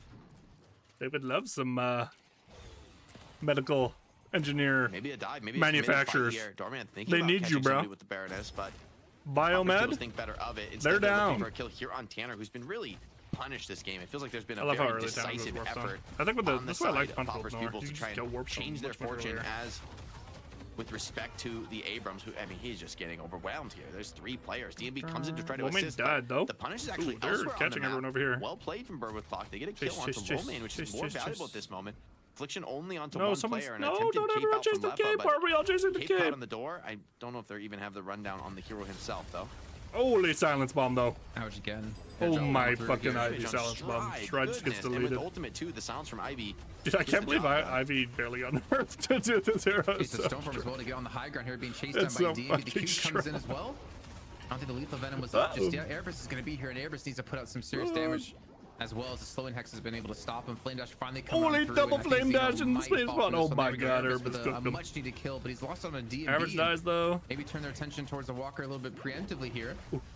It's one of the best fights yet. Oh my, the punches are starting to hurt. Surely the kill finish is coming in. Is there a no. save? He needs one bit of heal. Boy, Erebus lives, yeah. He's not going to get it. Poppers runs it down. Another TC stack picked up for the Viscous. And Poppers too much. if they've learned anything over the course of the games in North America today, is that they do not back down from these tempo exchanges. Right? Over the initial fight seems to go against them. They keep showing up. The Rift is playing for nerfs? they're talking about going for the mid-boss here, and they're going to start shooting, they're going to commit, but the Rift is capped. I think players are going to get here for this fight. This is a risky move from Pauper's People. 6 on 6. Instead, they're going to turn, look for the kill. Oh, they baited Arctic so fucking bad. Swap not available, and Arctic got full fucking baited. Souls off the map. Thing is, there's no way you go for this mid-boss with DMB up. I don't know if he actually has his Petrifying Bola maxed out just yet, but with the changes, I mean, it's even easier to hit, even easier to lock people down. I feel like that's something you can never really commit to. I think that's one of the easiest mid-contesting abilities you have in the game. Ooh. And maybe in the meantime, going to be running the Urn across. You know, almost swap the doorman. Maybe a little bit of a fight here. That Carmine doorman was going to be, and says, "All right, you can go back to the Walker. We don't want to join you here." Fly him in. See the front, the left-hand side. Silence bomb. Bonk. Dude, these bash does do so much damage with the spear build. rising DB lives though. Erebus lives though. Just enough time to get away. Erebus though. Can't catch the snake lady. So lucky. Poppers. You can't catch me. I'm too fast. And DMB, despite surviving, I mean, he has no ability to stick around in the fight. Ended up being 1-for-1 though. You know, died with that whole thing. Pin onto Lowmain, who was looking to knock that urn out of the hands of the doorman, but instead he might find himself into a very serious team fight. Tanner also takes a lot of punishment. Okay, ends up being a 1-for-1. Doorman will get the urn as well. This is so a moment for League to really show his face, really start contributing around the mid lane. But Arctic is they're doing a much better job hanging around, bro. They used to flub this macro stuff a lot. The dunk comes in a much better job. So just a 10k, 9 to 10k difference. Death Slime is up for League, and I was expecting to see him look for a play while the urn maybe have been ran towards the right hand side to actually get some punish here. But instead, I guess he's I guess the team's not ready to go for some sort of engagement. Because you would imagine if you lose out on like 3, maybe 4 players here, you're looking at a mid boss being taken against you as well. And I mean, with the lead poppers Peoples has, they just continue pace like this. It's going to be quite hard for Bird Clock to, I guess, get back in. I mean, the thing is, I don't really know so poor. It's a rough time for Infernus, bro. Wage Viper at the moment in the current meta. Viper's one of my most played heroes, and like obviously one of the toughest times you have is dealing with like a Lash, for instance, or a Billy who can lock down your mobility, and Stone Form. Like any hard CC is gonna be very. If you were to ask me what Jason's most played heroes are, Viper would have been like last on the list for me. This guy plays fucking Viper. Especially split shot, you want to be in their face. You want to get the damage amp that you get from split shot here. Merc coming up here. It's a very fine line to walk as a Viper in these fights against what. Drew's going Merc over the. To walk or to slither, as the case may be. Over the unstop. I do think though, be a little careful in this fight to start. I'm not so worried about the individual character scaling on Bird with Clock. I'm more worried about like the late game team fight. Yeah. Because Popper's pupils, like as they build more and more, they get more and more AP invested. It's like Billy, Lash, Ivy, Paradox, Pocket. I mean, they just have a lot of big. They just fly the Billy in and it's scary. They're doing it right now. Team fight spells, and this Ivy with the Billy has been so successful. They're looking for it one more time here. Tanner's been the victim of this more times than I care to count. They should know this is happening. They're all playing by their walker, respecting the possibility of the play, but you got to show on the map somewhere. Berwick Clock, you can't just give it all up, and even just Ivy bombing a wave still has some impact. Still opens up maybe a free center for Billy to pick up. You know, I would almost like to see actually is Lowmain get into Unstoppable. And that way he can just soak up the damage, like the Petrifying Bullet from DMB. He can soak up the Concussive Combustion and not worry the cart as well. Like you can't be charged away, and that'll allow him to stick to like some of these high priority targets for this chain gang to land for everyone else to kind of come on in and close out this fight. But he's still investing towards Spirit right now, still going for the damage. I mean, he's still a threat no matter what. And I wouldn't be surprised if Unstoppable will come in at some point when they do start having these bigger and bigger team fights. Because at the moment, Popper's people are just getting picks like this. Nice ult from DMB. Touchfire though. Stoneform's 3. Will he actually get out? Stoneform hits 0. Chain gang catching players in, trying to pull them back into the Ivy. Calico in trouble now potentially, but the connection isn't quite good enough for Berwick Clock. The triple bola. They're gonna look to fly on him, but kind of stabilize this fight, but with a spear burnout. Okay, they used a lot there. Erebus thinks better of a deep Poppy's Pupils didn't convert on anything. Hurts, man. If you're Berwick Clock, this is your moment. This is your go buttons. I would look now. Looking for connection. So that paradoxical swap available. He's got Zartan can get swapped again. I mean, sorry, Tanner has been having such a rough game. He's been constantly the focus. He's been hitting quite a few good charges considering. Ooh, whoever's in the cube is dead as fuck. Oh, what a punch though. But the puddle punch actually knocks dead, though. Tanner away, so the charge is not going to connect. But I like this. Xeno's still you need to ults down. Their attention. You're gonna lose your walker, but you might get mid boss for it. It might be worth it if you kill average. And average is trying to escape, but I don't know if the Vista is going to be enough. The Stoneform comes on through. He gets the double stun. Concussive Combustion now coming on through here, trying to get the catch and the stun. And average is just too high in the sky. Nope, does. Oh, really nice puddle punches to get him away. Now comes the Death Slam, though, pulls him back onto the walker. 2 good picks looked nice for Bird with Damn. League with the turnaround. Extracted from them by League. Oh no. Out of the cold dead hands. Tanner on slither of HP on Abrams luckily makes it back to base. All right. It's so hard for Berwick Clock now. They lost a walker for nothing. Fix that. Still a lot of threat on This is a green furnace. This is typically how people play it when it's like P3 to movement buff for League. That is scary. This is an extremely potent buff for Lash. I mean, he's going to have more or less infinite stamina, and the damage he deals is huge. Right? If he's just permanently off the ground, he's an incredibly hard target. You really don't have a conventional pick hero to kind of pull him back down to earth. To be a long ways before Lash. Tanner has access. And then to that fucking buff RG, bro. Like Berwick Clock got all these meh ones, and then it's movement, Lash, and Vitality Billy on this buff cycle. Like, fuck, bro. I mean, DMB just won't do any damage to him. He's not gonna do anything. There's just no way. So it comes down to Arctic and Erebus to be the ones to deal with him in the sky.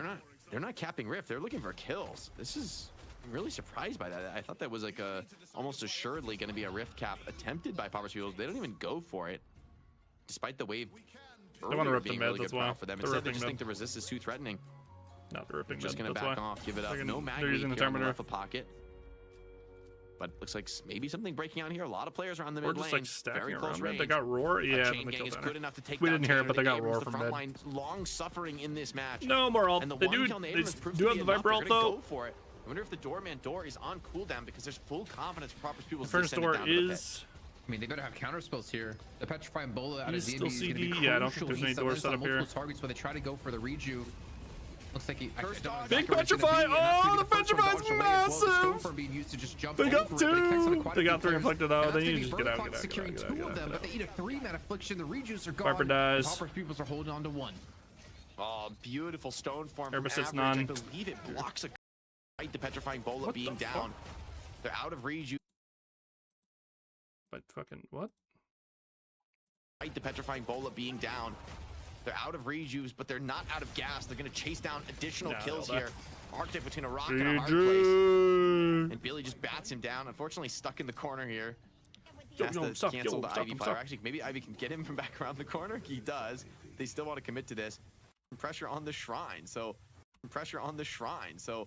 actually, surprisingly, economy-wise, despite that being a devastating wipe for Bird with Clock, getting base guards is meaningful. Sure. Yeah, it is, but I mean, you have to imagine they're going to be losing at least their last Walker and maybe a pair of base guardians after that. Erebus is still down for 20 seconds, so is Arctic. This Walker has now been finished off. These lanes are just being hard shoved out as well with the help of Left on the right-hand side, who's on 39,000 souls. When the hell did he get to this point? 39 billion. We talked about before. It can 40k more souls for Leffa. Watch out. It comes a lot quicker than expected, and he's about to hit that 40k mark. Yeah, he's farming up. He's also skipped mag leap this game, which makes him more of a potent fighting force. It's potentially harder to get the big afflictions, but when you're actually engaged in these kind of scrappy fights that have defined the series thus far, I think the Warpstone does give you a little bit more explosive aggression on a little bit more Holy Billy golden statues in line with the rest of your spells. Let's go to Broadway. Holy golden statues, yeah. It's also, he's at 40k souls with 35 golden statue buffs. It's like means at 31,000 with 43. We're now 47 gold statue buffs. That's quite a scary 2 players individually. That's a lot.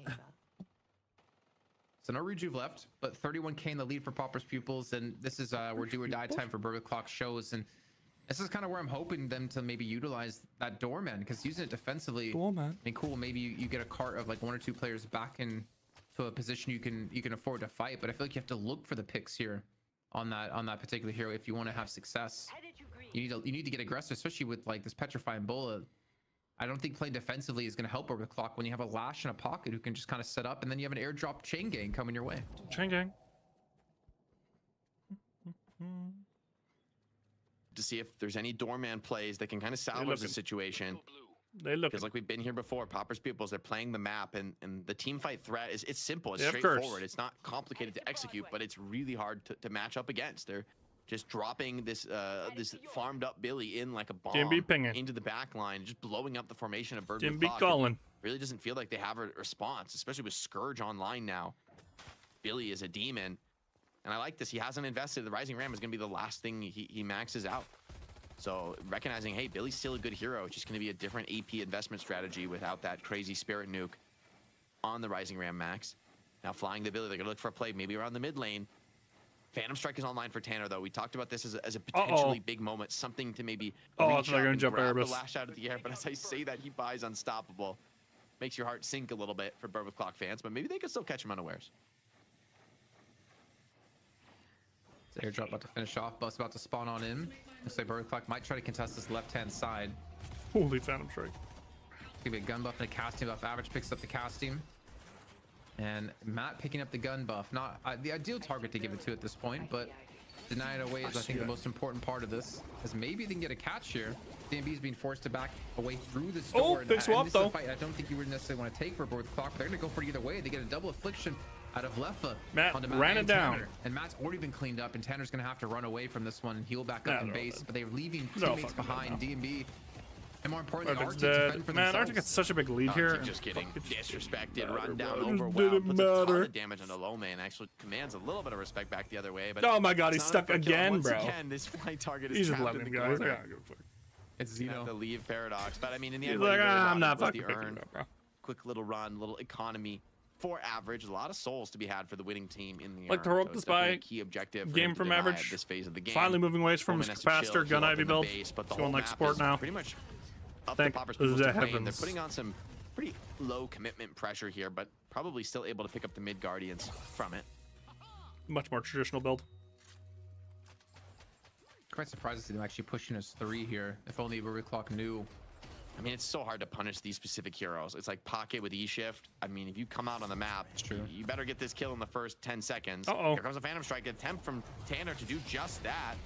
It doesn't seem like he gets a good catch. The Spirit Burn is going to block the lion's share of his healing. He has to just lick his wounds, Swift head back Striker to with the base. no gun spike? And it kind of feels like we have like passed the point where maybe he Abrams sold his can really cultist. I don't be know. as effective as he would want to be.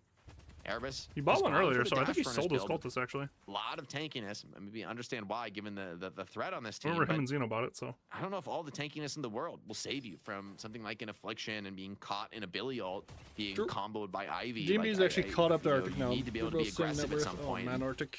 It's League who's just Arctic could not get his farming. The game now on could not Lash. I mean, he's got silencer. moving. Like he's kind of out of control at this point on Lash. Out of control. Yeah, I was gonna say it felt like damage is kind of lacking out of the Infernus build that we have going forward. I mean, the team kind of feels like it's Green Furnace, baby. Lacking a little bit of damage when you look at Engager. That's about it. Poppers people supposed to go and statue buffs on top of that. I know the Lethal Venom is a very good like kill confirming ability. But again, there's going to be cube there. There's I think there's even a Guardian Ward picked up or average. I think he has maybe even a DB picked up. I didn't quite check what he had before, but the Cursed Relic, I mean, that's a good start here for Matt. If you can get a kidnap, that would be the ideal way to start things off, or at least confirm it into a kill. But again, the way they're playing the Dormant, it's just so defensive. They can't afford to be aggressive. And I mean, he is their catch, unless you're depending on Tanner to hit a Phantom Strike charge back into your team. Yeah. I mean, the thing is that this level of play, these players are just so individually good.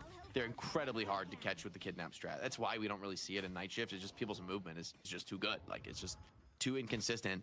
You know, you see one player and you try and Doorman ult him, and it turns out there's like 4 players. This is why we need the Doorman mode. There's no chance for. This is why we need it. Into the back of the base. How to catch them? Have the fucking 6 the players mold, fully man. stacked around mid. So Burwood Clock. Warp stone on your head top. A little hiding play. Uh-oh. Opportunity now for Poppers people. They know the enemy team's out on the map. There are players who are vulnerable to a catch here as the Ivy flies in behind, trying to isolate key targets. They'd love to find something like the Geist, something immobile, something that would struggle to escape. And just that. Erebus with that ulting, GG. Elsewhere into the fight by League. Oh my 5-man! It's a 4-man slamming them down. Oh, it's just over. It's just fucking over, bro. I believe that was a 5-man affliction on the 5 remaining players, but holy wombo! They died so damn fast. Again, they gave up the Billy, Flash, I mean, this is and the pocket drop, but with this draft. Jason, it feels the beginning. Even with the new improved roster, the draft is still not looking great from Burwood Clock, bro. And even mid boss while this is still a problem. Ripped on the left hand side. I like the draft more though, but it's just what they gave up. To finish the game in a 2-0 fashion here in our first week of the Intel Gamer Days. Intel Gamer Days. Yeah, I don't know what you do to this, man. You talked about before about like just the amount of like AoE control and AoE damage that they have with all these abilities, and you saw it right there. Death Slam into Affliction, plus you had like Stomp, plus you had Entangling Thorns down from average, Low Man with the Chain Gang, and then you have everything you could possibly want here. That Burwood Clock, there's no way you can stand up to that unless you just avoid that Death Slam altogether. Yeah, it's just too brutal. The late game team fight Russell Westbrook retired. Oh my god. 4 Poppers peoples. And it really felt like Burwood Clock was just struggling to stay competitive through the mid game. Like that was where they fell short last game, and they made the adjustments to kind of get past that hurdle this time. But they find themselves in an even stickier situation now where it just doesn't feel like we see the game plan for Burwood Clock to be able to take fights in the late game. I'm not saying they're misplaying it. I truly don't see how they execute into like a Chain Gang Billy dropped into the back line with an IV ult, followed up by Affliction, followed up by Death Slam, followed up by, you know, Viscous and Paradox, causing so much disruption and chaos in the fight. Rift is going to be grabbed, triple rejuve available. I mean, maybe there's one last opportunity to hit the shops, you know, spend out your money, buy some items, but I mean, even a refresher for Leffa, just in case the first Affliction doesn't take. I think it's over. Crushing puts her away. I mean, Refresher Paradox is crazy. Like, He's gonna have so many bombs. Is that a real refresher though? Or is that? Yes. I think so. Are we being baited? I don't know, man. The item bugs are too hard to keep track of. Lash over the top. Okay, that is just deleted. All right, Purple Glock go out with a whimper. Okay, that was an insane wombo. Lash to the ground and no. 3, 2, But then they all like grouped into like a funneled like. And, I mean, the players are they're diving them in the hallway when the Ivy and Billy were still flying around. The observers not catching them. They're literally getting fountain camped. Popper's pupils putting out a statement here of dominance in North America as they're going to cash $2,000 plus prize, double up this week and straight into the pockets of our NA champs who repeat for I believe their second week in the row with some extremely convincing games against the BWC that impressed us in the Challenger. Yeah, but unfortunately for them, I think they were 0-10 in finals matches going into this one. Now they're going to be 0-12, but at least showing some growth within the team. And we're definitely seeing how DMB's been able to rub off on this roster and help them improve going forward. But I think it comes down to, unfortunately, just like hero pools potentially. I mean, not to like focus on Erebus, though it's obviously one of the easiest things to do because his Bebop compared to his Paradox and Infernos, again, were like night and day. But also like Arctic. I didn't actually hate his Geist whatsoever, but I don't want to see him play necessarily like the doorman in this comp because he's going to be one of your carry players, and you got to put him on carry heroes. And then what was it, Matt? He also didn't really have when he didn't have the Lash, he didn't have a hero that he could really excel at and be a playmaker like he did in that first match against Melee Creep. So I don't know, maybe some like role discussion needs to happen within the team because when they look good, they look great, but when they look bad, they look not great, to be nice. Yeah, I honestly want to give a lot of credit to Popper's pupils. I mean, I think they're the team that sort of innovated this style of like constant aggression. Show me the number.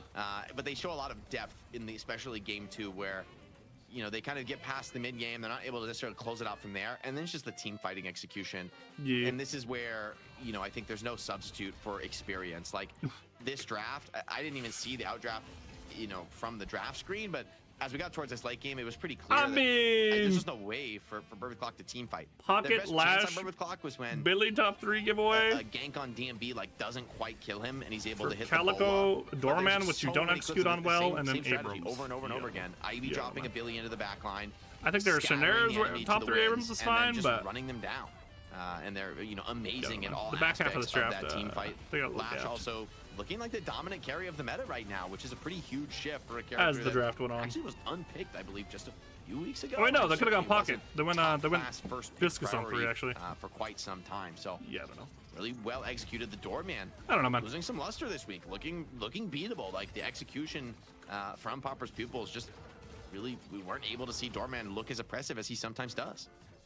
Yeah, and it's kind of unfortunate because, like, again, I mean, obviously I was just casting the EU matches, but like if you watch back game 1 with Tass the on Vortex Doorman, is what set up Flash ult. Not to be disrespectful to like Matt or to Arctic on the Doorman, it is completely different. So it would have been a 5-man if it wasn't for the unstop on DMB. Like Died anyways though. And obviously like a comp difference as well. So I'm gonna be too harsh on that in particular. But also, if we're gonna talk, maybe some positives like Tanner, he's so consistent on Abrams. He hits some like consistent, solid charges. He does initially make the plays for his team, but when you get this far behind, there's really not much he can do solo. I feel like he needs something by his side as like a Bash brother to really, I don't know, continue some sort of momentum. Most damage, most healing. Wasn't enough. Pupils had to talk about Tanner in between games. They're like, this guy's having way too much fun. Everybody buy slowing Hex. We're ruining his life. And they probably just need the unstop earlier this game.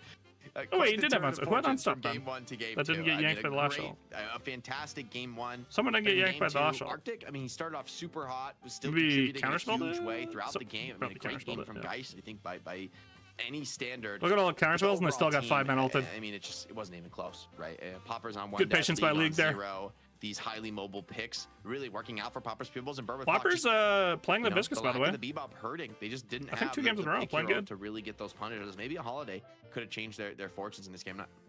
May have been banned in this one. Yeah, definitely an interesting game. Back to the drawing board for Burbeth Clock. Some signs of life from them to be competitive, to make it here to the money match. But yeah, it's going to be a pretty tough loss to take, especially in this game 2, which felt even more decisive.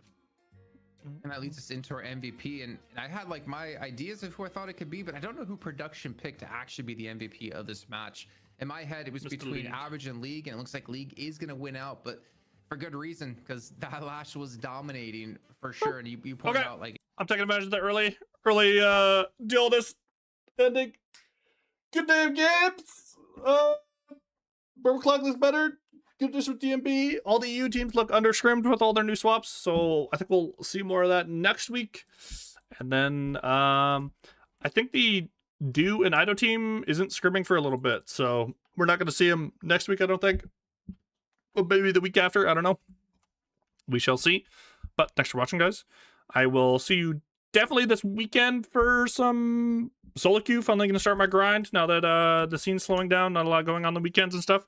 So I will be doing that, and I have no IRL stuff going on. So I will see you guys then for some solo queue climbs, and maybe tomorrow, but most likely Friday, and then into the weekend. So thanks for watching, and I will see you guys for the weekend. Peace, peace.